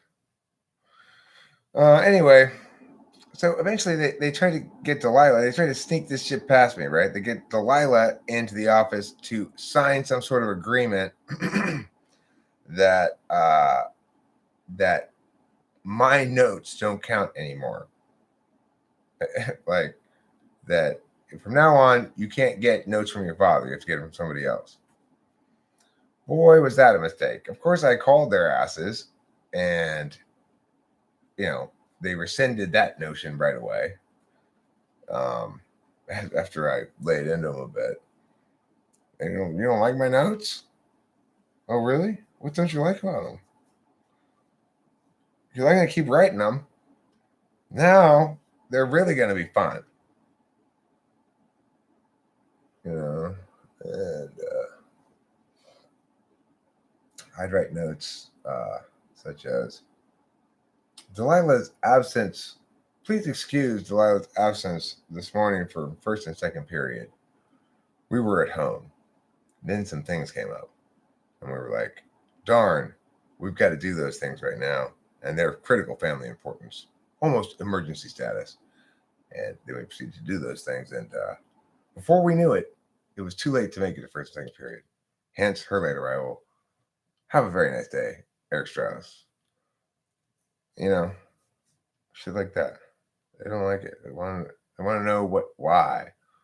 Because of all this nonsense I just said. That's why. The answer is usually, I don't know, we were running late. We didn't feel like it. Whatever. Who cares? I got in trouble for bringing too many parent notes, even though it asked to made no sense to me. Yeah. Well, schools are quite presumptuous with parents and their children about their children's time. It's like, why is it the history teachers are signing this fucking poster that's going to take hours to do and have no positive impact on anything, and is an incredibly poor way of instructing shit, It's like, if I want to instruct you about World War II, what's the fastest way to get you to learn all the information you need to learn? Is it have you make a poster featuring various icons from World War II, but don't put any swastikas. No swastikas, okay?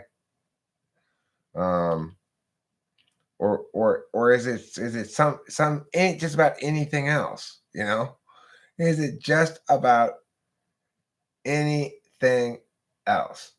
Yes, it's just about anything else.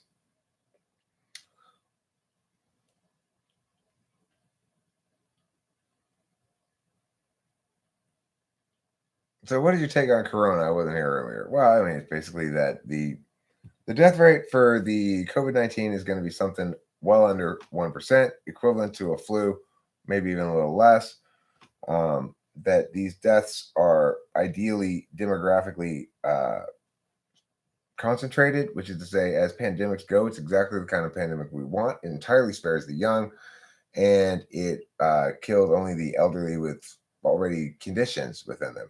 It has a low hospitalization rate and a low fatality rate, equivalent to the flu. And there's no reason for us to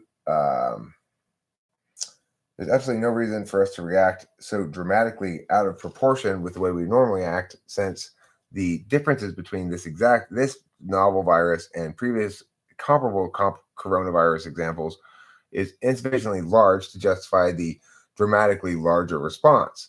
Now, if, as I've said before, this thing had an actual fatality rate of 10% or something, or even 3.4%,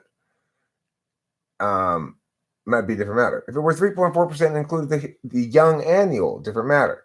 If we're talking about a disease that primarily killed children and didn't kill old people, different matter. If we're talking about something that has the fatality rate of SARS, the severity of SARS, hospitalization rate of SARS, different matter. It's none of those things. It is absolutely none of those things. We're talking about something that is remarkably minor. Like it's perfectly suited to let it fly. Well, look, Sredi Chandran, here's what I know. First of all, that number 1,000 people doesn't mean anything at all meaningful unless we are going to say that no matter what it is, even if it's a stubbed toe, if it kills anybody, we're going to shut down all of society.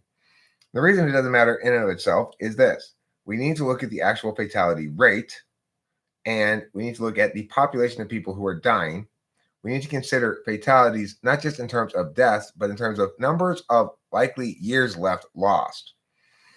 And all in all, this is a remarkably benevolent pandemic, which is to say it kills the elderly and it kills those with already a lot of bad conditions who are going to die soon anyway. And it doesn't kill the young. It doesn't impact the young at all, hardly. In fact, they are unaffected, who has a low hospitalization rate. So when you compare it to comparables like the flu and cold and stuff, it is comparable to a mild flu, not even a substantial one. People have exaggerated its impacts dramatically. And they've said, if we don't slow this curve, we're going to have an overburdened healthcare system. But here's the thing. According to the governor of Ohio, there are 100,000 unconfirmed cases of this in Ohio. If I am wrong, we will start to see real problems soon. If, in fact, it is 3.5% of the people who die from this, we're going to see hospitals overrun, blah, blah, blah, blah, I guess. But it's not. What's going to actually happen is everyone's going to be holding their breath here, and then they're going to test more, and they're going to realize that a lot of people have it, and that's it. Nothing's happening. What? Why is nothing happening? Oh, we've got, and they're going to make a big deal. We got 20 deaths in America. This is a country of 400 million people. There have been 22 deaths and 2,000 cases or whatever. It's ridiculous that people are making this big of a fuss about this fucking thing. We should consider the number of ventilators available in the country. I think there are somewhere around 77,000 maybe. They're not going to be enough for pneumonia-like effects hitting 1 or 2 states.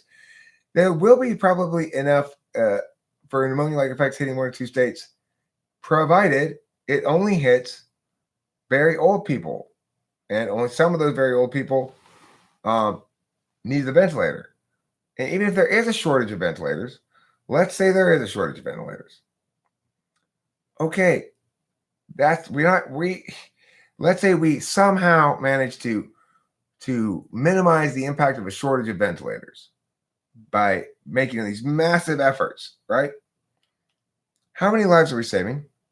And is it worth it? Remember, nobody's saying that all these massive efforts are going to prevent the same number of people from getting infected. Everybody's saying it's like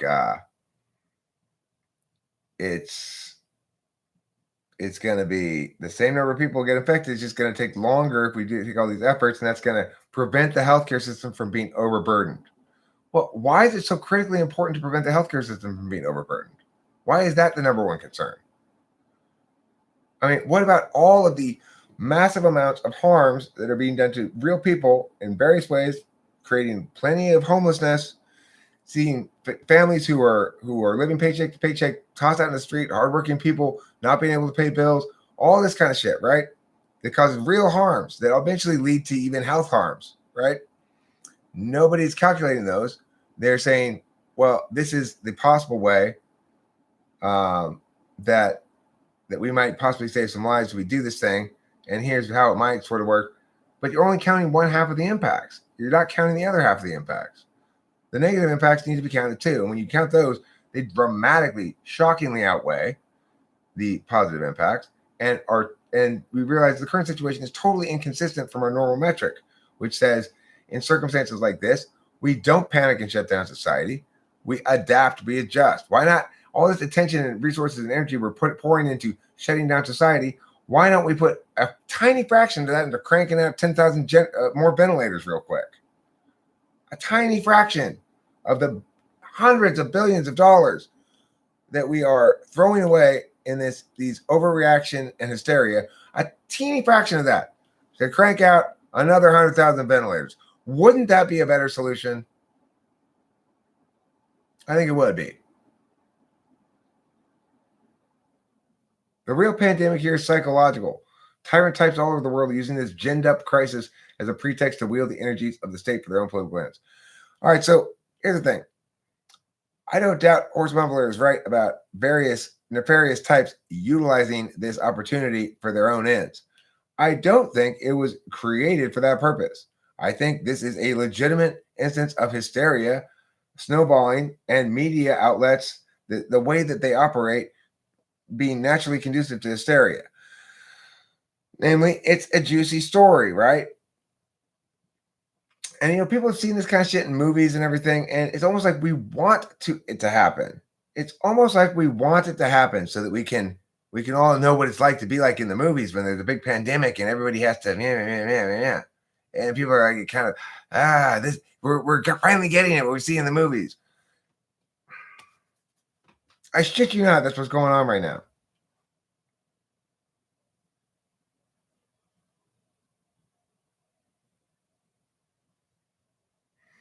Trump had dismantled the pandemic department, moved it to another department. They found cost unnecessary. Trump said, no problem. He just recalled that there was a problem. I mean, I would not dismantle that thing. I mean, I think it's a good idea, but I think I would have changed the frame of this right off the bat. Early on, I would have said, we need to frame this in terms of, of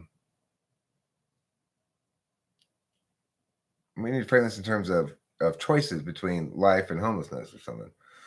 Eric, what are your thoughts on MGTOW YouTubers who say that men should take away women's rights to raise birth rates and solve the incel problems? I mean, what do I think about that? I mean, it's obviously the stupidest thing in the world. Just because some guy can't get laid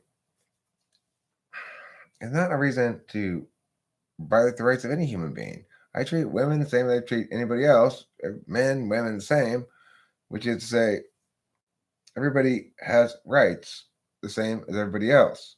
And your ability to retain those rights is contingent on your willingness to respect the rights of others. And if you fail to do so, you forfeit your own rights. So to the extent that these MGTOW YouTubers were successful in taking away a woman's right and forcing her, then in my mind, they sacrifice their own rights and deserve to go to jail. Incels, this notion of being involuntarily celibate, is an inherently toxic notion because it suggests that they don't have control over their own reproductive success. That,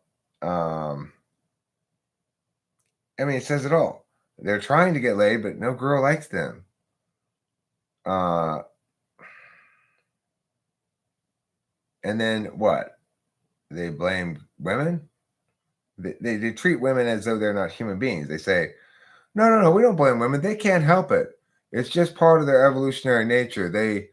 They are subject to alpha males coming up to them and being like, yeah, and then they just can't help it. They go with the male with the more powerful thing and blah, blah, blah. Treats them like animals, like, look, they are completely at the mercy of their instincts. And so whenever we go, the herd runs this way. And so, that's how they are. Obviously, since they're like cattle, we got to treat them like cattle. No, right? It's like, that's complete fucking bullshit. That's just their bitterness manifesting as woman hating that purports to be justified by some sort of, like biological science bastardization thing about hypergamy and stuff like that. They love the evolution talk. Yeah, hypergamy. Well, because, of course, men are rational creatures, but women are completely at the mercy of their biology. They are there to reproduce, and once you have a vagina and ovaries, obviously you're not qualified to make decisions for yourself anymore or something. It's just asswipe garbage.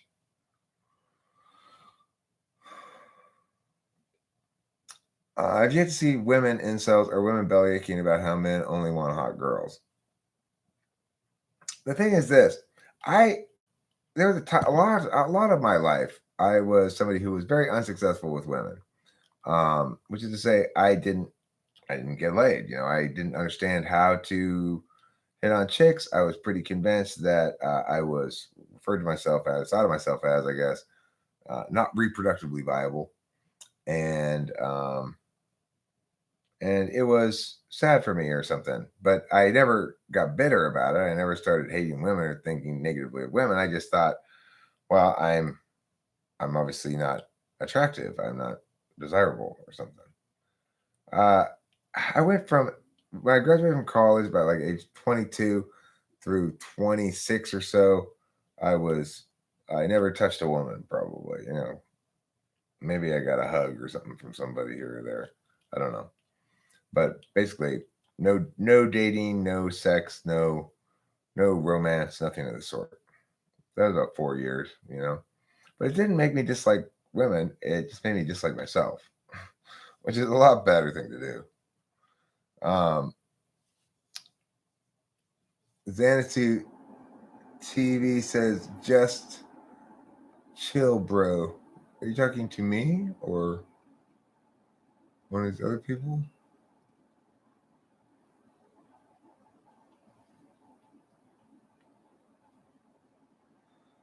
I haven't heard much. Do incels make any effort to better themselves, or do they expect everything handed to them?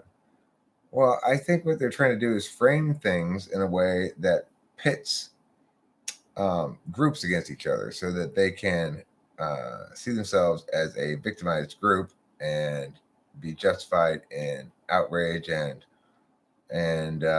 generally have some way of avoiding taking accountability for the matter. If it's their fault, then they're responsible to change. And if it's their fault, then they can either dislike themselves or they can say, okay, what can I do differently to make myself more appealing to chicks?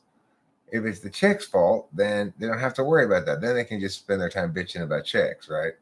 So obviously it's a form of accountability avoidance syndrome. It's the same thing as all evil in the world. It's people avoiding accountability. Most incels do dislike themselves, though. When they come together, the hate gets redirected. I don't know that's the case. I don't think that's healthy either. Instead of incels disliking themselves, they need to be brave enough to say, look, for whatever reason, I appear to be not reproductively viable at the moment. In other words, I'm not getting chicks. I don't either seem to know how to make chicks interested in me. I don't know what chicks to go after. I just feel completely at a loss for this or any number of other things. You have to face that thing directly and say, this is what I'm seeing here. And be willing to, I guess, consider what it is that. I mean, here's the problem. People always talk about women, and I don't like that. It should be like, if you go, well, what's your problem with women? What's causing women to not? No, those are the wrong things. If you're thinking about like, well, do women like me? It's the wrong question. You should be going through the world going like, if you encounter somebody that you think is very attractive and you find desirable and is available, and you want to engage with them, then do so and hope for the best. And don't generalize from that occasion. It's like, so let's say this person doesn't want you. Well, that one didn't work out. It's like being a cornerback in football. You gotta have a short memory. Do gay incels hate men? Good question. It's the same mentality that makes some men feel as though feminism is reverse discrimination against them. Well, feminism is an interesting thing, Freddie Chandran, because there are forms of feminism that are totally legitimate, like my form of feminism, which basically says everybody should be treated like an individual human being and be treated with the same amount of respect and afforded the same courtesies and like assumptions as men, everybody the same. Or there's a kind of feminism that says, for example, that the patriarchy is bad, and if you make some sort of sex joke, that you need to be held to account, and so forth. Like there was this story of this dude who was a college professor who was at a conference with a bunch of other college professors. And in the elevator, he said, "What floor?" And he said, "Second floor, women's lingerie," which is a joke from like the 1950s, right? And everybody freaked out after he got out of the elevator, and there was a big thing, and he had to write a letter of apology, which he refused to write, and all this other kind of shit. That kind of feminism is stupid as fuck. So, but the problem is for people who think that they're feminist or whatever, then the question really becomes, well, what are you trying to accomplish here? Are you trying to do groupism, or are you trying to relieve groupism? Misogyny is a problem of groupism.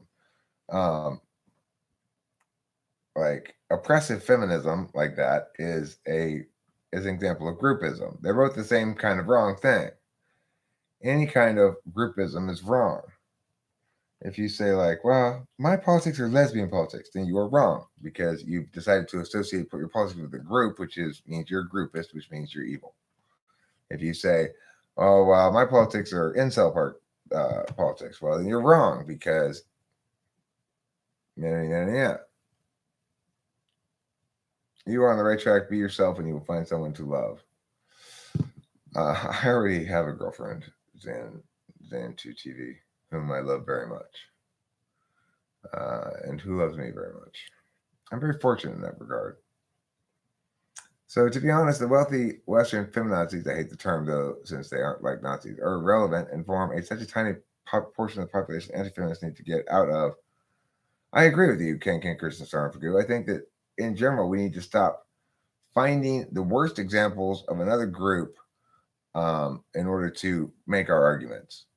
And that's what a lot of people do.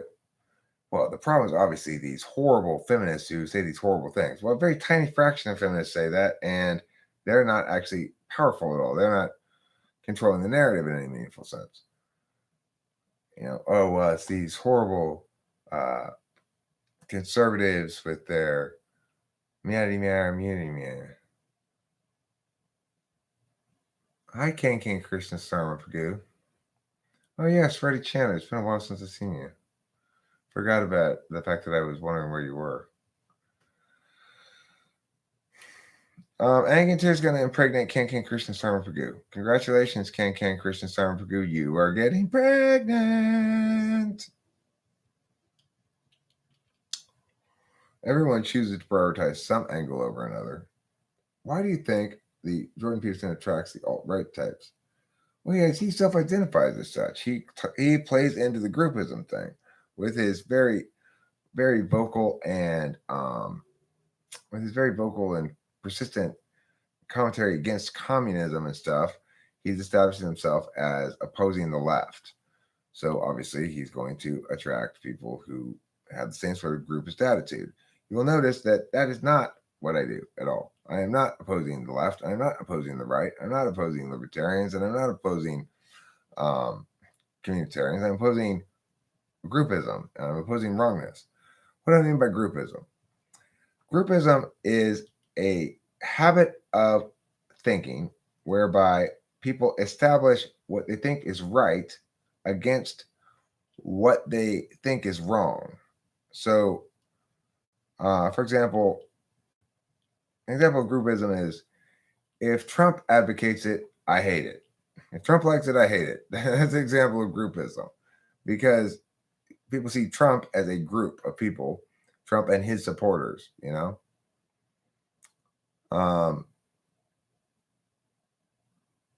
Let's see. I agree with ideals on both the left and the right, but the left is being more retarded.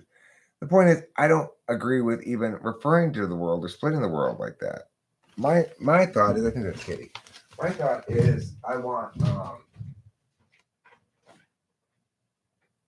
Kitty.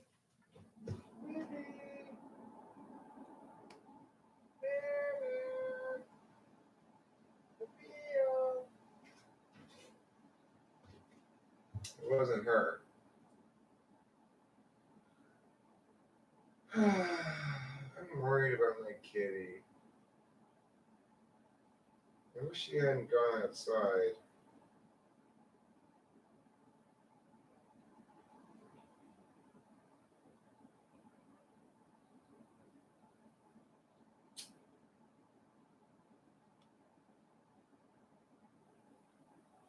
Kitty, Custodial, kitty.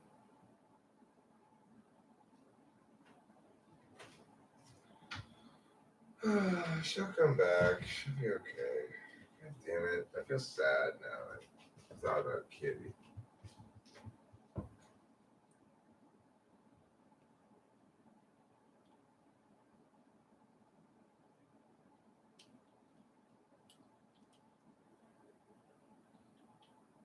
So basically on the group thing, my position is we need to stop finding examples of people who are wrong to define our worldview against. And we need to stop assuming that any given policy decision or any given issue or any given advocacy links to a group.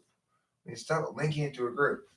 If I'm advocating for a given tax cut, that doesn't mean I'm a conservative or Republican or whatever. I'm trying to make a specific advocacy for a specific reason. If I'm advocating for pro-environmental regulation, that doesn't make me an environmental nut. It means I'm arguing that in this particular instance, this environmental regulation makes sense. And not any grand statement about like how we need to make a new green contract with America or whatever, some bullshit like that. No. We need to make any kind of contract with the world. It should be, we will talk about things properly from now on. Like we will use words right, we will use logic correctly. We are not going to let bullshit we're not going to use words wrong. We're not going to try to co-opt words to mean things they don't mean because we like going inside the thing. We're not going to agree. We're not going to support people who agree with our conclusion unless they argue the right arguments as to why. It's like if you're agreeing with my conclusion or agreeing with an advocacy of mine for the wrong reasons, then I don't want you on my side at all because that's not okay. If you're doing it for the wrong reasons, then no.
All right.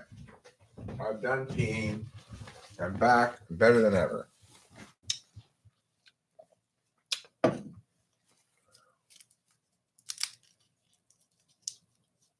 It's bashing people who bash Trump just because it's like people would rather agree with neo-Nazis than against Trump. Right. Here's the thing. Dude, read my comment. I need my narcissistic supply. Where's your comment, Matthew? Let me see. I agree with you, but just to be devil's advocate, any and every policy could be seen as ultimately favoring some style of interest over another. There's no way this could be stripped from being true. Well, I agree with you, Matthew, and that's why we need to be meta rationals. In other words, I can't follow a single metric that is consistent across all policy advocacies. I can make good explanations as to why certain metrics are preferable for some advocacies and others, but ultimately it'll always be susceptible, if you are a meta rationalist, to a certain amount of arbitraryism, which is to say, I'm arbitrarily applying this metric here and that metric there, and there's not really any reason. When you say you're meta rationalist, you're really just saying you're going to make a couple of exceptions when you feel like it. Well, I mean, true, but that's where you have to trust the discretion of the person. That's where discretion comes in. I mean, it's like,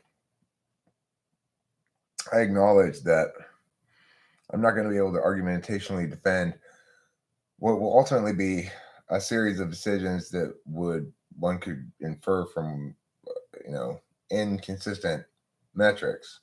And that's the reality of being president.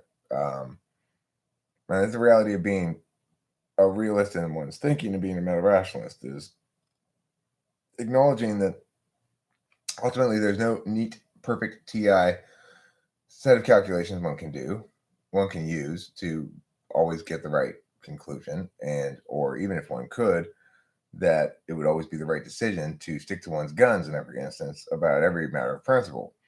So, it's more complicated than that. And I understand that my primary sort of overarching frame as president is going to be best interests of the country as best I understand them, including disinterested calculations about my own preferred modalities and how that might be limiting my own thinking about the matter. I mean, I can guarantee I'm going to be more self-critical and disinterested in my calculus than anybody else who's going to have the job. And I'm going to be more informed in terms of how and why I should be self-critical and where. I'm going to be more informed about the specific topics or policy areas that I'm being president over. Well, see, I mean, if I'm going to work with somebody on music, they really need to be in the same place as me physically.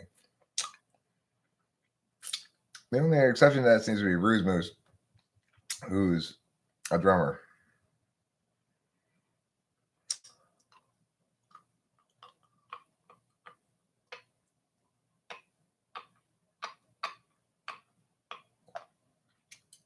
T. Marie says, I think people put identity into politics, music, religion, etc. Well, they do. But what I'm saying is there's a better way to link to your identity. You can identify as somebody who's recognized the folly of divisiveness, who's recognized the folly of creating a boogeyman to hate and to threaten. No matter what kind of metric you use, whether it's FI or TE or whatever, surely everybody's incorporation of other external things into their identity can benefit from a rejection of divisiveness or unnecessarily oppositionalism. And ultimately, that's the thing. Both sides want to win so badly that neither side is willing to stop and say, maybe we should prioritize overall interest instead of this.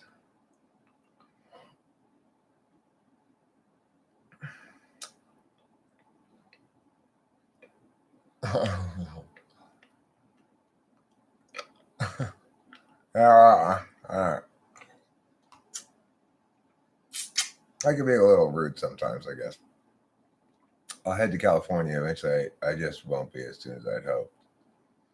Well, yeah. Let me make my way across the country soon enough, I'm sure. We should create identity badges so people can put their identity elsewhere instead of destructive stuff.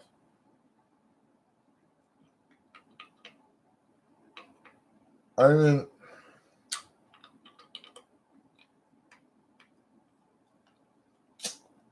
people have an antagonistic rhetoric thing where they're like, I want to convey this notion. That'll show those people who are disagreeing with me. You're going to pry this gun from my cold, dead fingers. That'll show those gun rights, those anti-gun people. Or, like,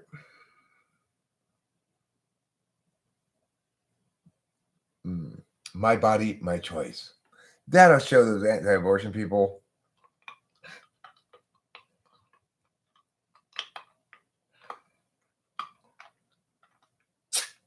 No, we all have to be realistic about shit.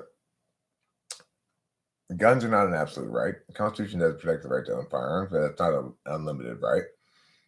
There's no reason why the government shouldn't be able to ban certain kind of high magazine warfare style weapons. And at the same time, the Supreme Court should be able to protect the individual's right to have firearms, basic handguns, rifles, stuff like that. Ought we limit the ability of somebody to have a huge arsenal of guns? Probably. I don't see why we wouldn't think that would be appropriate. But at the same time, we have to recognize that a lot of people feel very strongly about gun rights.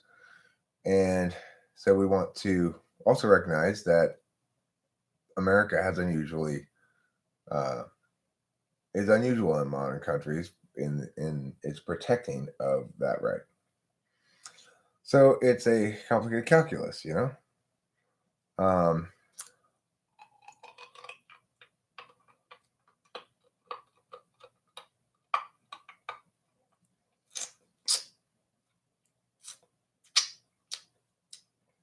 If your body's a lethal weapon, do you have a right to your body? Yeah, you do. So, I mean, the thing is, you take both those issues. Both those issues are not clear cut in the sense that nobody's going to say that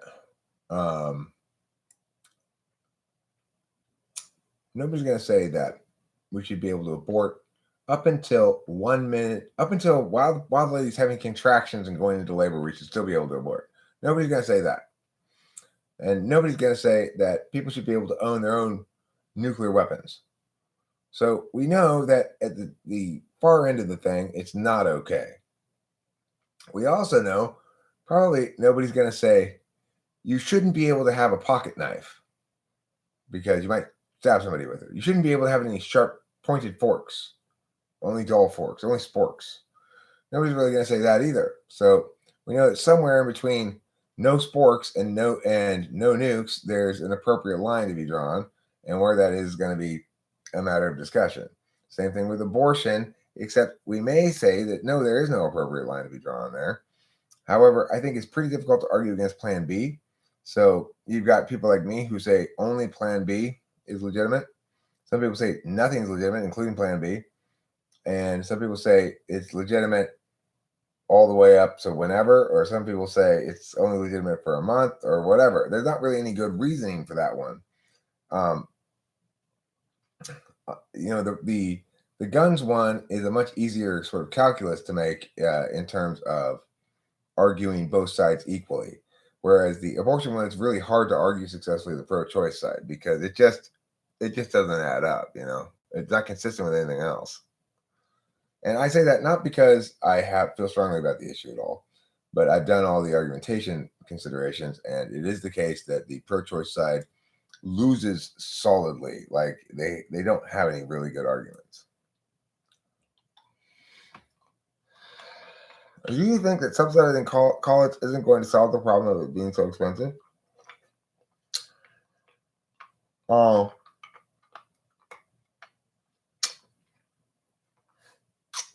Interesting framing of the question. First of all, I'm not sure that college being so expensive is a problem. It's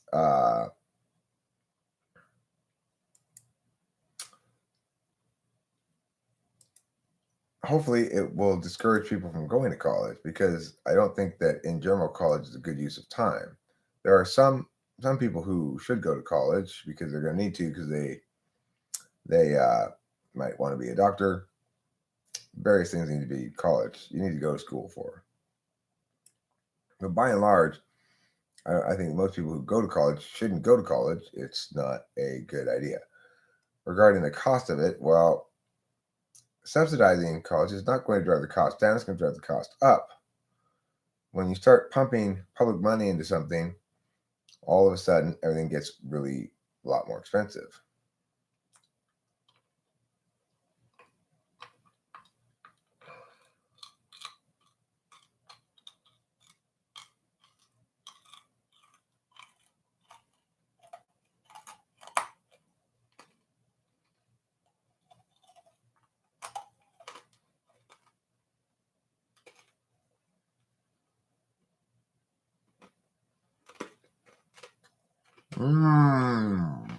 Don't sleep off.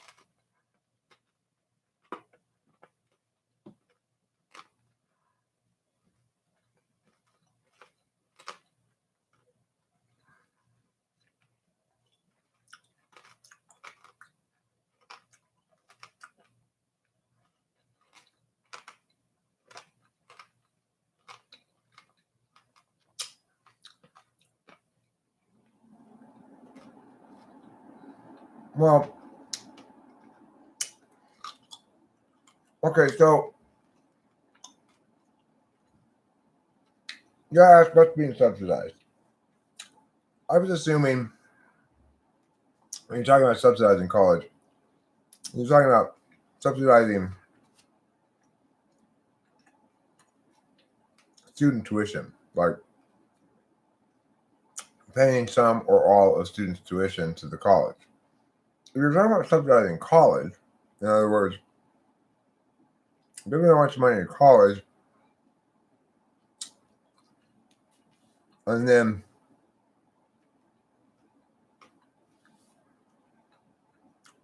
have them lower their tuition, does this include private colleges?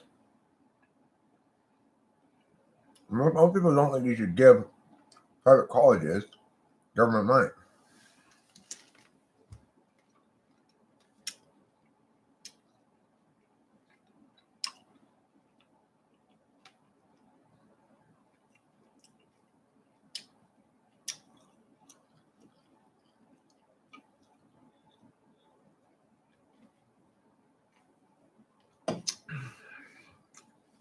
Yeah, I mean,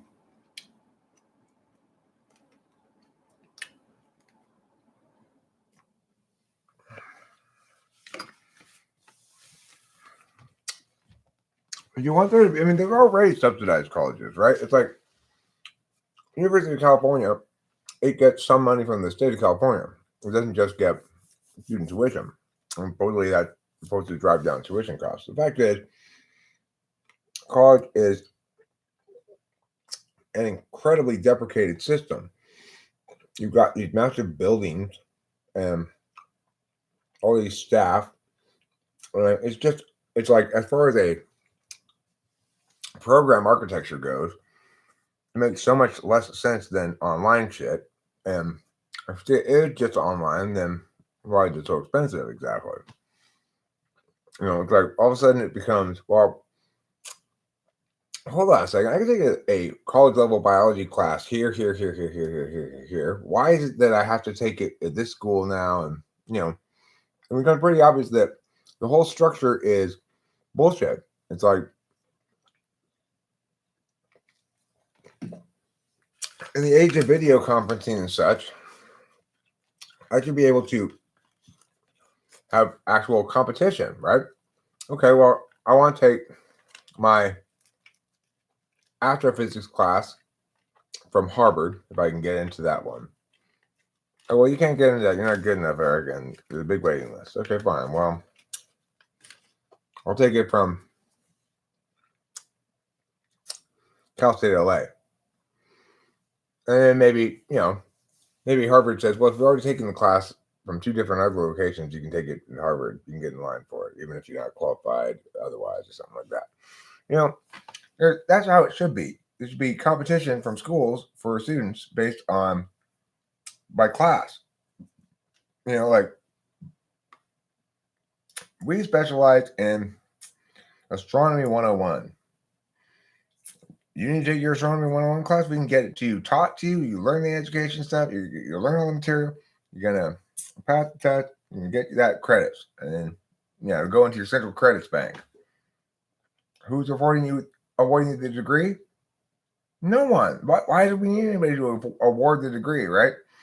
Once you've earned all those credits, which is enough for the degree, it just automatically kicks in. It's like, here's your degree. By whom? Well, there should be, I guess, a governing body of colleges and universities that says these are all accredited universities that give courses, and you shouldn't have to take it from one college. There's no reason to be applying to a single college and go there, because you don't have to be in that physical location. It doesn't work like that anymore, It used to be the case that you couldn't go to both UCLA and USC and also Cal State Davis up the coast, or Cal State San Luis Obispo and UC San Francisco. You couldn't go to all those because it would be way too much driving. If you had class on Tuesday at UC Berkeley and class on Monday at UCLA and class on Wednesday at UC Davis, you'd never be able to do this. You'd be going crazy, driving all over the place, right?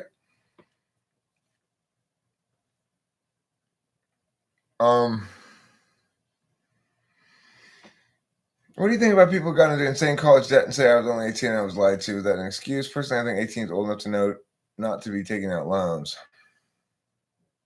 I mean, I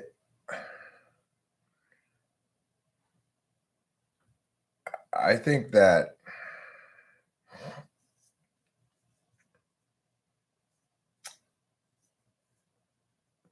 I would be much more in favor of some sort of graduated loan subsidizing than I would for anything for college. So, for example, I'm talking about for people who have debt. What I mean by graduated is if you paid out most of your debt and you only have this much left, then the government would pay the rest of that off for you. If you just started paying it off, then the government would pay an equivalent amount to what they paid off for the guy who's got this much left, So it's not like totally unfair that way. That would be something I would think would be okay, and then maybe do it on a yearly basis in that capacity. And also begin to pass legislation making student loans highly regulated, maybe even illegal entirely. I'm not sure. Make the schools provide the loan, Make the schools provide it. If schools want their students to be paying with borrowed money, then the school should lend them the money, and the school should take on the burden of assuming that they'll get this kid educated all the way through, get him a good job, and then they'll be able to pay it back. That incentivizes the school to actually be useful. Otherwise, who's getting screwed? The person's getting screwed. The school doesn't give a fuck if they graduate or not, because it's not their dime. The bank doesn't care because they're assuming since student loan debt can't be bankrupted away or whatever. Yeah, college is not for most people.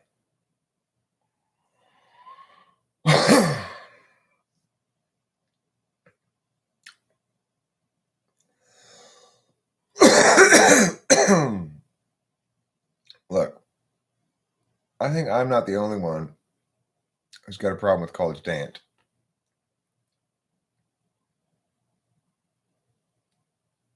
Obsesio.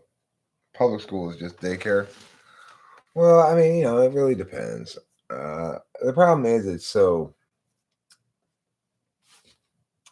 education's all fucked up in every way, shape, and form.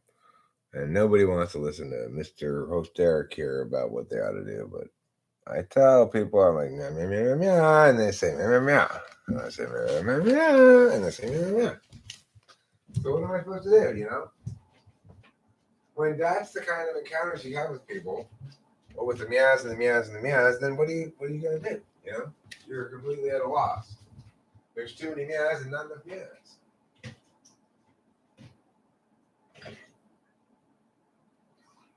Don't make me Meow, meow, meow. Okay, we'll make meow, meow.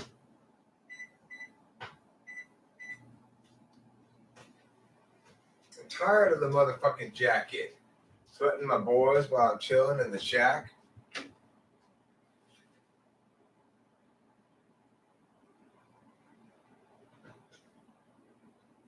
It's ironic that college is for conscientious people, but those same people get royally screwed from the irresponsible financial decision of the college.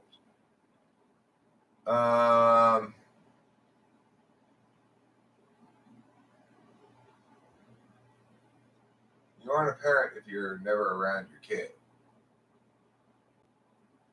Well, I'm a parent and I'm really never around my kid anymore. But of course, she's not really a child anymore. She's 21 years old. That's a little bit different.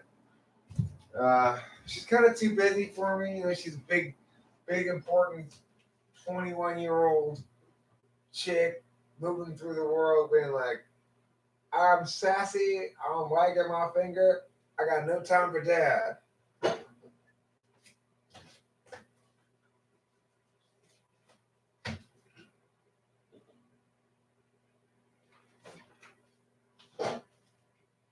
Of course, I'm kind of the same way. I'm like, I'm sassy, I'm wagging my finger, I got no time for you.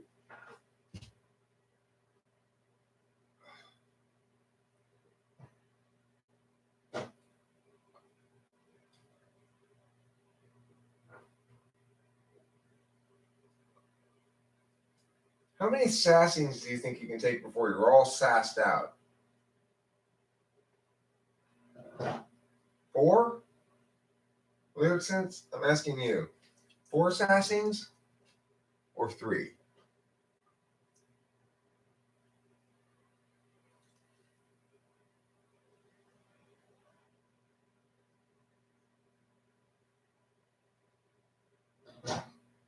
Lyric sense, she lives with her stepmom right now, but she's going to college. She's in her last year of college. Ironic, huh? Guess how much debt she's incurring to go to college, though? The answer is 0.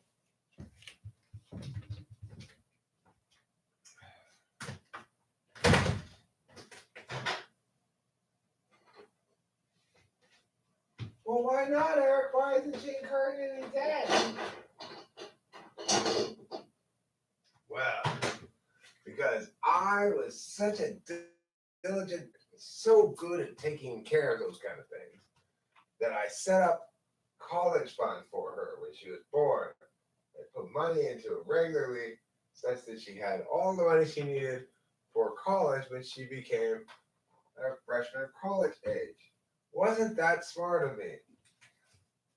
Oh, wait, that wasn't me. That was my father. That's right, I remember now. Now it makes sense. I was pretty sure I wasn't ever going to do that sort of thing, but for a second there, I thought I must have saved a lot of money to pay for Delilah's college. Then I remembered, no, Eric, that wasn't you, silly goose.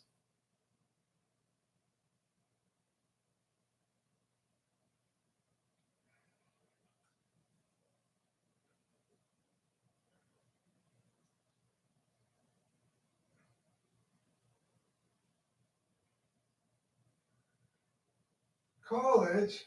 Oh my goodness. That is such an incredible waste of money. Why would you want to do that? Well, you know, it's the traditional way to do things. What do you mean you haven't watched The Big Les yet? I haven't watched The Big Les. Sasquatch? Is The Big Les?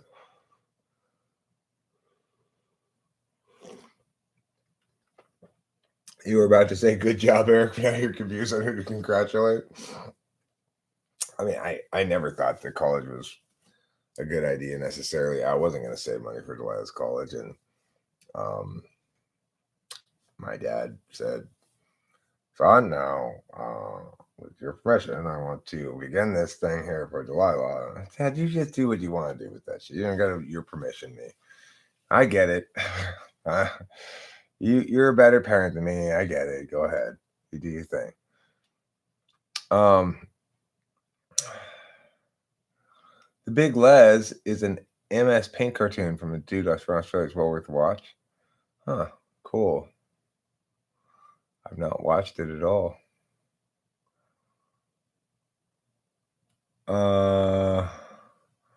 Yeah, I do miss Delilah some. I don't see her very often, and occasionally I think, I wish I could see Delilah again. But then, when Delilah and I are hanging out,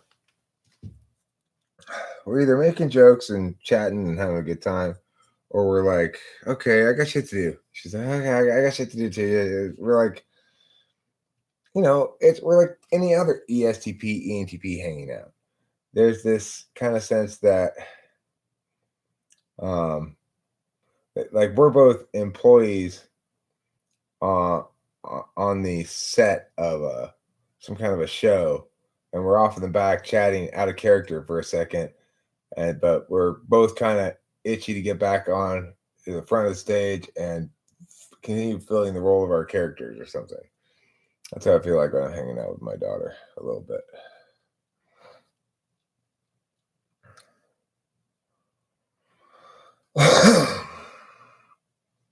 Look, I mean, the fact is, I went to college, I got my degree, and I have to say, I learned a lot more after college on the internet than I ever did in college. I learned a lot faster on my own than I ever did in college as well.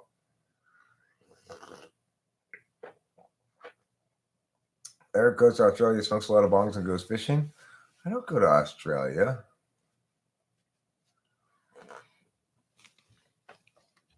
I do smoke a lot of bongs and go fishing sometimes.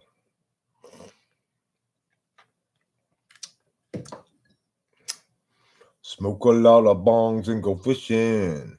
Yeah, I smoke a lot of bongs and go dishing. And I smoke a lot of bongs and go fishing for everything inside. So anyway, I think I'm going to pull a couple bong riffs. I'm going to pull a couple cards for everybody. And then I'm going to call it a stream. It's been 4 hours. Seems like a good chunk of time. I especially want to pull cards for Zandy. I want to tell Zandy about herself today. Zandy, this is your heart. Ooh, 3 of Cups. I knew it was heart. I knew it wasn't what I was going to normally start with. Your heart is the 3 of Cups. Do you know what that means, Zandy? Me neither.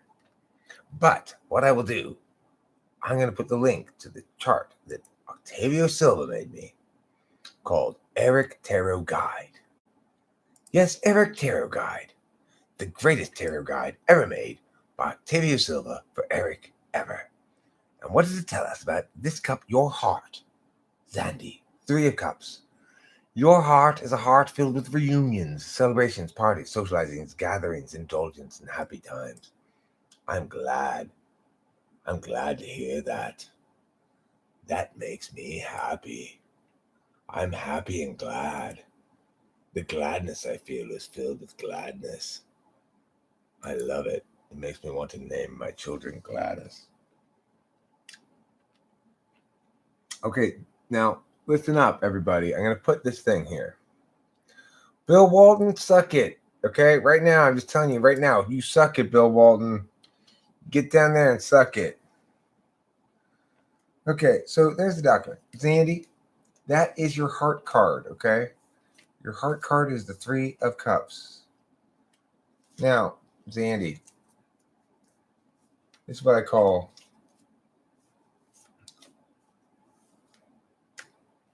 your body card.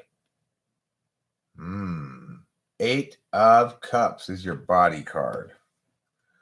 Now, your spirit card. What is your spirit? Let's find out this is. Your spirit is 6 of Cupos. You just hold on, Bill Walton. I'm going to mess up your shit right now.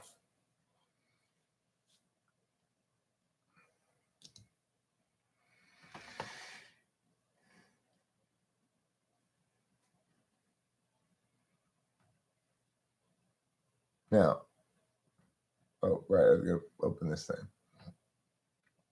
So your heart, we talked about that one already. Your body is the Eight of Cups. Walking away, letting go, escapism, self-discovery, withdrawal, looking for the truth. Your spirit is a Six of Cups. Children, nostalgia, past influences, homesickness, youthfulness, creativity, family. And your mind. Now it's time for your mind. What is in Zandy's mind? King of Wands is your mind. Let's see what the King of Wands is. Having energy, experience to accomplish goals, taking control of life, motivation, natural born leader, fearless. That's you, Zandy. You're the King of Wands in your mind. And you're the Three of Cups. And your moistest heart.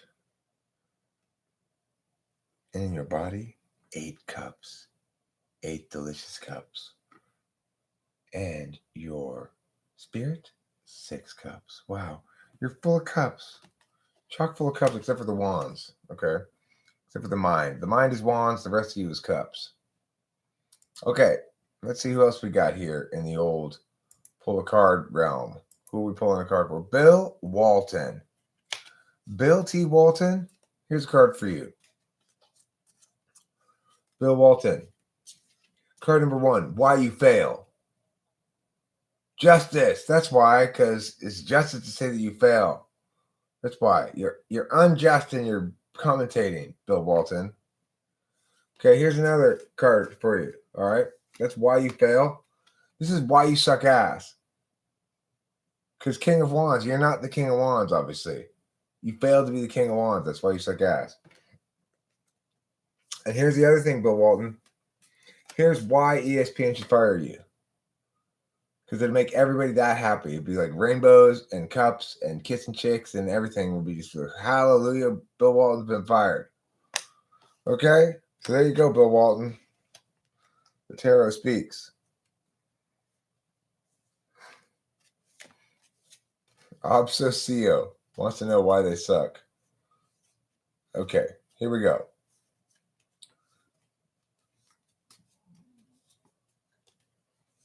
Obsessio. First card for you.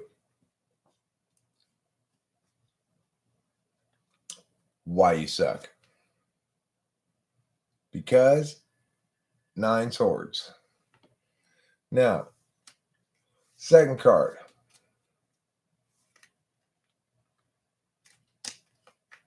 Why you're awesome. King of Pence. So we got why you suck, why you're awesome, and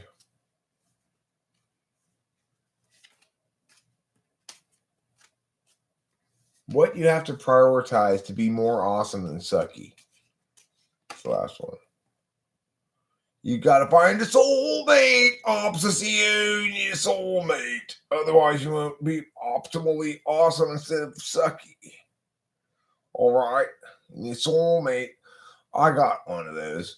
I got a soulmate. This chick right here. I poke her with my penis. That's what one does on the. I will come see you on the basketball court. I'm going to be sitting on the sidelines of the basketball court. I'm going to be scolding you from my chair. If you want to play one-on-one basketball with me, you're going to be very disappointed. I'm going to play one-on-none scolding fest, and you're going to be the recipient of this. The score's going to be 1,000,000-0. Okay? Now, Stephen Rain, your anxiety.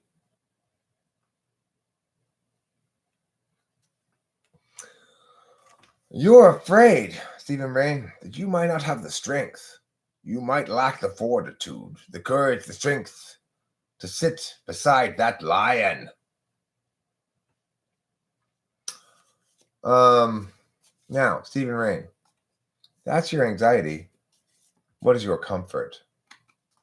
What is Stephen Rain's comfort? Wherein lies the comfort for Stephen Rain? Let's find out. Let's wait for the card to stick out. There it is. This one. It's your comfort. Knight of Swords. Knight of Swords. Your comfort. Now, Stephen Rain. we're going to find out your strength.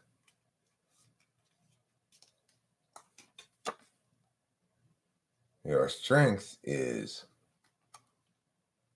7 swords. And lastly, your magic. Wherein lies Stephen Rain's magic? Is it in the crotch region? Aha! That's where it lies. It lies in his ability to learn and demonstrate new skills. Like, look, I've got this thing in my hand. And the old man says, yes, look, dear, he's got the thing in his hand. And the lady says, I'm not your dear, I'm a nun, don't touch me. Okay, there you go, Stephen Rain. All the answers you ever wanted and more. Right there for you.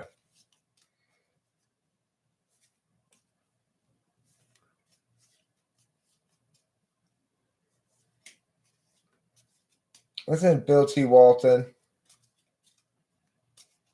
I don't know if you're the Bill Walton I think you are, but if you are, I've drawn a line in the sand, and ESPN crosses it at their peril. If they put you on any more commentation of any sort, I'm going to follow through on my plan. I'm going to go to a game, I'm going to sit behind that thing, and I'm going to heap Bill Waltonisms on you right behind the broadcasting booth, and I'm going to hold up a sign saying, if you think this is rude, Bill Walton does this to millions of people every game. He'll learn a lesson that way. That naughty Bill Walton. He is a bad and naughty Bill Walton. I don't appreciate his nakedness, his negativeness, his awfulness. Yeah, I know Jeeves is a huge Bill Walton fan. He loves him. I feel the same way, Winston's mom, about that. I can tell when Jeeves loves somebody, and he loves Bill Walton. It's like, Bill Walton, showed up my butt. Winston's mom, this is the card you need to know right now. The doorway card.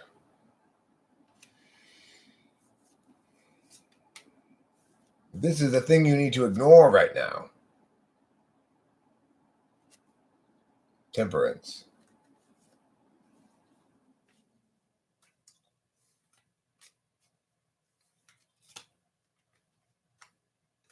And this is the thing you need to let surprise you. Betrayal. Thing you need to know. Thing you need to ignore. Thing you need to let surprise you. I don't know why it comes out the way it does. I don't know why I say like meow, meow, meow. Hey, Bill Walton, I'm not making any threats. I'm making promises, dog. I'm making promises. I'm going to be there. I'm going to be there behind your game. I'm going to be like, dog, you Bill Walton in? Do you still Bill Walton in? I hope not. You know I'm all up on your Bill Walton now. Angantier, here you go, dog. Here you go. This is Angantier's despair pit. The Hanged Man is your despair pit. This is your hope fountain.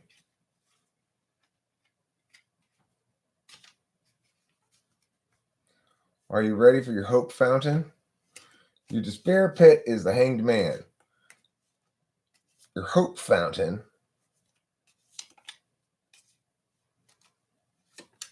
is the Page of Pentacles. Now your route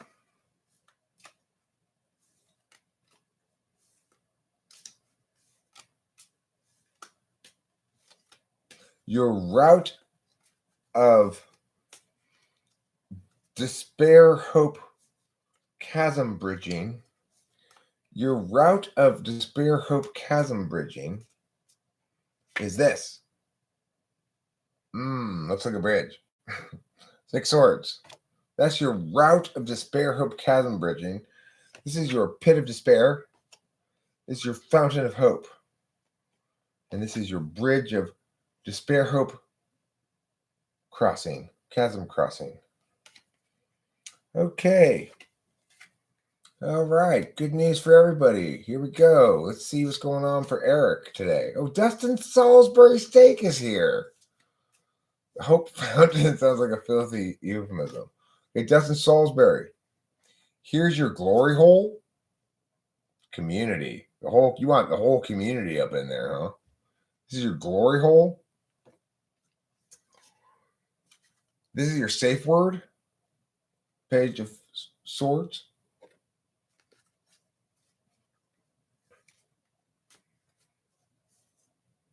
And this is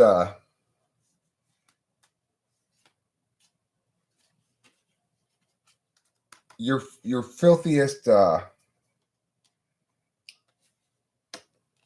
wait, what was this first one again?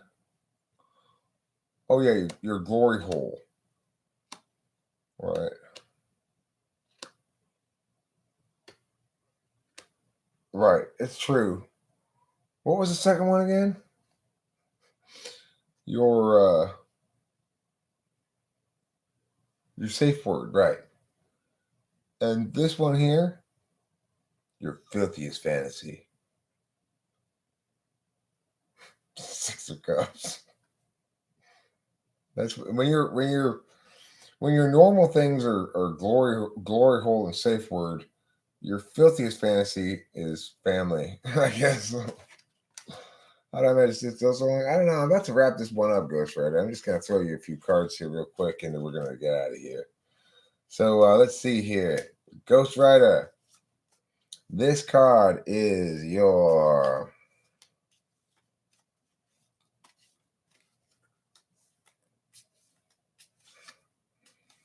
memories. The devil. I was gonna say your painful memories too, but I just said memories. The devil, yeah. Your painful memories. I guess I should go with the original notion there. And your salvation. Interesting. And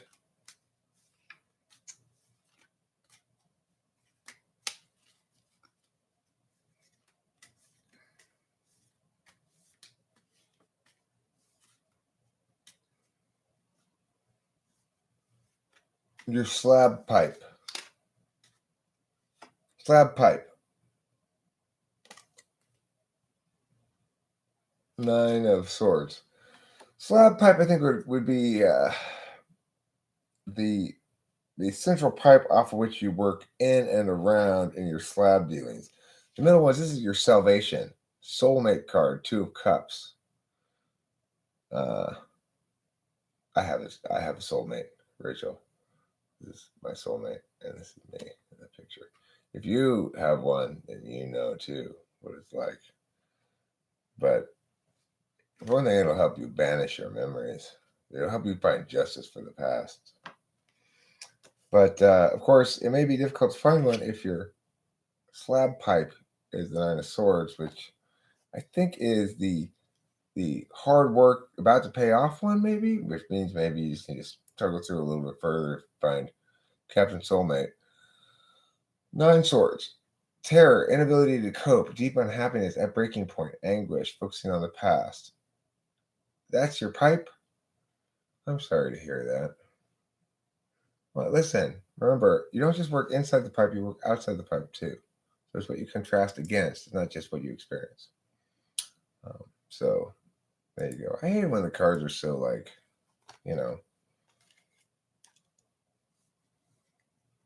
make me sad or whatever. Muujin. Nice. Nice job with the immunity, Muujin. All right, so Muujin, this is your body card. Ooh, you got the body of a lovely woman. Now, Muujin, this is your Values card. Page of Swords. Fairly warlike values. Okay. And this is your anger card. What makes you angry? 10 of Pentacles, I guess. And then lastly, your magic card. Where's your magic? Wherein lies your magic spell? Here it is.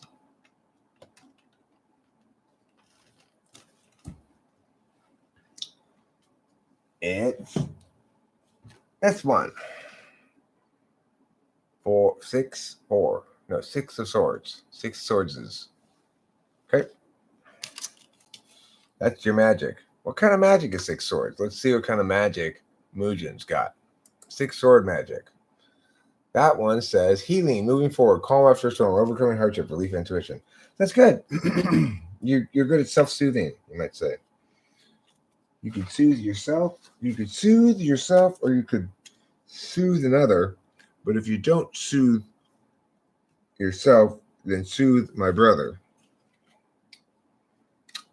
This is a card about soothing. If you are trying to soothe right now, then you're going to be like this guy. God damn it, all those swords are stuck out there in the snow. Why? I've talked to them about this multiple times. I'm feeling trapped, self-inflicted restriction, hopelessness, focusing on the negative anxiety, all those things.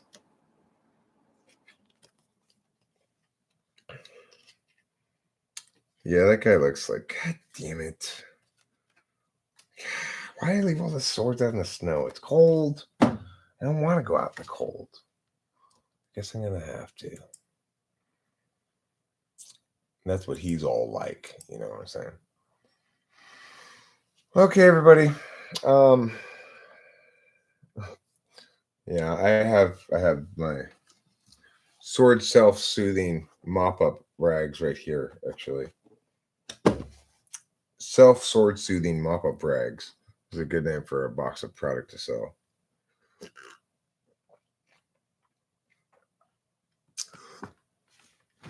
I use a 2 million thread count silk handkerchief to masturbate into.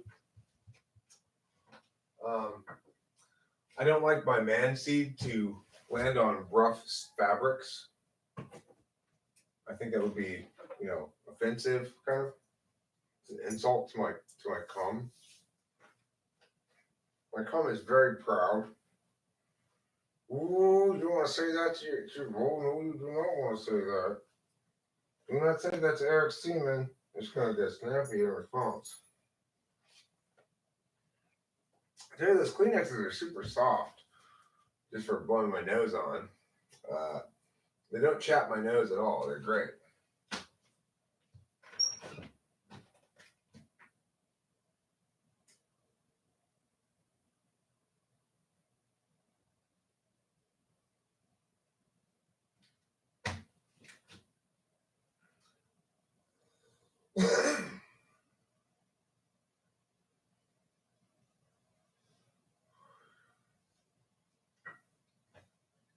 The thing is, I would be asleep right now, except after dinner, I fell asleep on the couch in the family room with my dad. We were watching TV, and I got maybe, 45 minutes or so, but a little bit of a nap in, so I'm not as exhausted as I might otherwise be.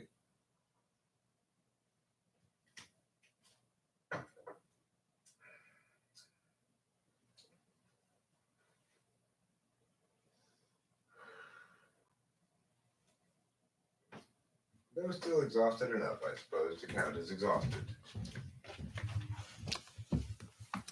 Before long, the man had gathered. You don't ever get that glitch. It's what results from failing nofap. Yeah, as if, Angitur. I should be so lucky I bullied her off my ass. Such bullshit. Such garbage. Why is it garbage? Because she totally manufactured that shit because she's going to come back in here as some other person. Dustin Salisbury might be Countess for all we know. I think Fajical person is probably Countess. Maybe Mujin's Countess. Who knows who's Countess? Anybody could be Countess. Actually, I don't think Dustin Salisbury is Countess. That's not very Countess-esque. If Dustin Salisbury is Countess, Countess is doing an excellent job of imitating somebody else. But I don't think. All I said was, quit. Like, she got complaining because I wasn't responding to her bullshit things about being an INFP. And I said, well, I'm not going to respond to you trolling. And she's like, I'm not trying, ran off, right? I'm pretty sure she manufactured that response. It was so out of proportion of what I said. And I think she did it because she's trying to successfully come in as a different identity and not get caught. But because I've outed all of her identities, because when she's like, hey, Eric, I'm Countess. I forget that I'm not supposed to.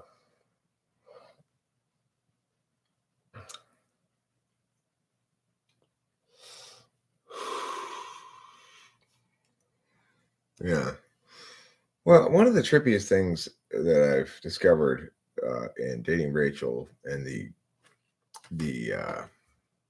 compatibility is this biorhythms thing. Rachel did biorhythms compatibility for us, and damn if we aren't like 99th percentile compatible. And I thought, well, I'm sure this is bullshit. I plugged in a shit ton of other dates, like other random birthdays, equivalent years apart, more close together, etc., whatever. I can't find any pair of dates that's anywhere as close to as high score as me and Rachel. It's like, and as a matter of fact, our rhythms do align really closely. We get hungry at the same time, we get thirsty at the same time, we get sleepy at the same time. It's kind of crazy. Now, right now, obviously, we're on somewhat different patterns because she's in New York. I'm here in Los Angeles. But even so, we're in the same kind of mood patterns, like whether we're in a day where we're getting shit done or not. It's not perfect. Sometimes we're a little bit off, but by and large, we're right on the same page throughout the day and between days. And now, granted, that could be confirmation bias. Once I learned that we had biorhythms lined up, that I started taking note of that and not noting differences or something. But I really don't think so, frankly. I mean, I'm not really susceptible to that kind of shit. It certainly seems I'm much more rhythmically aligned with her than I am with anybody else. Like my dad and I are not aligned.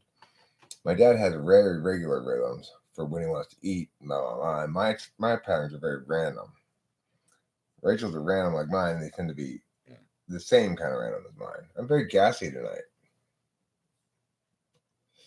That helps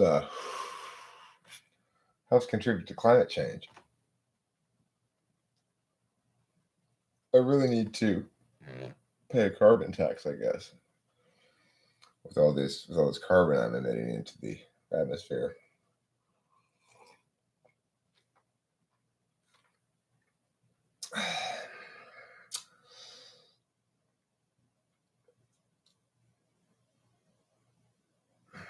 So,